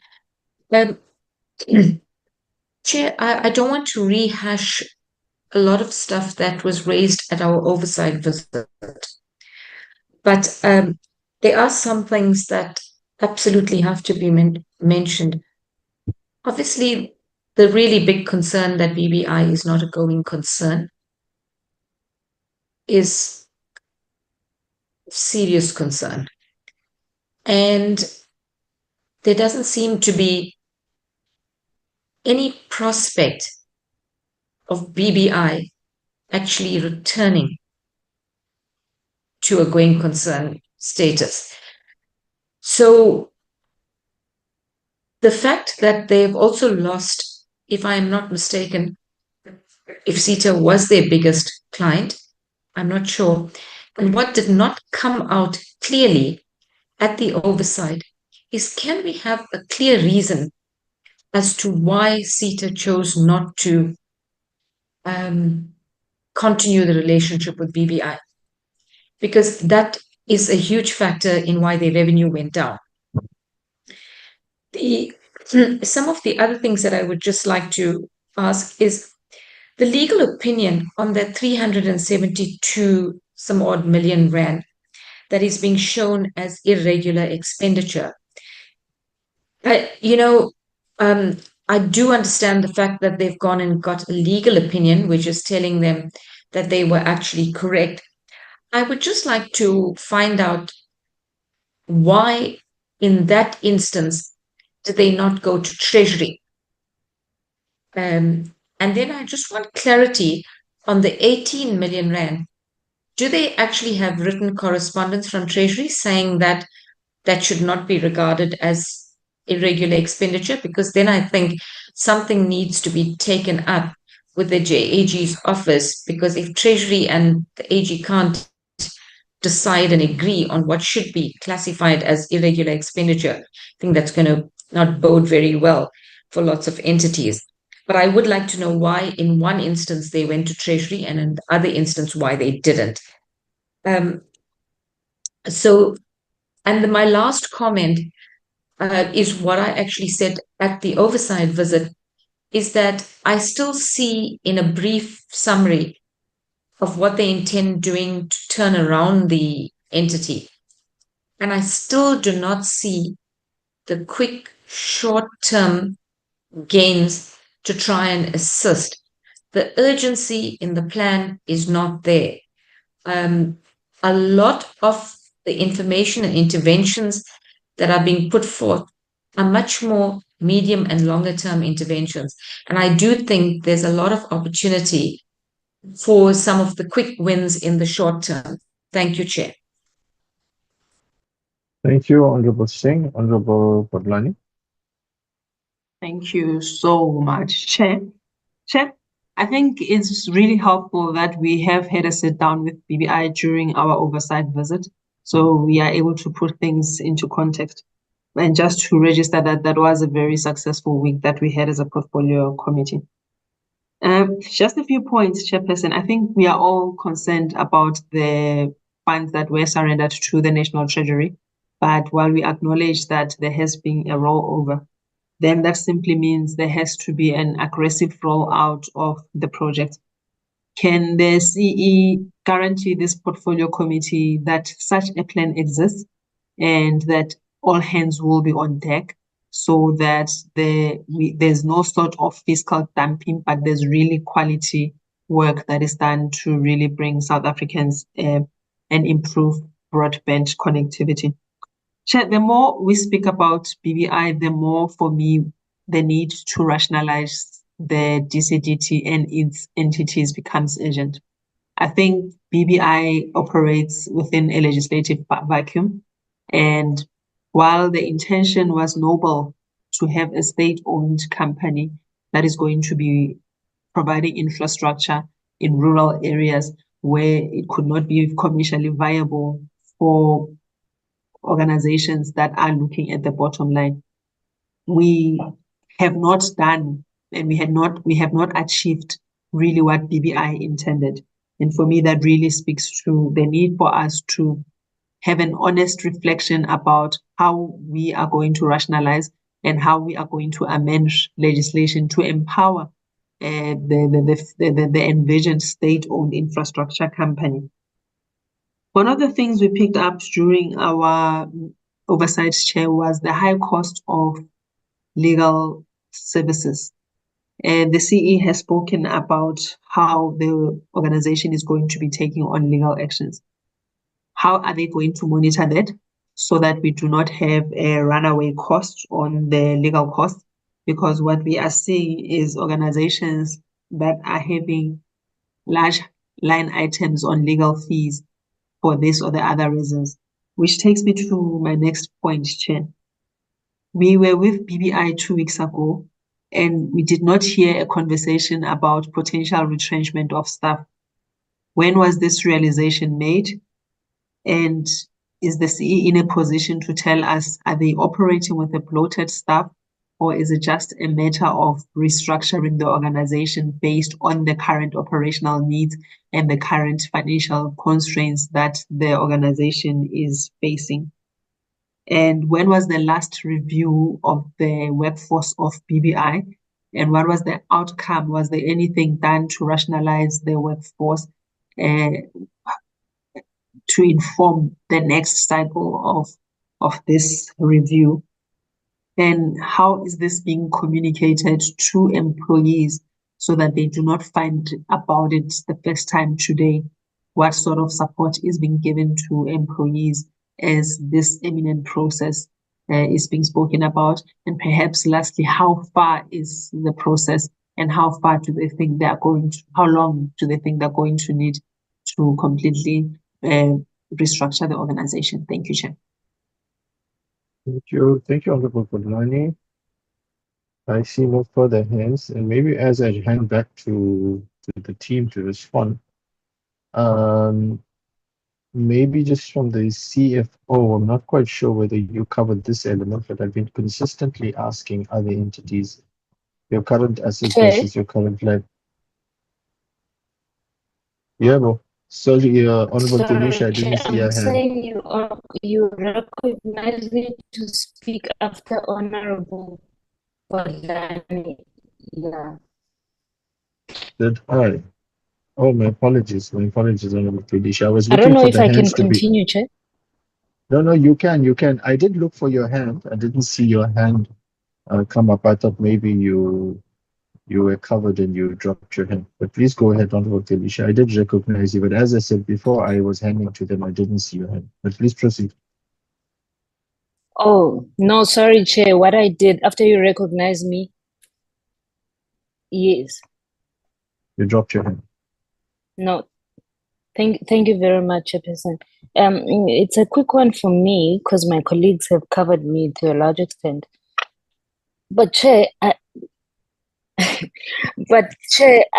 do want to state that I don't find comfort in knowing that because the report does say that it does repeatedly mention that the filling of executive roles, is an ongoing agenda item for Human Resources Committee. I find no pleasure in that because why do you have vacancies? Why are you still having acting and vacant leadership roles in a state entity, Chairperson, that is in a financially emergency, if I can put it that way? So I need to understand whose failure is this, that you've got this state entity that is, missing strategic, people, because another thing, and the reason why that is my other concern is that the same report shows that the filling of it shows that the cash reserves of BBI fell from 70 million to just 3 million in 6 months. And you can't say that the vacancies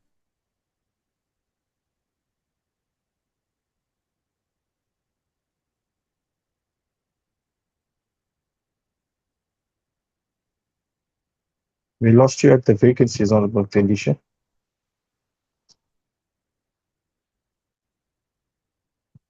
Am I the only one? But we lost Honorable Tanisha at the vacancies. We did lose a Chair. Thank you.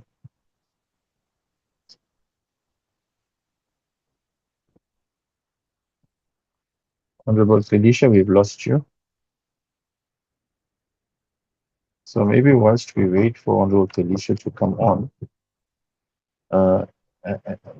CFO, I would like to just get a snapshot, as I've been asking other entities, what is your current assets, current liabilities, your current ratio? I think the cash balances and the movement in cash balances, Honorable Tanisha was going into that, but if you could just, as part of your summary, just indicate to us that we just want to get a situation of the liquidity position of the entity, and maybe the chairperson of the board needs to maybe comment on the fact that if the entity is technically insolvent and we are continuing to trade, is this classified as reckless trading in terms of the Companies Act? And what are our urgent mechanisms to pull it back?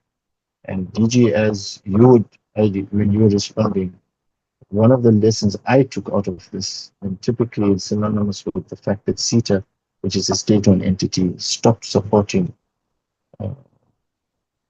drew its business from BBI. We're not finding sufficient uptake in terms of government-to-government business. And I think if we can get governments, these departments to do business with one another on an arm's length level on the basis of fair service levels, etc., I think we won't be facing the kind of problem we're having here. As a result of which, we're finding that state entities are now having to compete with private enterprise because our own entities are ignoring them. So, Honorable Felicia, I see you back on. I invite you back to complete. We lost you when you were speaking of vacancies. Yes, thank you very much, Chairperson. I'm back. I'm sorry, I apologize about that. It was a connection issue. So yeah, so I'm saying, who is responsible for that? Like, because we get it a long time. I mean, all the time that, you know, there are processes, challenges, oh yeah, we're doing, you know, it could be just to pacify us, to say, you know, it's a recurring agenda item on the HR committee. We don't want it to be a recurring item. That's not the point. We want position filled, because now we have an entity that could stop operating, and which then leads to my next question, Chair, to say, now that BBI is flagged as a risk to stop operating, I'm then just interested in knowing what the minister is doing to save the entity. Is there anything that is being done? Another important issue for me, Chair, is that the report shows that there is a history of irregular expenditure, right?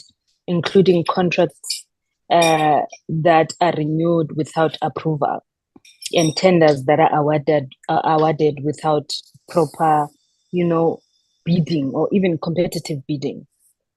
So what has been done about this? Why has there been no serious consequences? Because there's no consequence management for this repeated failure to follow the law. And it's setting a wrong precedence in that. And I always say to our committee that people come here and say, oh, this has been done, and you know who did it. And, you know, it's a repeated failure to follow the law, but there are no consequences. So can we be told what is being done, or what was done for a serious, you know, action like that? And maybe the last one, Chair, BBI failed to meet its own targets for procuring from Black women, youth-owned businesses. At the same time, you know, it takes over 40 days to even pay people, right? And this is killing the business. This is killing the SMMEs, suppliers that the government claims to support. Because then how do we have then a government that claims to support Black businesses when its own entities are just, they seem to be choking them in late payments? And this issue has been addressed, that government is one thing that, you know, make sure that the Black businesses are drowning or are shutting down because they do not pay them. So what is being done there, Chairperson? And maybe the last one, SA Connect Phase 2 project, which was meant to provide these Wi-Fi hotspots to poor and rural communities, was stopped, you know. So there were no hotspots that were installed. And maybe they can just maybe then make us understand why this was the case. Why was this critical service delivery program halted? And will it ever be restarted at any time? What is the plan there? Thank you very much, Chair. I think I'll stop there. Thank you, Honorable Felicia. There's no further hands, so let me hand back to the entity. DG, maybe you want to lead the responses and then hand to your team. Thank you so much. Thank you, Chair. May I then invite the Chair and the C to take the responses? Thank you.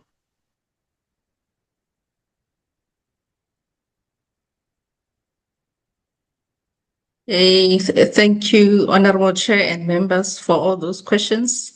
So I'm going to tackle questions relating to governance and hand over to the CEO to tackle the ones relating to operational matters. So there were two questions of which they are related, and hence the response will be encompassing. So there was a question about the current state in terms of the financial constraints and the going concern status and the reckless trading. So after the portfolio committee visit, we engaged and communicated to the two shareholders about the current financial status in BBI as well as the going concern status. And one of the emphasis in our communique to the two shareholders was the fact that there are statutory implications of reckless trading and associated risks. Therefore, we require further advice from the department. Further to that, we also came up with additional recommendations that also talk to the question around the quick wins on the turnaround plan.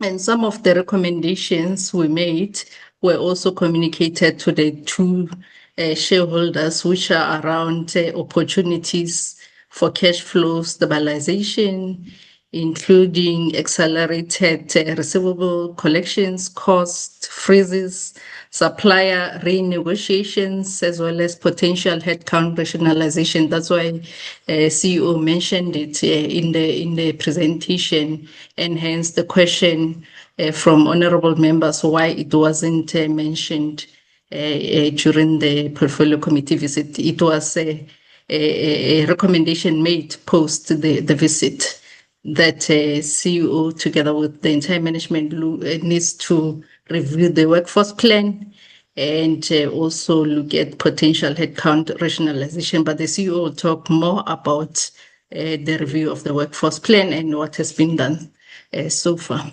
So other recommendations to rescue the current situation were around potential funding options, including short-term bridge finance that require the support of the shareholders, as well as government guarantees.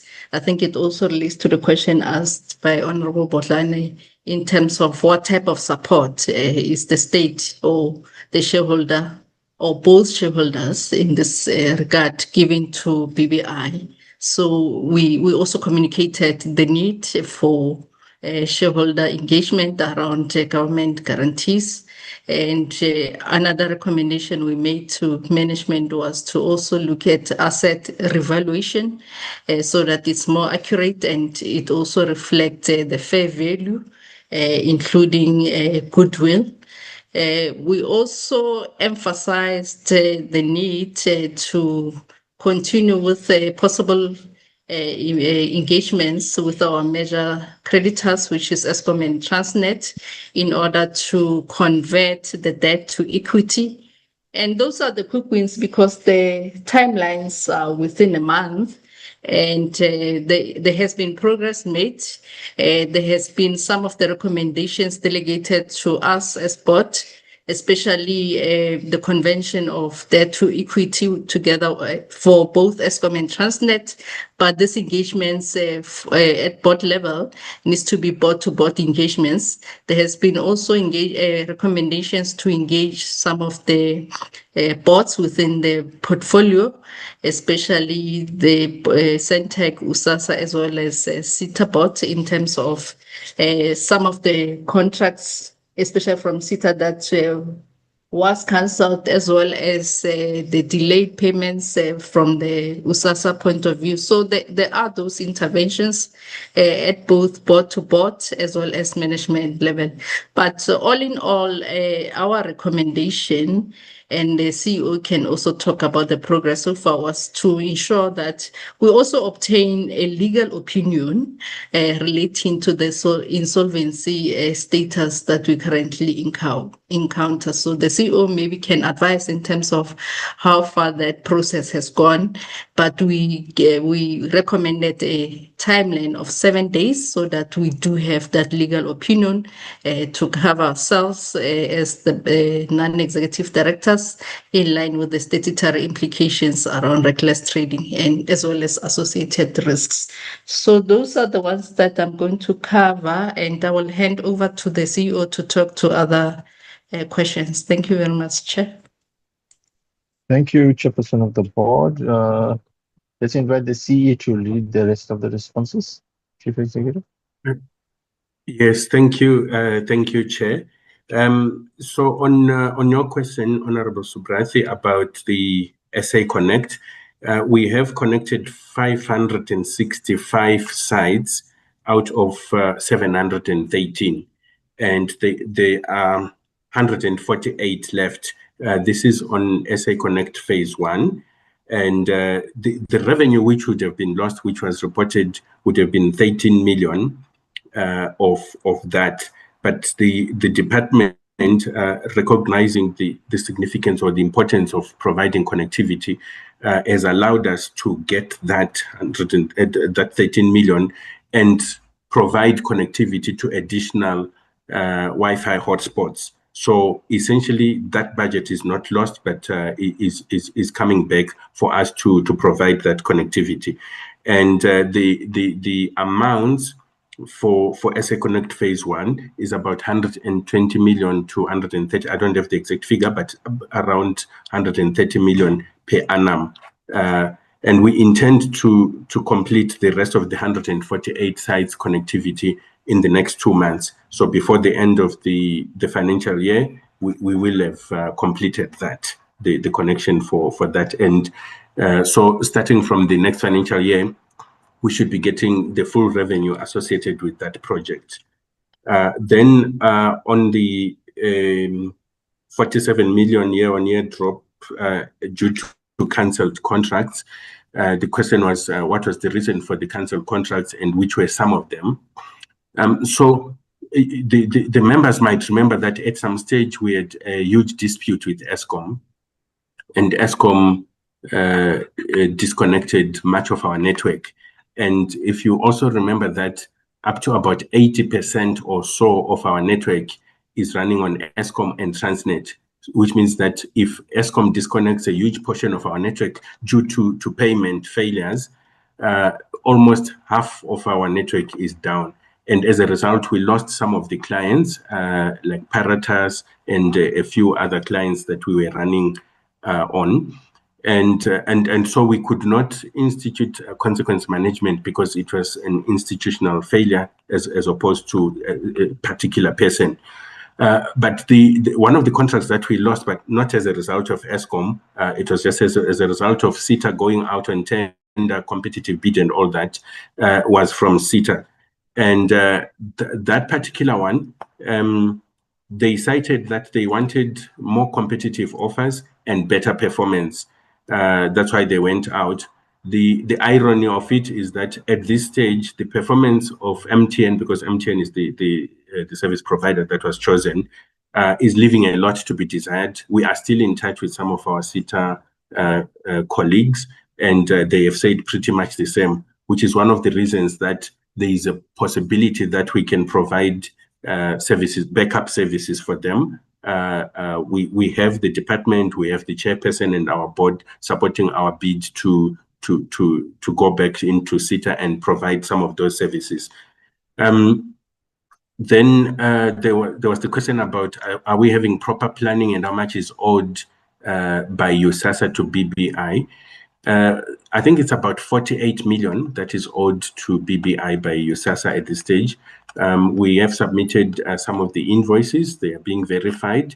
We are collaborating and planning together, especially on the forthcoming project for connecting Sekhukhune and the Free State in Kharib.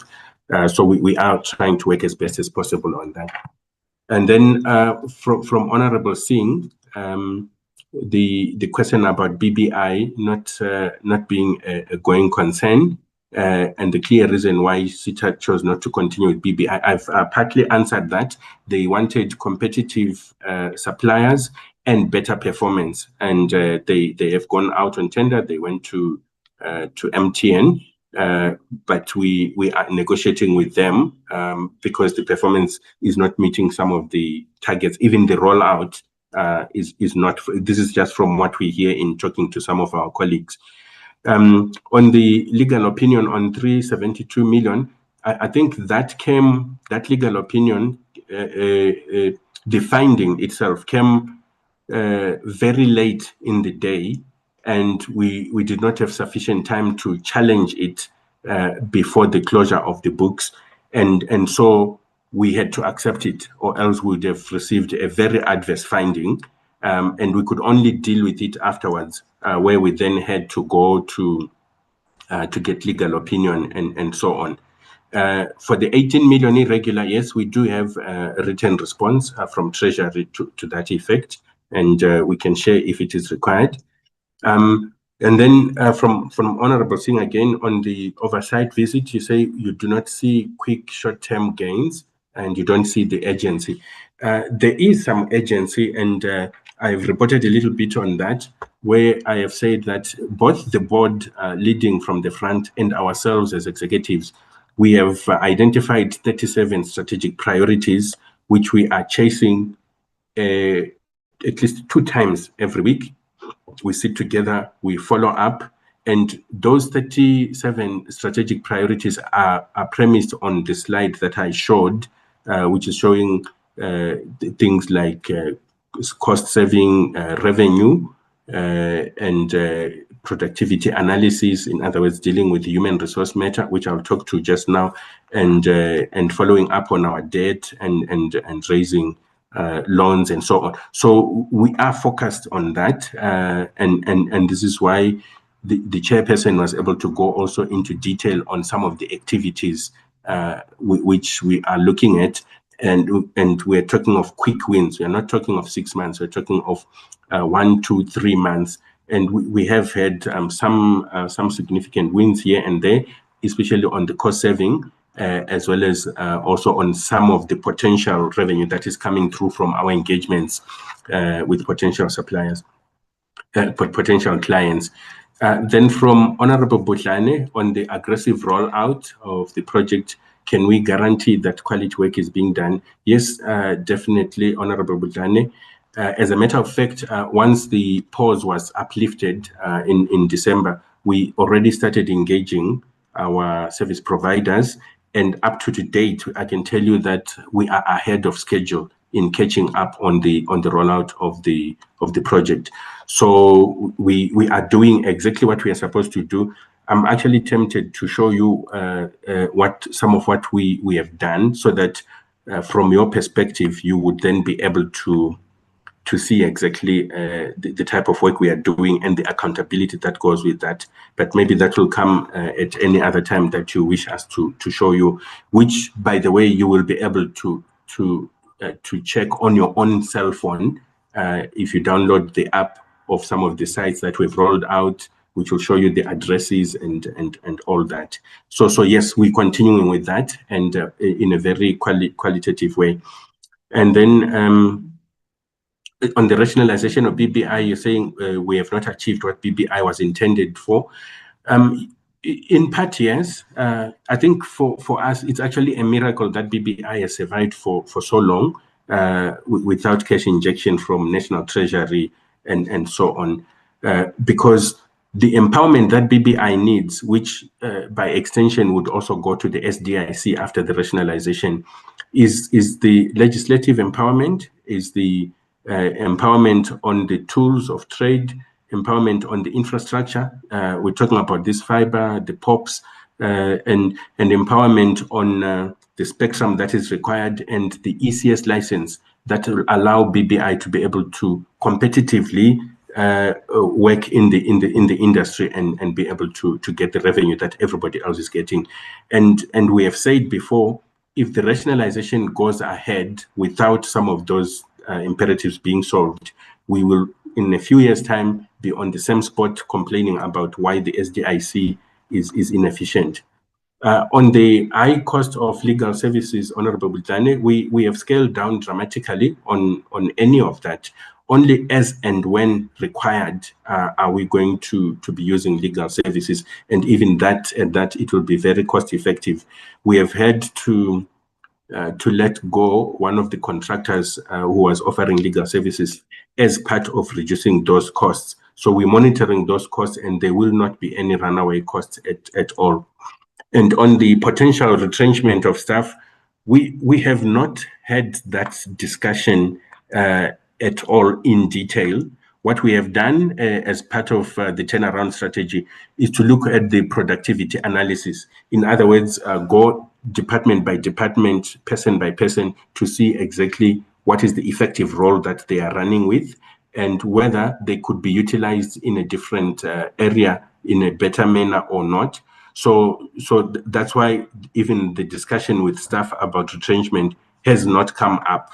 It may yet come up, but we have proactively and preemptively decided to not hire, especially when we are in such a state, because that's what then leads to retrenchments, and we are not there yet in terms of that. And the review of the workforce, when was that done? We finished just last month in terms of that. And we have not yet communicated that because the reports are still being compiled. And as soon as we are done with the compilation, then we will look at whether the restructuring is required or any changes at all might be required in terms of that. From Honorable Delisha, in terms of not finding comfort in terms of the fact that there are executive roles that are still vacant, I think with where we are, we would like to tread very cautiously and not rush to fill in vacancies when our finances are not in order. You would have heard that I mentioned that we don't have a CFO. That is one of the positions which is statutorily required for state-owned companies. And for that, we have gone out, we've advertised. But for the other roles, where we believe we have got internal acting capacity and we are supporting the people that are there, for now, while the finances do not allow, we believe we should continue like that. And as soon as we have turned the organization around, then it begins to make sense to then fill in those vacancies. Otherwise, we become reckless. We fill in a position, and then when that productivity study that I spoke about comes through, then we have to retrench, and it becomes unfair for the careers of those people. Then the cash reserves that went from 70 million to 3 million, it was essentially because of project execution. We had received, like the DG mentioned, cash upfront for us to be able to execute certain projects, of which I have reported that we are ahead of schedule on those projects. And so we had to pay the service providers and so on. On the minister's intervention, I'll leave that to the DG. The irregular expenditure, I think we have mentioned that. But I think your question, Honorable Delisha, was on consequence management and repeated failure. No, we do not have that. There has been specific and targeted consequence management where a transgression has been found in the organization. Obviously, we'll be able to give you in writing, if you so wish, what has happened in particular on which specific areas. But in summary, some people have had to leave the organization, and in some cases, some people's contracts have not been renewed as a result of that, as part of the consequence management. So all irregular expenditures that we come through has to go through the loss control process, and it has to be condoned at the right level, and we take through people through consequence management where required. On failing to meet the procurement targets for women and people with disabilities, this has happened primarily because we're not doing much procurement, and especially during the pause as well. And so it becomes difficult if you're not spending anything to be able to meet those targets. You can only continue with the current contracts and so on. But with that having been lifted, the moratorium on the project, we are focusing on those in order to meet those targets. And I think for Q3, we have actually met those particular targets. And we do agree and accept that when we delay paying, we are choking the SMMEs that would create jobs and so on. We are prioritizing these with the project now back in full swing, and we are engaging with the service providers on any other mechanism to support them, whether to give them guarantees or letters of support, so that they are also able to get loans and be able to do business. I think if you might remember that at the time that we were executing these projects expeditiously, even the service providers, the SMMEs and access network providers, the smaller suppliers, they were all praising BBI's name because we made sure that we met this target very rigorously and we supported them. And this is why you see, even at this stage, they do understand where we are, because as soon as things turn around, we prioritize on supporting them. And then the last one, I think, also from Honorable Twilishe, was on SA Connect Phase 2 project being stopped, and why we had no hotspots that we rolled out in Q2. The main reason was that the project had been stopped by National Treasury and by the department by extension. And so none of us, not ourselves, not our sister companies, could do anything about it. And that is why there was no hotspots being rolled over. But having said that, the project has been restarted, and I'm reiterating again, we have met the catch-up targets from our perspective, and so we are going full steam ahead in terms of that. I think lastly, from yourself, Honorable Subrathi, you were talking about cash balance and indication of the liquidity of the entity. I'll hand that over to the senior manager, Mr. Napo. But before I hand over to him, I just want to see if there's nothing else so that I don't have to come back on that. So the chair has addressed the technical insolvency and the agent mechanisms that are put in place. And we have also answered on why SITA stopped supporting BBI, which the board is also seized with in terms of trying to get that back. Both the board and ourselves, we are trying to work as best as possible with SITA to get some of the business to also support MTN in terms of some of the areas. Maybe, Napo, you can talk about the cash balances and the situation of liquidity of the entity. Thank you, Chair. Thank you, CE. Yes, so on the question of the cash balances, as at Q1, we're sitting at 70 million, Q2, 3 million, and as at the end of January, we're sitting at 4.4 million rand. And with regards to the current ratio, it's 0.08 to 1.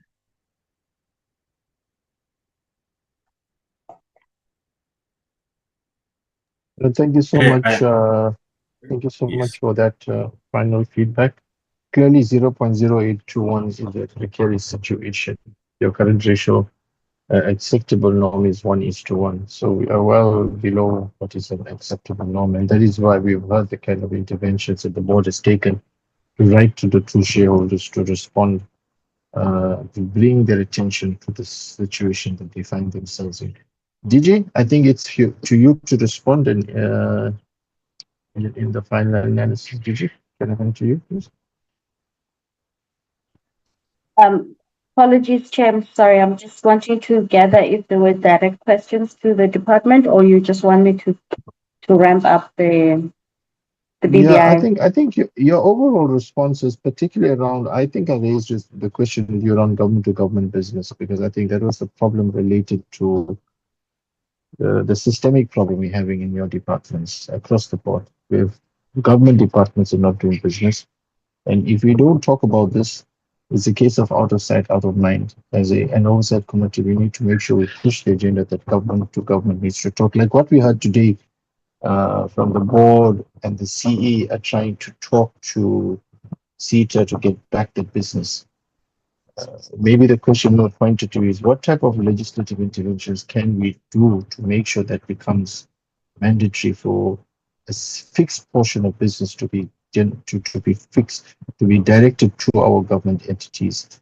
And then I think maybe would want to then respond to the letter that you would have received representing the shareholder from the board, regarding drawing your attention to the inputs and challenges in facing. Thank you, Chair. With regards to the matter on the letter from the board, I will have to check with the office.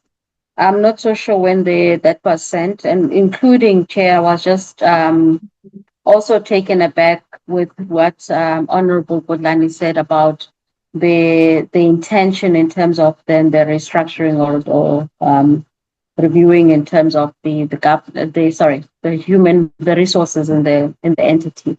So we'll have to come back to the portfolio committee on that particular matter once we have also received or analyzed it from the side of the department. Chair, with regards to the issue of the government to government, that has always been our intent. I think earlier on I did, there's a hand from Honorable Bodlani. Honorable Bodlani. Really sorry to interrupt, Chair, but I just want to be sure I understand the DG correctly. Is she saying she was taken aback by the news of BBI restructuring, that as the department, they are not aware of that? And this is with the understanding that within the department, there would be a DDG who is responsible for oversight. Is that telling us that there is a lack in that, just so that I'm sure of that, Chair? Thank you so much. Thank you. DG? Thank you, Chair. May I ask the BBI CEO, the chairperson, to respond on this particular matter before I can just clarify it on the side of the department? Thank you. Yes, I will come through, Chair, through yourself. So restructuring in our terms means maybe taking people from one department to the other, or getting people trained so that they are able to do better work than other. It does not talk of retrenchment at all at this stage. We have not mentioned retrenchment, and that is not on the cards. What I have said is that we have put a moratorium on hiring. We are not hiring new people, but we are not retrenching the people that are there. You might remember on the numbers that I shared that we have got an approved headcount of 155, but currently we are sitting at 131 people. So there is no talk of retrenchment, but just internally restructuring so that the organization works more efficiently. I hope that does clarify that, Chair. No, thank you so much. Before DG responds, so that would be my understanding as well. I think Honorable Bolani raised the concern that whilst we were at the oversight, we were not aware of any possible, the way she would have understood it, as possible staff losses, because this was not discussed with us. And I think the chair responded to that by saying that at that point in time, the plan was not finalized, and it was only after the oversight visit that a short-term and quick wins plans, etc., was put together, and that was dispatched to the two shareholders.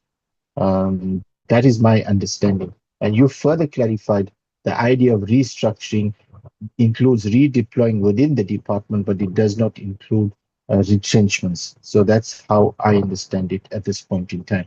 So, and DG has indicated she hasn't had sight of the letter that the chair has sent off. And DG is indicating that when she does have the chance to review it, then she'll be in a better position to respond. Over to you, DG. That's my understanding of the conversation thus far. Thank you, Chair. And again, in the spirit of transparency, if there was such a letter, I think we would be in the position to respond to it at an appropriate time. I must just indicate that at the moment, we don't have such a letter.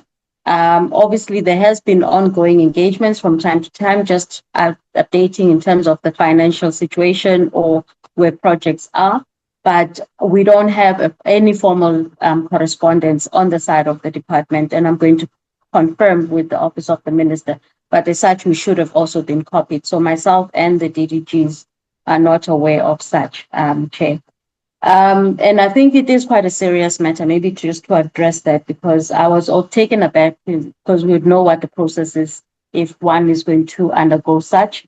In the current circumstances and regime, obviously within the MTDP, ours is to create jobs and not to facilitate any further job losses. So it would be something that would have received our immediate attention. And we will be engaging the management and board of BBI in this regard after this session, Chair.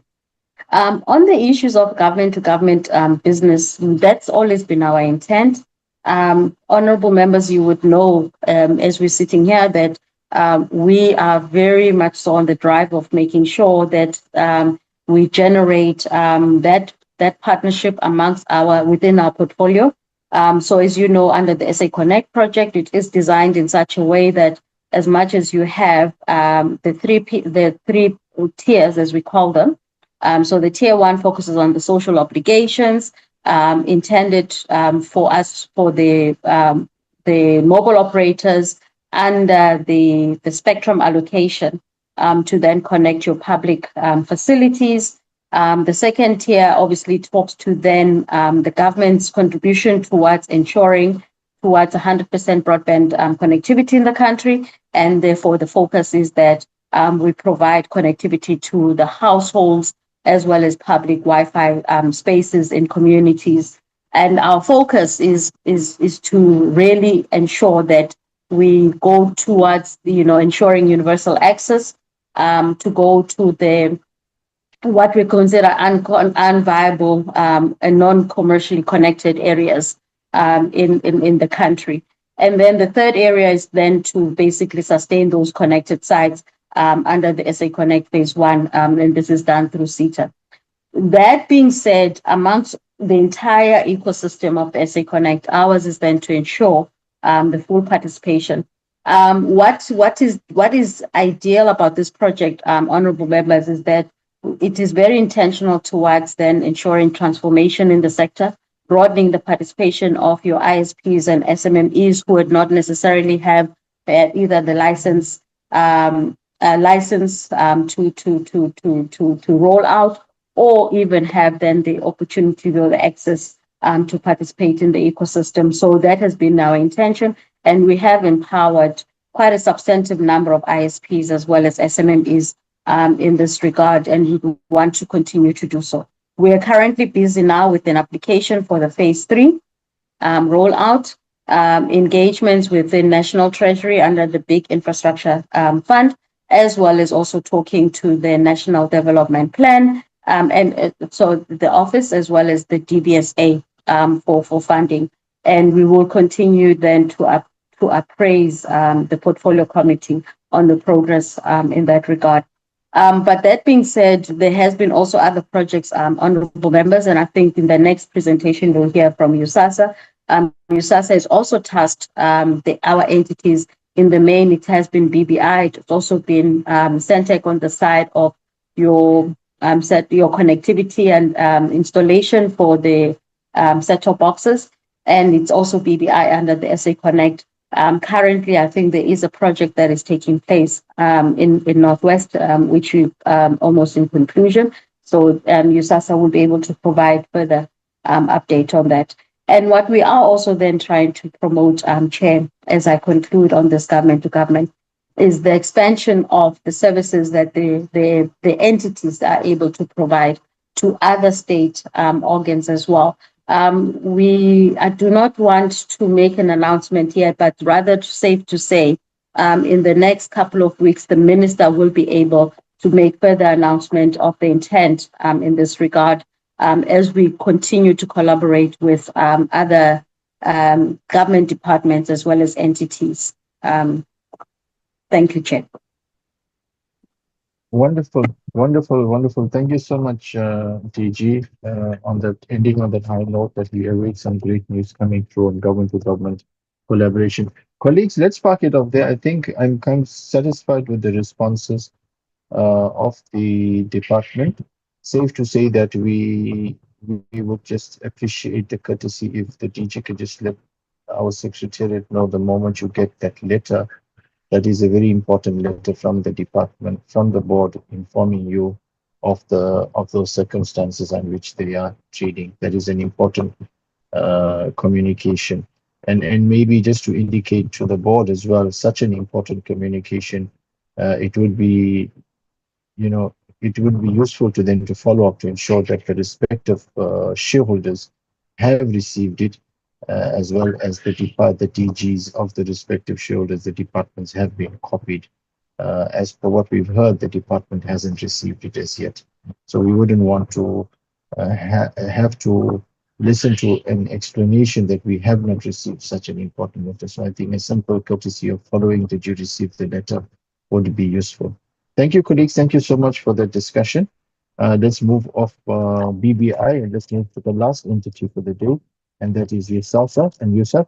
DG, I'll call you back just to briefly introduce the department, the entity, and then maybe then introduce to us who is leading the response during the presentation.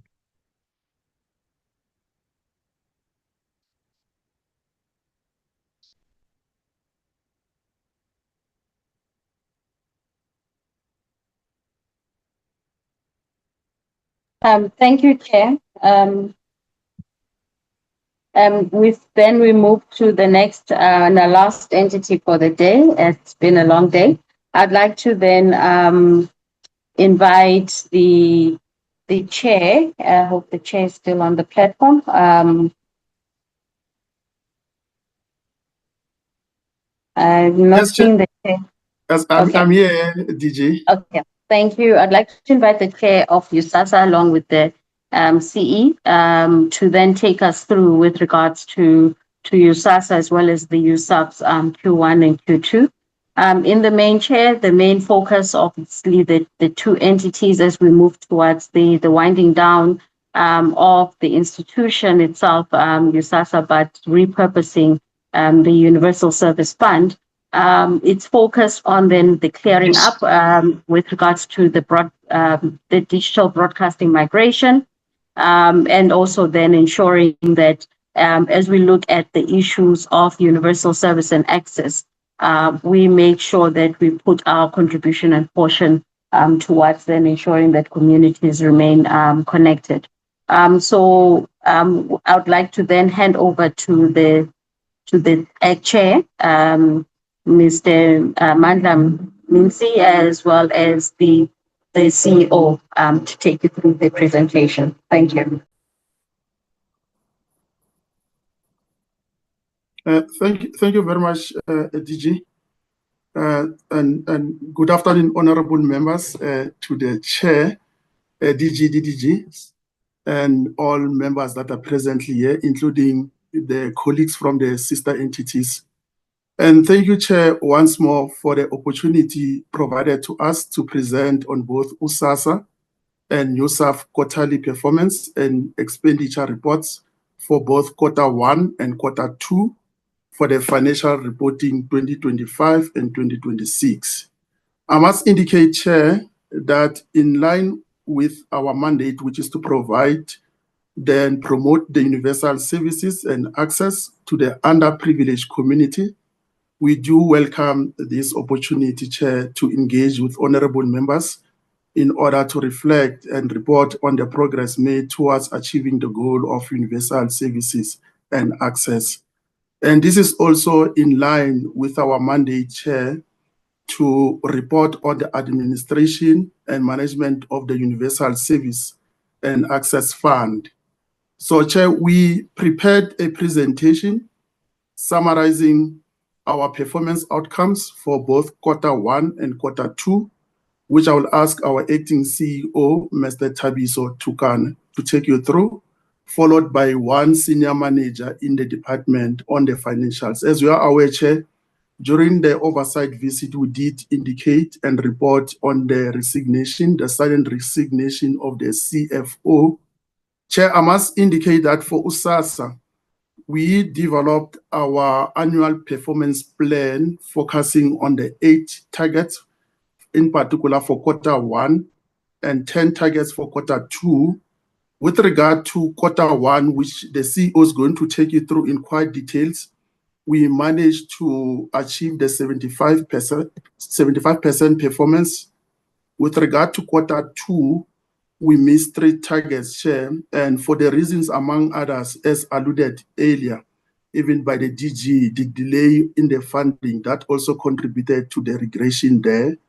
With regard to USAF, we developed the annual performance focusing on the 5 targets with regard to Q1 and 6 targets for Q2. With regard to Q1, we managed to achieve the 100% target or performance, but under Q2, again, there was a decline on the performance because we missed the 2 targets. Also for the reasons emanating for the BDM project and the broadband, which is the SA Connect project.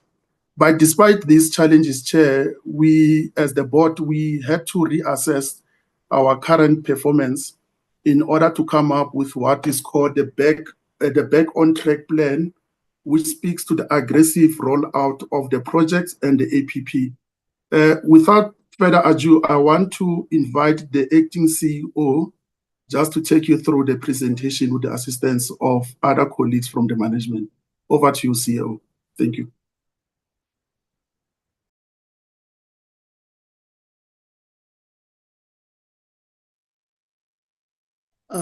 Thank you, Chair.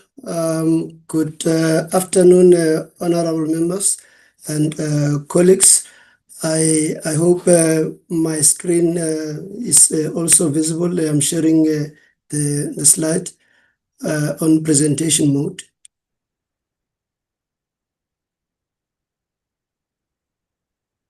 Chair, just to confirm if my screen is visible. Yes, we can see the screen. We can see the screen. Okay. All right. Thank you, Chair, and good afternoon once again. Just starting with USAASA, as the Chair, the board chairs indicated, in Q1, we achieved a 75% performance, whereby out of the 8 targets that we had, we managed to achieve 6 targets and missed 2. And in Q2, out of the 10 targets, we were able to achieve 7 targets and couldn't achieve the 3. And this translated to a 70% achievement. This is just an overview of all the targets from Q1 to Q4. I will not go into that. Just starting with the first targets. In corporate services, we've got a first target where in Q1, we aimed to assess the current culture and produce a report on the findings to determine the baseline, and the target was achieved whereby a survey was conducted and the report was submitted to EXCO and recommended to board in Q1. And subsequently in Q2, the Culture and Climate Program document was approved during the board meeting that was held in July. And the next target being the organizational redesign strategy, the development thereof, which was achieved in Q1, and EXCO recommended that the strategy for submission to board in Q2, and the board subsequently approved the organizational redesign strategy in Q2. The next target is the draft digital transformation strategy. The draft was developed in Q1 and also recommended for submission to board in Q2. However, because of the challenges that we had in Q2 with the packed agenda, and subsequently, because we were hoping that they will have a continuation meeting that they will finalize those items that couldn't be dealt with because we had to prioritize the mandatory reports during those meetings. Then subsequently, we found ourselves without a board, And that target was, eventually missed because there was a period of time where we didn't have a board and couldn't also conclude on some of these targets. And however, on that target, I'm also happy to report that when we come back for Q3 reporting, it will be reflected as green as achieved because we have managed to salvage that during Q3 and upon getting a new board, interim board appointed by the minister. The next target that also not looking good, this one, which is the 60% reduction of the USAASA material audit findings. Now, in Q1, the target was to get a 75% implementation of the previous year's audit action plan. Now, what happened, unfortunately, we didn't get to the 75% as indicated here in the report because 9 out of the 28 findings were resolved, and this only, I think, took us to about 32% of the total audit findings from the prior year. And one of the, I think, the issues is that most of the audit findings were then set to be resolved in the following quarter. And the challenge is obviously that I think we alluded to this also when we had the oversight visit by the committee a couple of weeks ago. Some of the challenges including the capacity that has been a challenge, but all this, I think, being brought under control. And amongst others, the loss control function being established, and also the irregular, fruitless, and wasteful expenditure cases, the roadmap of resolving and developing those also being put in place during that quarter. And in Q2, we still had to get to a 100%, which is a cumulative from the previous quarter and the previous year's audit action. Now, the 100% achievement of this in Q2 was not achieved, and we only managed to get 14% in this one, whereby 4 of the 28 activities were implemented at the beginning of the financial year to Q2, and this translated to only 14% as opposed to the 100%. Now, the 86% then resulting in that deviation, Chair. Now, I mentioned the capacity challenges also in the previous quarter and the previous slide. And these capacity challenges, we have been deliberate in addressing this, but unfortunately, in the process also, we also get to lose, some of the gains that we have made, whereby similar to our sister entity, BBI, we have lost our CFO last month, and we find ourselves again, back to almost a square one in this instance.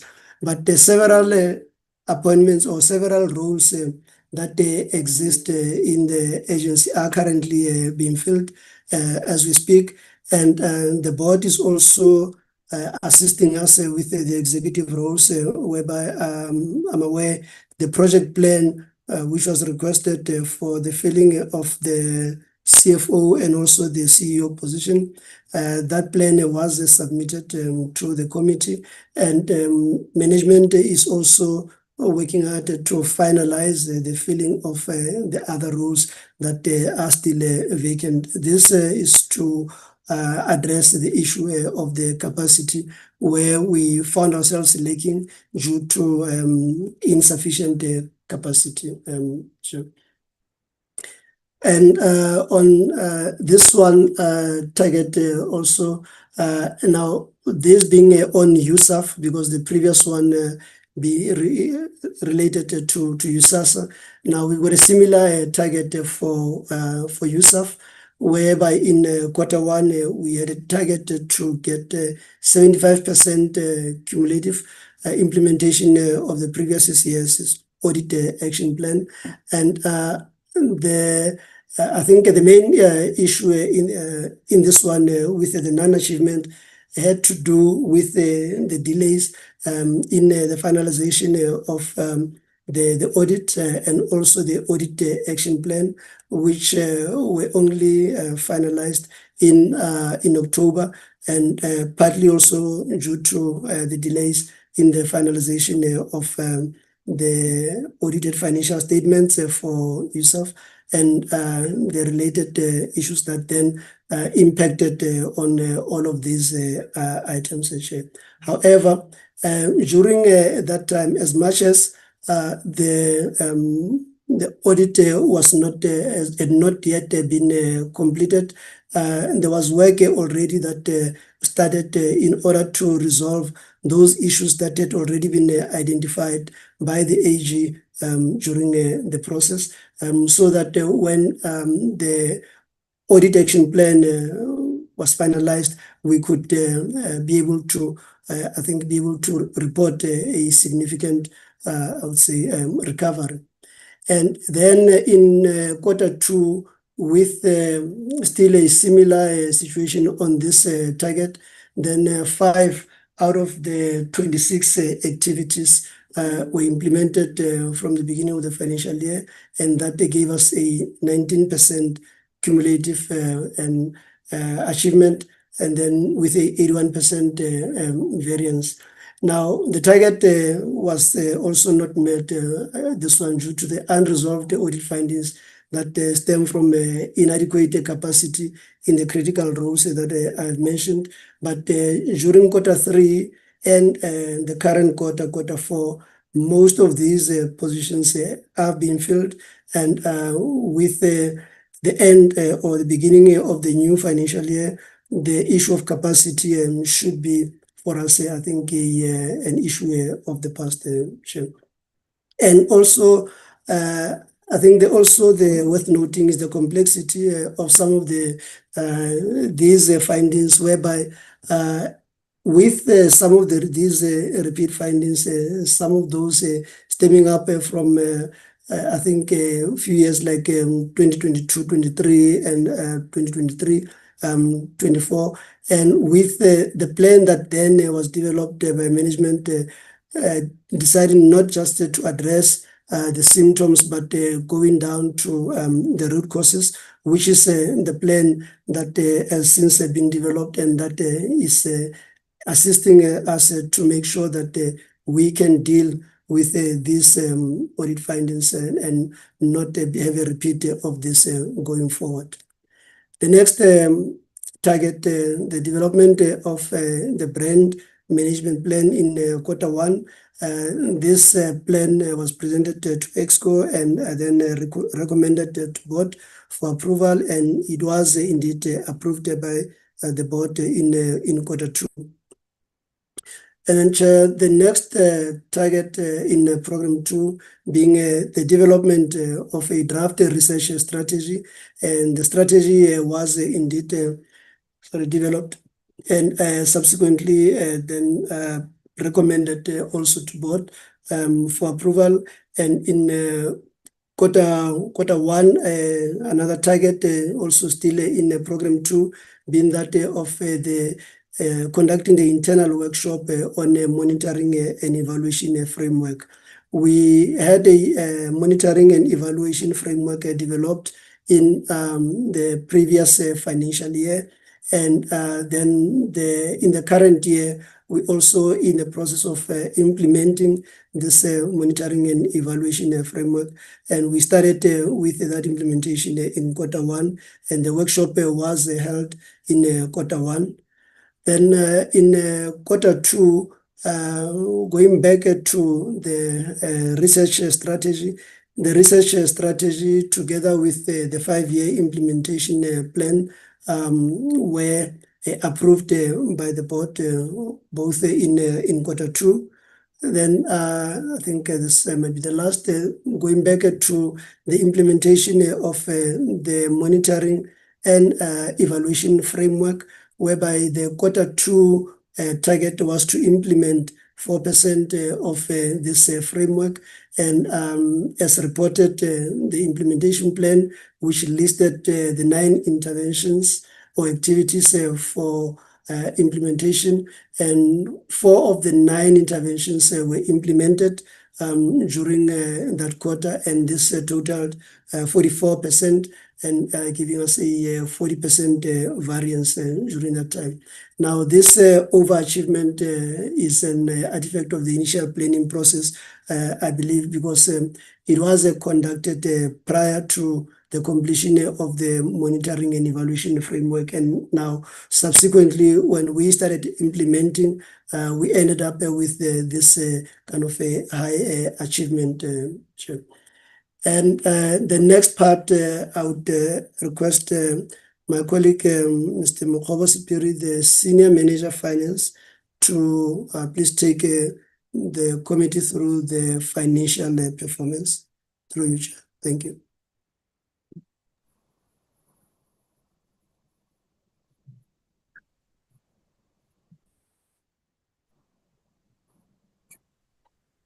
Through you, Chair, Mr. Mokhobo, Senior Manager. Thank you, Chair. Greetings to the Chairperson, the Portfolio Committee members, and DG.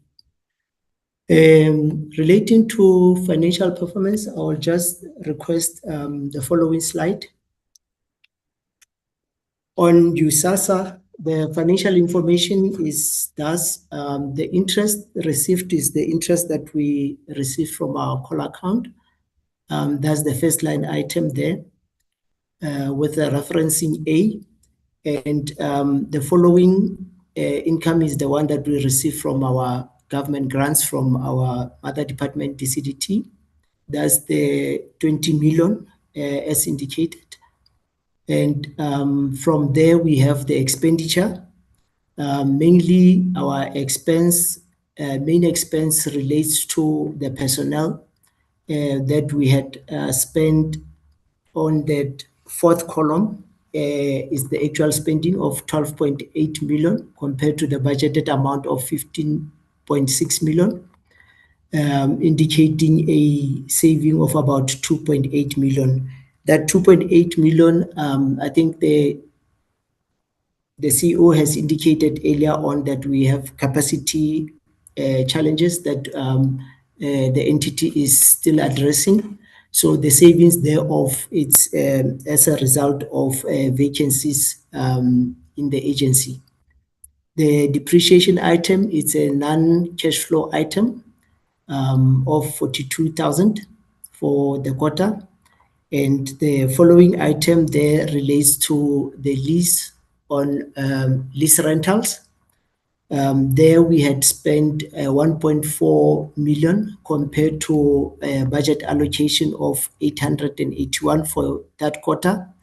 Basically, that overspending of 602 is due to our baseline for USAASA. It's small, that some of the commitments, our contractual commitments, we are not able to cover. But we get assistance from, if ever there is retention of funds, we are able now to cover those commitments. So the overspending there would be, would actually was covered by the approved retention of funds that we received response by November already. So the following line item is general expenses. These are general expenses relating to various line items. And the spending there, it's by the end of the first quarter was 1.4 million compared to the 3.1 million. Those items relate to things like the audit fees, communication costs, employee-related wellness expenses, repairs and maintenance, training, and other expenses. There we had a savings of about 1.6, even though there is a indication of a saving of 1.6 for the particular quarter. Some of these expenses, there were delays in terms of receiving invoices from the suppliers. So the actual saving is not the actual non-spending on that particular item. The item that follows is consulting and professional fees, where we had spent 1.2 million compared to the earmarked budgeted amount of 720 for the quarter. And we had also overspent there. And travel expense, we had also spent 572 compared to the budgeted amount of 375. So mostly the overspending items, it's as a result of the overall baseline of USAASA being small and being faced by the regular budget cuts that we have. If I may request the following slide. These are the reasons that I had provided in the previous slide. Can we kindly go to the following slide? The following slide is the financial position of USAASA end of the first quarter, where total current assets, we are having 48.5 million, made up of the inter-entity loan of 3.1 million, the receivables from exchange of 1.7 million, and cash and cash equivalents of 43.6 million. The non-current assets, the total there is 230,000. Most of our assets have been fully depreciated and they need replacement, but these are the current plans that we are implementing in the fourth quarter for the replacement of assets. Our current liabilities, 6.8 million, made up of the payables, our creditors of 5.3 million, and the provision of 1.5 million. May I request the following slide? The statement of financial performance, where we are having total revenue of, for the interest received on investment of 589, as I had indicated in the first slide. Grants from the government, grants and subsidies of 20.7 million, and then resulting in the total revenue of 21.3 million. The expenditure, employee costs of 12.8 million, depreciation of 42, lease rentals 1.4, general expenses 2.6, travel expenditure of 572, amounting to the total expenditure of 17.6 million, and a surplus resulting in the surplus for the 3 months period of 3.7 million. I would end here. Over to you. The statement of cash flow is just the breakdown of our bank balance, as indicated in the statement of financial position. So I will not present this for now. Over to you, CEO.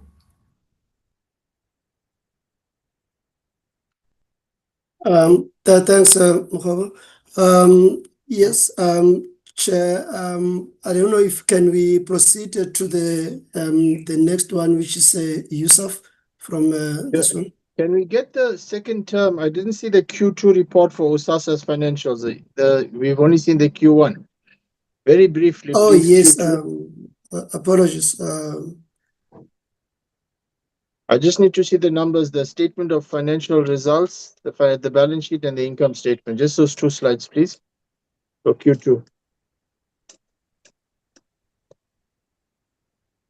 Yes, Chair.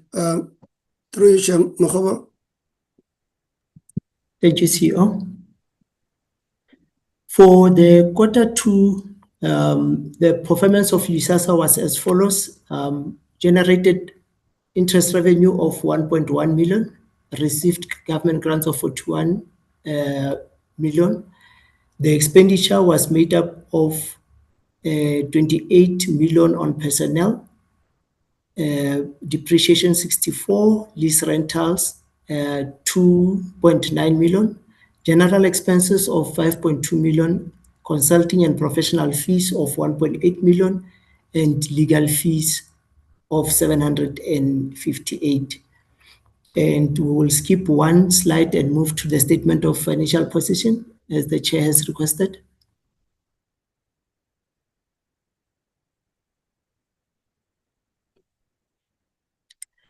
The statement of financial position is as follows: current assets 52 million, made up of the inter-entity loans 4.6 million, receivables of 1.6 million, cash and cash equivalents of 45 million.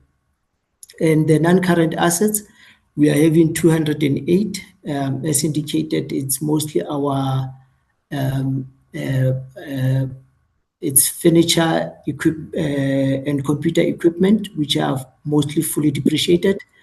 Our current liabilities, it's 10.4 million, made up of payables of 8.9 million and provision of 1.5 million.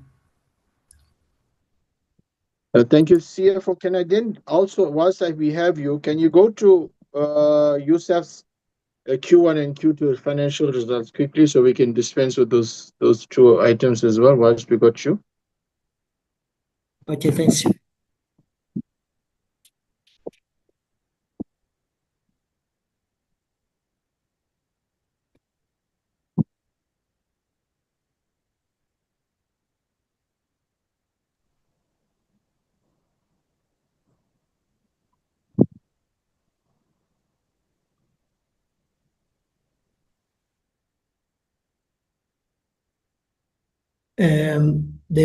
In front of us is the USAF financial information. The statement of budget and actual shows the government, firstly, the interest received on our call account of 30.8 million for the 3 months, first quarter. Government grants received on 13.7 million. And going to expenditure, administration expenses, there were none incurred at the period. Project overheads of 499,000. These project overheads relate to our expenditure on travel costs for project monitoring and the evaluation and verification, actually. What we had spent on BDM for the first quarter was 5.3 million. On broadband projects, there was nothing yet submitted for the quarter for expenditure. Therefore, on quarter one, we had no expenditure on broadband. Audit fees, we had spent 107,000. So the total expenditure for that quarter was 5.9 million compared to the total revenue of 44.5 million. May I request a skip of one slide onto the following one? Statement of financial position for USAF, inventories, we had 337 million balance. Receivables from exchange, 15.2 million. Cash and cash equivalents on USAF is 2.6 billion, resulting in total assets on USAF of 3 billion. Current liabilities are made up of inter-entity loan, 2.9 million. Payables from exchange of 347 million. Provisions of 116 million. Total liabilities amounting to 467 million. And the following slide It's on performance, same information as the budgeted information. On interest received, 30 million as indicated before, government grants 13 million, total revenue of 44.5, expenditure on project overheads 599, broadcasting digital migration for 5.3, and audit fees of 107 million. This is the information on the first quarter of the year. If maybe we could go on to the second quarter.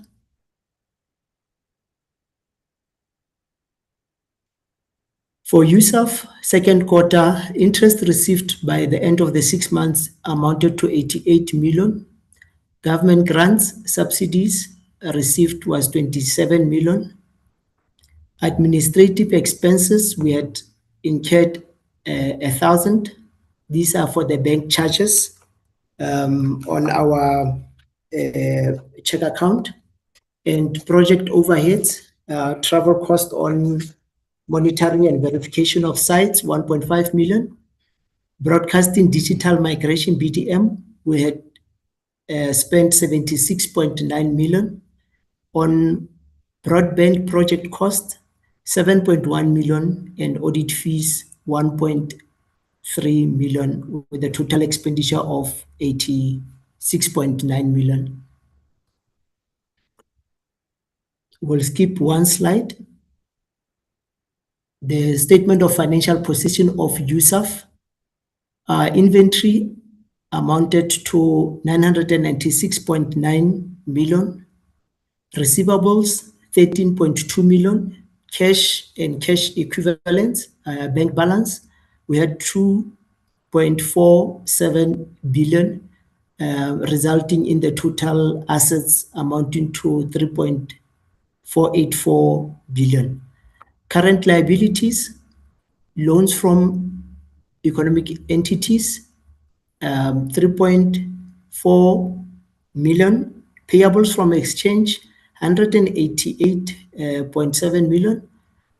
Provisions of 127.6 million, and total liabilities amounting to 319.9 million. I would stop here, if you allow me, Chair. Thank you so much. Let's go back to the CE now for the presentation on USAF's performance. Thank you so much for the financial presentation. Thank you, Chair. Thank you, Chair. I'll take off from where my colleague left off, just going back to the non-financial performance of USAF. And in quarter one, we're looking at 100% achievement, 5 targets, all 5 achieved. Then moving over to quarter two, out of the 6 targets, 4 were achieved, and 67, this translated to 67% achievement and a 33% non-achievement. And this is just a overview of all the USAF targets from quarter one to quarter four. And looking at the first target in USAF, that of 100% compliance with the BDM funding model. This target was achieved during the quarter one, and in quarter two, the same target was not achieved, and the reasons were stated there that some of the service providers that were listed as part of the achievement, when internal audit perused the portfolio, it found that those were not a part of the funding model, and the target was declared as a non-achievement as such. Then in quarter one, also, the next target still on BDM was that of 0.5% spend in line with the BDM funding model. And in this one, there was a 10.59% spending that was accumulated from quarter one. And this then we had a 10.09% overachievement.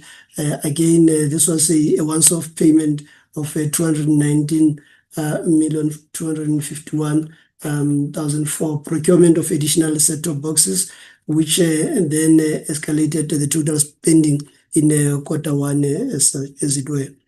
For the second target of the 1% spend in line with the BDM funding model in Q2, apologies. In Q2, the target was achieved because the cumulative BDM spending from the beginning of the financial year to date was already sitting at 318 million. Now that then we had a overachievement on that target. Then in the next target, number 3 on USAF, that being of the sourcing of services for the development of the funding manual. Then the services for the development of the funding manual were sourced as planned during the quarter under review, and subsequently in Q2, the draft USAF manual was developed and submitted and presented to board in July 2025. The next target, which is the number of under-serviced areas connected. I think also here, this is where we also have had to do a lot of realignment and a lot of adjustments in terms of how we have always done things, because the target was indeed achieved in Q1, whereby the under-serviced areas to be connected were identified, and then the draft terms of reference were developed as planned.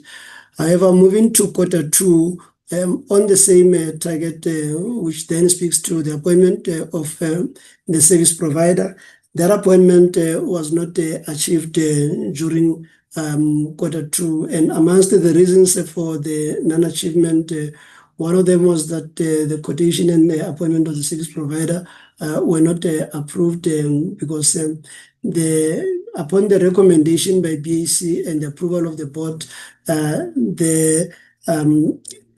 basically the BAC had not concluded its work at the time, as more information needed to be sourced to finalize that appointment at the time, and leading to the target not being achieved in Q2, and only in Q3 the service provider was indeed appointed. However, there's still further work to be done in order to ensure the successful implementation of this target going forward. The next target, that of the list of the potential sites to be connected at both Sekhukhune and Harib, Limpopo and Free State, were identified. However, from the lessons that we have learned in this project, in the previous sites that have been connected, we've had to seriously review a number of areas in terms of how we are doing things here. Amongst the challenges that we have experienced in this one includes challenges of performance, whereby, as we are aware, on this target, we are dependent on our sister entity, BBI, and any challenges that BBI would experience would then have a domino effect on our performance. And further challenges also around the issues of sustainability, whereby in several of these networks, when the funding for connectivity stops, then it becomes a challenge going forward as to how then do we find a way to continue to fund this, as you also have several other areas around the country to fund. Then, which means we had to go back and relook at the model and also even the contracting. And as a result, we, as we are speaking, we are proactively making sure that we address these issues in the contracting for this next phase. And the expected date for us to complete the contract with BBI is end of February, and we should then be able to move and be certain that we have mitigated, minimized, or at best eliminated these challenges that we have experienced in many other networks that we currently have in various areas around the country, be it in Eastern Cape, KZN, and other areas where we have connected the unconnected communities. Then the next target being the monitoring 80% uptime connectivity on all the funded sites. And in Q1, the target was achieved, whereby we have managed to get a 84% uptime connectivity in during Q1. However, as indicated in Q2, then we couldn't get this I think a target achieved, but be that as it may, it's also I think one of those issues of interpretation, and also issues of I would say lack of adequate understanding, because as far as management is concerned, the target was indeed achieved, as we had I think the average connectivity that was reported was that of 89%, but due to the misalignment with the internal audit, the target ended up being declared as non-achieved during that quarter. But that was since resolved, however late, because at the time of reporting, the issue had not yet been resolved, so we couldn't change this after the reporting period. We've gone through the financial reporting, Chair. I will pause here and hand over to the board chair for last comments. Thanks. Thank you very much, CE. I think for us, Chair, is for the committee to note the progress made in implementing our APP, despite the challenges that as an entity we have been faced with, and mainly caused by the broader reconfigurations of the state-owned entities, because those challenges, they do affect the leadership and governance instability within the organizations. But the challenge also, it also affects on our ability to attract the critical skills to ensure that we deliver on our APP. So, but Chair, be that as it may, I think we want to assure the committee as USAASA that we will continue to implement the broader mandate of USAASA and USAF as envisaged under the Electronic Communications Act. We will ensure that we continue to collaborate with other sister entities to deliver on our mandate. But also, we also commit to continue to make a meaningful contribution to the whole restructuring and the repositioning of the USAF to become a digital development fund. Chair, maybe as a parting shot, just like in the case of NEMISA, Chair, I think we pray that one day our prayers will be answered, not to be the last entity to present to the portfolio committee, every day as the last entity to present. Thank you very much, Chair. Over to you. Thank you, Board Chairperson. Your prayer has been noted. Hopefully, we'll answer your prayer in the next round. Secretariat, please note the prayer of the USAASA chairperson. Thank you for your presentation. I must say you're a small entity, but you certainly used up your airtime. You didn't feel shy to take up your airtime. So thank you so much for the very detailed and comprehensive presentation. Colleagues, we have the presentation. That's the last presentation. We now have the opportunity to engage the team from USAASA. I'm looking for hands, and whilst we wait for hands, I see Honorable Singh is on the ball today. Honorable Singh, let me recognize you first. Thank you so much. Yes. Thank you, Chair. Yeah, just so that whilst the information is still fresh in my mind at this time of the day, I think I must actually just go first. Chair, firstly, thank you to the board chairperson and the executive for the presentation. Chair, I think taking into account the environment that USAASA is actually functioning under at the moment, we look at some of their financial outcomes and their targets that they've achieved, and we can commend them for that. What I'm not seeing, Chair, there's a lot of other information that is causing instability at USAASA. And it would have been, I think, prudent for the presentation from the entity to have some kind of executive summary in the beginning where it sets out certain things. Because I don't think I've missed it, but if you actually look at it, they're functioning with a board that I think is going to come to an end quite soon, and that kind of thing. And some of those challenges or some of that status quo of the entity should be set out in some kind of a summary at the beginning. I think that's critical, that should have actually come out. Chair, the other thing is that now, if I'm not getting myself mixed up, I didn't hear anything about,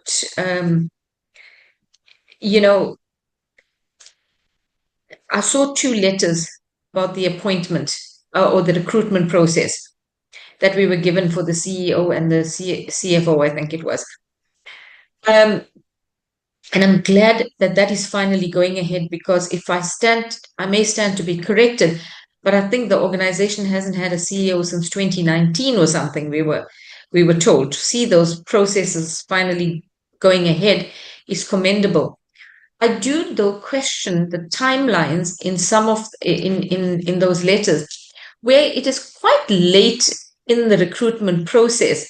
For example, the process starts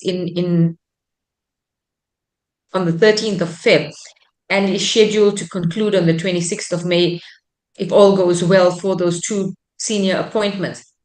But it's only somewhere in April, towards the end of April, where the service provider is going to conduct background checks on the following: reference, criminal records, fraud, ITC, qualification, social media. Now, to finish almost the entire process, send people for the psychometric test and that kind of thing, and then to start conducting background checks, I don't know, that doesn't sound right to me. So perhaps maybe if that could be looked at. But there's lots of challenges, Chair. Like I said, about the disestablishment environment and that kind of thing that I think must be set out for us in a presentation. Thank you, Chair. Thank you, Honorable Singh. Let me just check. There's no further hands.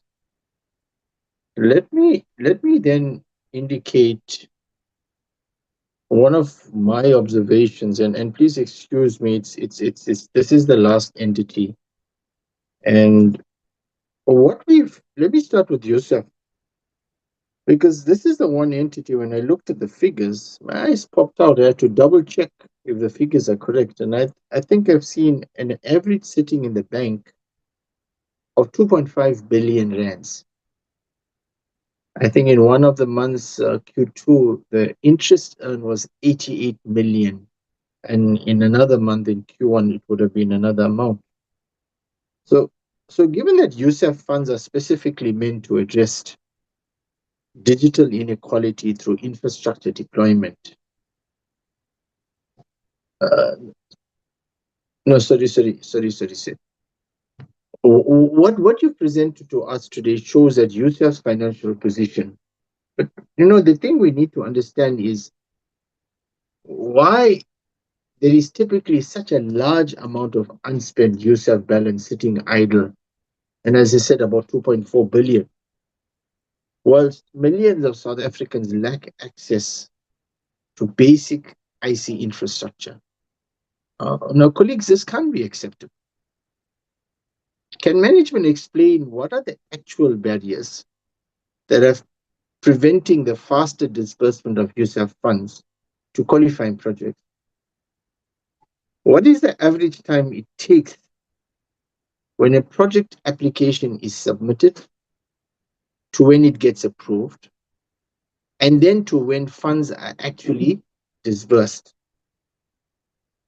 What percentage of the total USAF funds are being consumed by admin costs versus the percentage that actually goes to project implementation on the ground? And critically, does USAF have internal capacity and the necessary systems to effectively monitor project implementation and to ensure value for money? And what consequences are being imposed on implementing partners who fail to deliver on the projects that we're funded for? So, colleagues, I'm just going to ask this one question. Because when I saw the 2.4 billion, 2.5 billion sitting, I'm asking the question, all the entities that have come before us have got no funds. And USAF is sitting with this huge amount of money. And as I've indicated, ultimately, we want to ensure that South Africans are connected. And I'm not seeing us achieving that level of scaling through this. So maybe I would like us to have an honest and frank conversation around that day. And maybe one more question. So given that USAF funds, this was the one I was going to ask first, are specifically meant to address digital inequality through infrastructure deployment, what projects were actually approved for funding in Q1 and Q2? And can management maybe give us a list of these approved projects by name, the implementing partner organization, the specific geographic location and communities that will benefit, and the total value of this and how much USAF is contributing to it?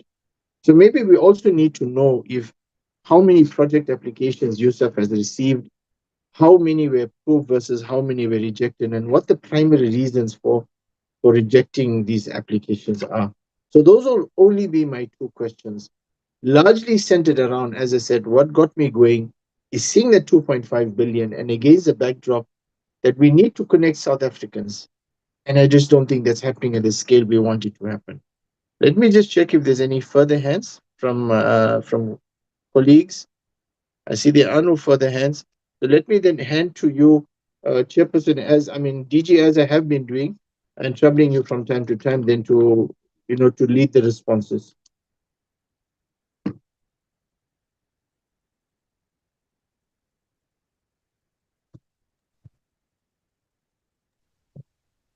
Thank you, Chair.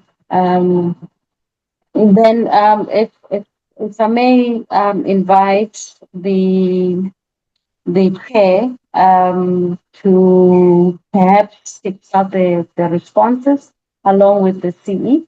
After which, I'm just going to invite the relevant DDG to come in also from the side of the department. Just to explain the process with regards to the winding down, and also where we're at in that regard. So can I hand over to the CE? Thank you. Thank you very much, DG. I think I will start from the Honorable Sin's question. Insofar as the structure of the presentation, our apologies, I think we can always improve on the presentation. I think from our point of view, we wanted to align ourselves on the reporting for Q1 and Q2. So we did not touch in great details on the governance issues and the current status of the board. But I can assure the honorable members that USAASA does have a duly constituted interim board that was appointed in October 2025. Yes, the term, I think, is coming to an end sometimes by the end of March. But I was also made to understand that the department has also commenced the process of the recruitment of the permanent board. But it's something that I think the department can also fully ventilate. We do have fully functional board and committees in terms of our reporting and governance, for the entity. With regard to the appointment of the CEO, in particular in other vacancies that we have reported on, I must confirm that indeed so. I think USAASA for the past 5 years or so, we have not had a permanent CEO. I'm fully aware that for some times, I think 2 years back, there was a moratorium on the recruitment process. But when the moratorium was uplifted, the board has indeed done a recruitment, conducted a recruitment which did not yield the results by last year. Again, I can confirm that currently we have commenced the process for the appointment of the recruitment agency to assist with that particular recruitment process. Hence, there is a project plan that has been adopted. It can always be improved in terms of what needs to be done by what particular date. But the timelines, as per our project plan, is that we anticipate that somewhere in May we will have completed the appointment of both the CEO and the CFO. For the CFO, you'll recall that as we have promised before, especially under the previous financial year, we did indeed appoint a permanent CFO. Unfortunately, the CFO only spent a period of 12 months with us. With regard to the questions pertaining to, I think, from the Honorable Chair Subrathi on the USAF, on the financials and so forth, I will hand over to management just also to respond on the projects and the financials. I must indicate, Chair, that for USAASA, as much as it is the responsibility to administer and manage the USAF fund, there is no management fee that USAASA gets from that particular service, save for the administrative cost that we charge for traveling and all of that. But it's one of the issues because as USAASA as well, I think we are quite constrained in terms of our financial capability to manage a project at the value of 2.5 billion with such allocations that we normally get. But we are trying also to engage on some of these particular issues to see to what extent can our model be changed or amended in going forward. Let me hand over to the CE and the team to respond to the rest of the question. Thank you. Thank you, Chair. Just to come in also on some of the questions, as indicated by the honorable members. Yes, indeed, Honorable Singh, as the board chair has indicated, we will, improve in terms of our reporting so that we can provide more clarity as to the state of affairs in the entity with regards to the issues highlighted in the environment we operating under. And just to pick up on the project related questions as raised also by the Honorable Chair. In the main, we've got 2 projects, which is BDM and also broadband. Now, on the BDM side, we are in collaboration with Sentech and other entities and with the leadership of the department and the minister, winding down that project. And in terms of that, then our role, I think, over the years has been more focused on the funding part. However, with the PMO that is led by the department, we have also, I think, managed to play a more meaningful role in that program, making sure that as part of our role, is not only stopping at funding, because even with the retainment of these funds, when we get the approval for the retention from Treasury, it comes with a whole lot of conditions. Amongst those conditions, Treasury would insist that all the parties involved have to make sure that this project can or should be winded down soon. And I must say, we have managed to get a lot of traction, under the leadership of the PMO at the department. So that is the BDM on one part, and that is also the area when we were talking about our material findings the repeat findings that we've had as USAF, where those have emanated from. And we have gone beyond that, in terms of addressing that, but that is, I think, a reporting for another day. So I was just high level on the broadcasting, migration, digital migration project. Then the second project being broadband. And again, on this one, in terms of the model that we have currently, it is a model where we basically have BBI as the implementing agent, and BBI then does or is responsible for the downstream contracting with the contractors or the SMEs that are used as their implementing agents downstream.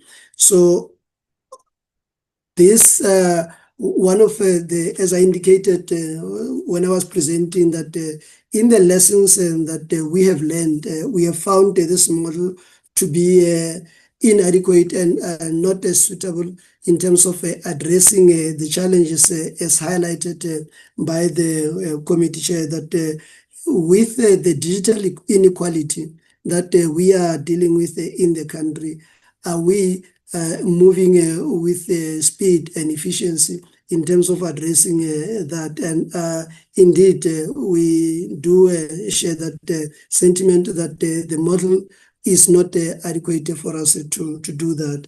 And hence, we had to go back to basics and look at the mandate of USAASA and USAF. And with that, we have started we embarked on developing a USAF funding manual. Now, with that USAF funding manual, the intent or the objective is that whilst the policymaker, the department, and the minister have not yet finalized the winding down program of the entity, we can, in the meantime, do something that takes us back to basics, and we can implement the rollout of broadband according to our mandate as per the ECA. And that speaks to incentives and also subsidies. Now, with that in mind, then USAASA becomes the real fund administrator of the USAF. Then the questions that the Honorable Chair was raising about issues of the projects that have been the applications and the processing of those applications, the approval, and also the reasons for the non-approval, and all those kind of related issues. Then when we started to implement according to the USAF manual, once it is approved, we would then be able to demonstrate that kind of a record. And with that also in mind, we should also then be in a position to plan ahead and be able to work with different partners, not only restricted to one partner. And if the partner experiences any challenges or difficulties, then we can move and we can make any impact as to the issue of closing the digital divide. So we are looking forward to once the USAF manual, as it were, gets finalized and it gets the go-ahead of the relevant authorities, then we can be able to, when we come to this committee, we can report in terms of some of those questions that have been raised by the Honorable Chair. And on the issue of the project implementation capacity, yes, we do have capacity issues across the entire organization, Chair, not only in certain areas. And by capacity, I'm also not just referring to the numbers or the people, but even also to the issue of the skills. And as a result, as part of one of the programs that we have in the organization that is running currently related to the organizational redesign, there is also a skills audit that is underway, which once that program or the report becomes available in the next quarter, I'm sure the report will also be available to the committee to see where we stand as far as that is concerned. And we also, in the area of the consequences on the implementing partners that are failing to deliver.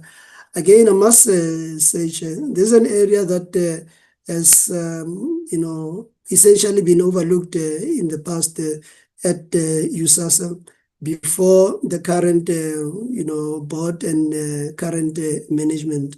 But we have had to relook at this due to a number of challenges that we have experienced, where, for instance, we've got targets where we depend on other parties for us to achieve the targets and to deliver.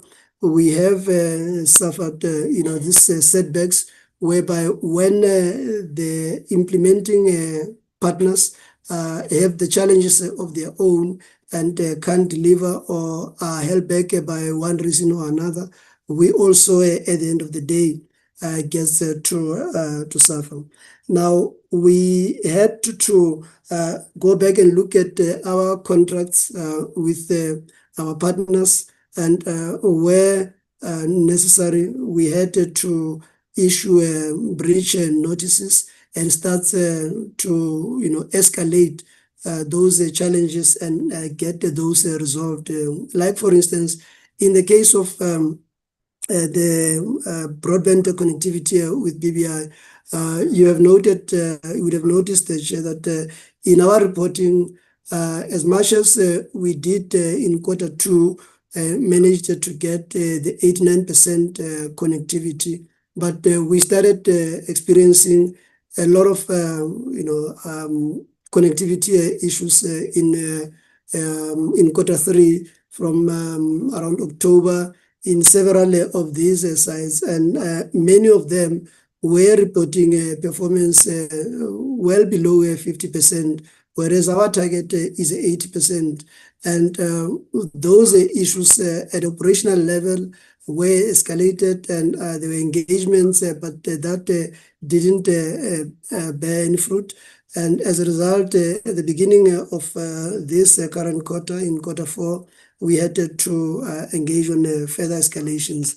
And I've noted the issues on the invoices that were reported also about the debt that we apparently owe to BBI, which I have checked with the colleagues at finance at USAASA, and the information that I have at my disposal currently is that we've got one invoice that came in on the 28th of January of 28 million, and the 48 million, I'm not sure about the extra 20 million where it might have come up from, but there's something that again I will have to check with the colleagues as to is there something that we have missed. But even on the response on the breaches, the notices of breaches that when we escalated, all of a sudden there were new amounts that were never brought to the fore. that it is owing. And these are issues that I think require a whole lot of focus from both entities to resolve and nip them in the bud, make sure that we clear all of those. These are, the related challenges with just the reliance on one partner for I think the delivery of your mandate. So hence, we wanted to widen, I would say, the size of the pie and get other parties also, so that we can reach more areas and connect more communities. Chair. I hope I've addressed the project-related questions. And like I said, with this model, I think the questions that the Honorable Chair was raising becomes a bit tricky, because it's just two entities, either Sentech for BDM and BBI for broadband. Thank you, Chair. Well, thank you so much. Let me then hand back to the department to respond, particularly on the question that I had asked: does USAF have the internal capacity and necessary systems to effectively monitor project implementation and ensure value for money? And what concerns me is, again, the interoperability between sister organizations, where funds are being owed to another entity, but simple reconciliations drags on, and one entity has the funds, the other entity needs the funds. It seems to be an administrative issue. DG, how are we going to fix this up, DG? Lead us through how we're going to. I'm in a bit of a conundrum here. I'm seeing an entity with a lot of funds, but I'm not seeing the entity sufficiently capacitated to carry out that mandate. DG, guide me through this process here. What am I missing here? Thank you, Chair. A very difficult one, to be quite honest. I think the essence of why the entity had remained as small as it is was on two reasons. I think the first, obviously, was the intent of us having to wind down the entity. That has been in the discussions for a while now. I think, as I said, if I can even take it back, I think it was 2026 from the ICT white paper in terms of the rationalization. And then as the chair indicated at one stage, that was much earlier on, around 2020, when we started moving with the winding down of USAASA. We then had put a moratorium with regards to filling in of vacancies. We had lifted that moratorium, but I think there's still the intent in as far as part of then the SOC rationalization, to really ask to say, whilst we do need the capacity, as you indicated, Chair, in terms of the program management and the coordination of strategic projects, the structure itself is not fit for that. And I'm going to invite my colleague, the DG, sorry, is not. The DDG is on sick leave, but I think I do have Ms. Miriam Paul to further allude on the points, and Mr. Jabukadele to further allude. So as we are moving towards the winding down, I think there's also been obviously an apprehension on the side of anyone who's looking for a job in terms of the long-term prospects of being in an entity with the intention of winding down or rationalizing. We are looking in as far as to say the resources, human resources and expertise that we have, we do not want to lose it, Chair and honorable members.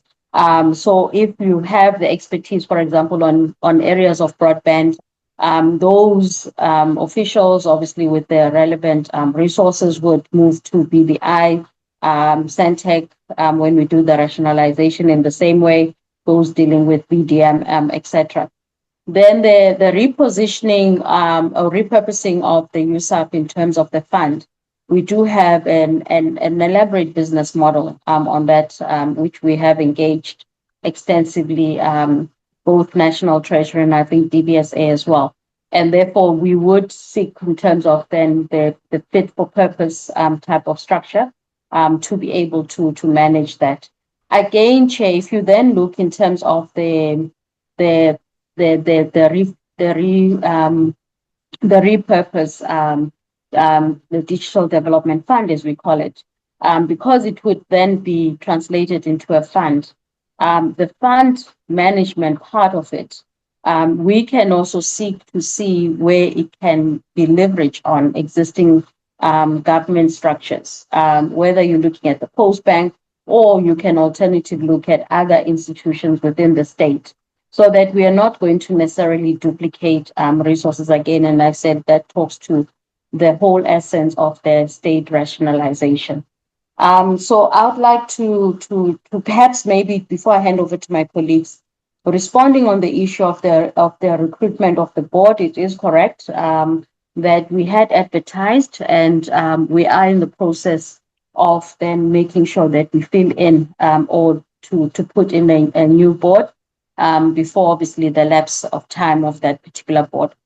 So the SOC branch is currently busy with that task, and we're hoping that within the period of March, Cabinet would have taken a decision on that. May I invite Ms. Miriam Paul, supported by Mr. Jabuka Debe, to just respond on the issues that were posed. Thank you. Thank you, DG. Good afternoon, Honorable Chair, Honorable members, and others on the platform. I'm Miriam Paul, standing in for DDG Ngobeni.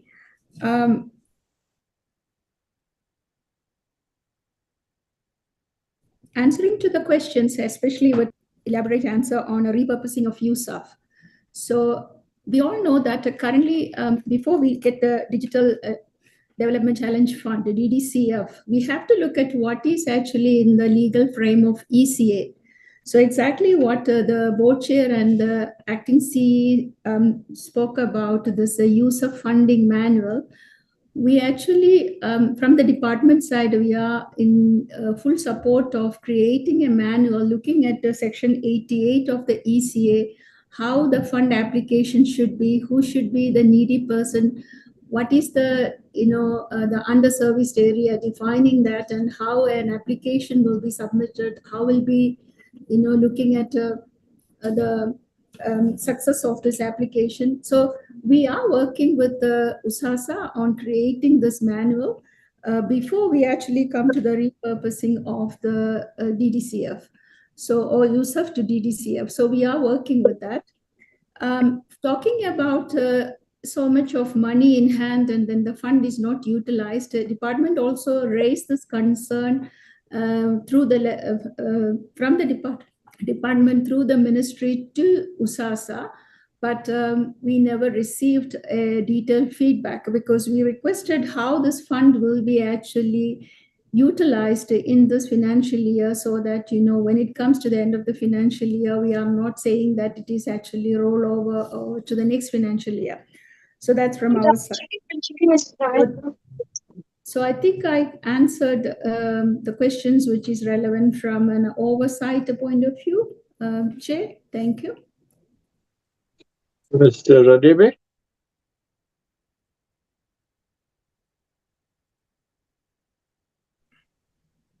Thank you very much, Chair. Afternoon, honorable members. With regards to the transition or the transformation of USAF, I think in our last interaction with the committee, we did allude to the fact that we will be engaging the minister with regards to this. We have since engaged the minister who has provided guidance on what needs to be done going forward, and that thinking is going to be integrated into the plans that we are currently putting together. So as we come to present our yearly plans, we should provide the committee with detailed plans as to how we're going to then address this matter going forward. Thank you. Okay, Thank you, Mr. Radebe. I will certainly, and as a committee, we will look forward to this plan, because the issue of 2.5 billion sitting in a bank account of USAF has been flagged in this oversight here. And we have to have an honest conversation that if our task is to create digital connectivity and to connect the underserved communities, the rural communities, and if we have this type of funding, we've got to truly ask ourselves, are we achieving that objective? And then B, do we have the capacity in the current structure to achieve that? DG, that's an honest question we must confront. And I hope that when you come before us with your APP, as a department, you will tackle this critical question over here surrounding this conundrum. You know, I'm normally a person who can figure things out in my head, but this one here has got me with blindsided. That I can't be that we sit here and have interest upon interest being received on monies that are unspent. And whilst the poorest of the poor are not yet connected, and we have digital connectivity problems around the country. Colleagues, and let us maybe park this conversation off here. Unless DG, if there's any final comments, I'll give you, and then I'll close the meeting. DG, your final comments, because we've reached the stage where we can adjourn. Thank you, Chair, and thank you to the honourable members as well. Chair, just to perhaps indicate that we've taken note. I think the big takeaway from us is the acceleration in terms of the projects that we need to do. We understand the importance of issues like new digital skills, especially driving youth unemployment, but also creating jobs, and also within our programs as well under Sentech and BBI. We are also very much so concerned with regards to the financial position of our entities as well. So we are working in this continuously looking for alternative revenue initiatives to just help them to stabilize. And then I think on this particular, on the last point, Chair, that we'll seek clarity. I think there is supposed to be a session later on in the year or later on in this quarter where we are coming to provide an update with regards to the rationalization of our entities, and then we'll be able to also respond on the concerns that you have raised. Thank you. Thank you. Thanks, DG. Thank you so much, colleagues. Let us move off this item, which was the review of the Q1 and Q2 results of the 4 entities. There's one last item that's remaining, and that was the approval and adoption of the minutes of the meeting held on the 3rd of February. I hope colleagues have had a chance to look at the minutes. It's pretty straightforward minutes. I'll request Hajira to take us to the minutes briefly. Hajira? Afternoon, members. In front of us, we have the draft minutes for the Portfolio Committee on Tuesday, 3rd of February, where we dealt with the consideration of first and second quarter performance reports for SABC, SAPO, and Postbank. On the first page, we have the attendance register. On the second page, more names. And then opening and welcome. We adopted our first draft program, and we also adopted minutes on that day. We had the opening remarks of the minister, and then we will be writing a report with observations and recommendations, which we are busy drafting. The matter that arose there was a letter to the minister to request reconsideration for funding of the 120 million local government election coverage and propose a future joint meeting with the PC on COCTA. This letter has been drafted. Subsequently to the meeting, the chairperson did have a query about the amount, and that was clarified by the content advisors, and the letter was sent off. Thank you so much. Thank you so much, Hajira. Colleagues, so that's the minute. It's a pretty straightforward minute. I did have sight of that letter. That letter has been sent off, the matter arising from that meeting. So may I then, if there's any additions or queries surrounding the minutes, if there's none, may I please seek your assistance, colleagues, to have these minutes adopted. Chair, I move that we adopt the minutes. Thank you, Honorable Bodlani. Honorable Singh. Chair, I move to second that adoption. Thank you so much, Honorable Singh and Honorable Bodlani, and honorable colleagues and honorable members. Thank you. It's been a long day. And as an oversight committee, we had committed ourselves at the beginning of the 7th administration that each entity will have its airtime and we will hold you robustly accountable. And we are doing exactly that. I think on an average, each entity has had at least an average of 2 hours. No entity, no matter how small, is considered to be small or insignificant during our oversight. I thank you for the robust engagements. We will hold you accountable. We hope the engagement has been progressive. We will challenge you ultimately to ensure that all people and all South Africans are digitally connected, that the underserved, the rural communities have infrastructure, that they are skilled. And we do not want to see huge amounts sitting in the bank accumulating interest if we do not have digital connectivity in the country. Thank you so much. We will continue our oversight in the next portfolio committee, in which we will then continue to, I think, receive CETA, ICASA, Film and Publication Board, and there's probably one more entity as we will try and complete the Q1 and Q2 reports. Thank you so much for your participation. This meeting is now adjourned. Siyabonga. Siyabonga, Chair. Thank you. Thank you, Thanks, Chairperson. Chair. Thank you. Thank you, Chair. Thank you, Chair. Thanks.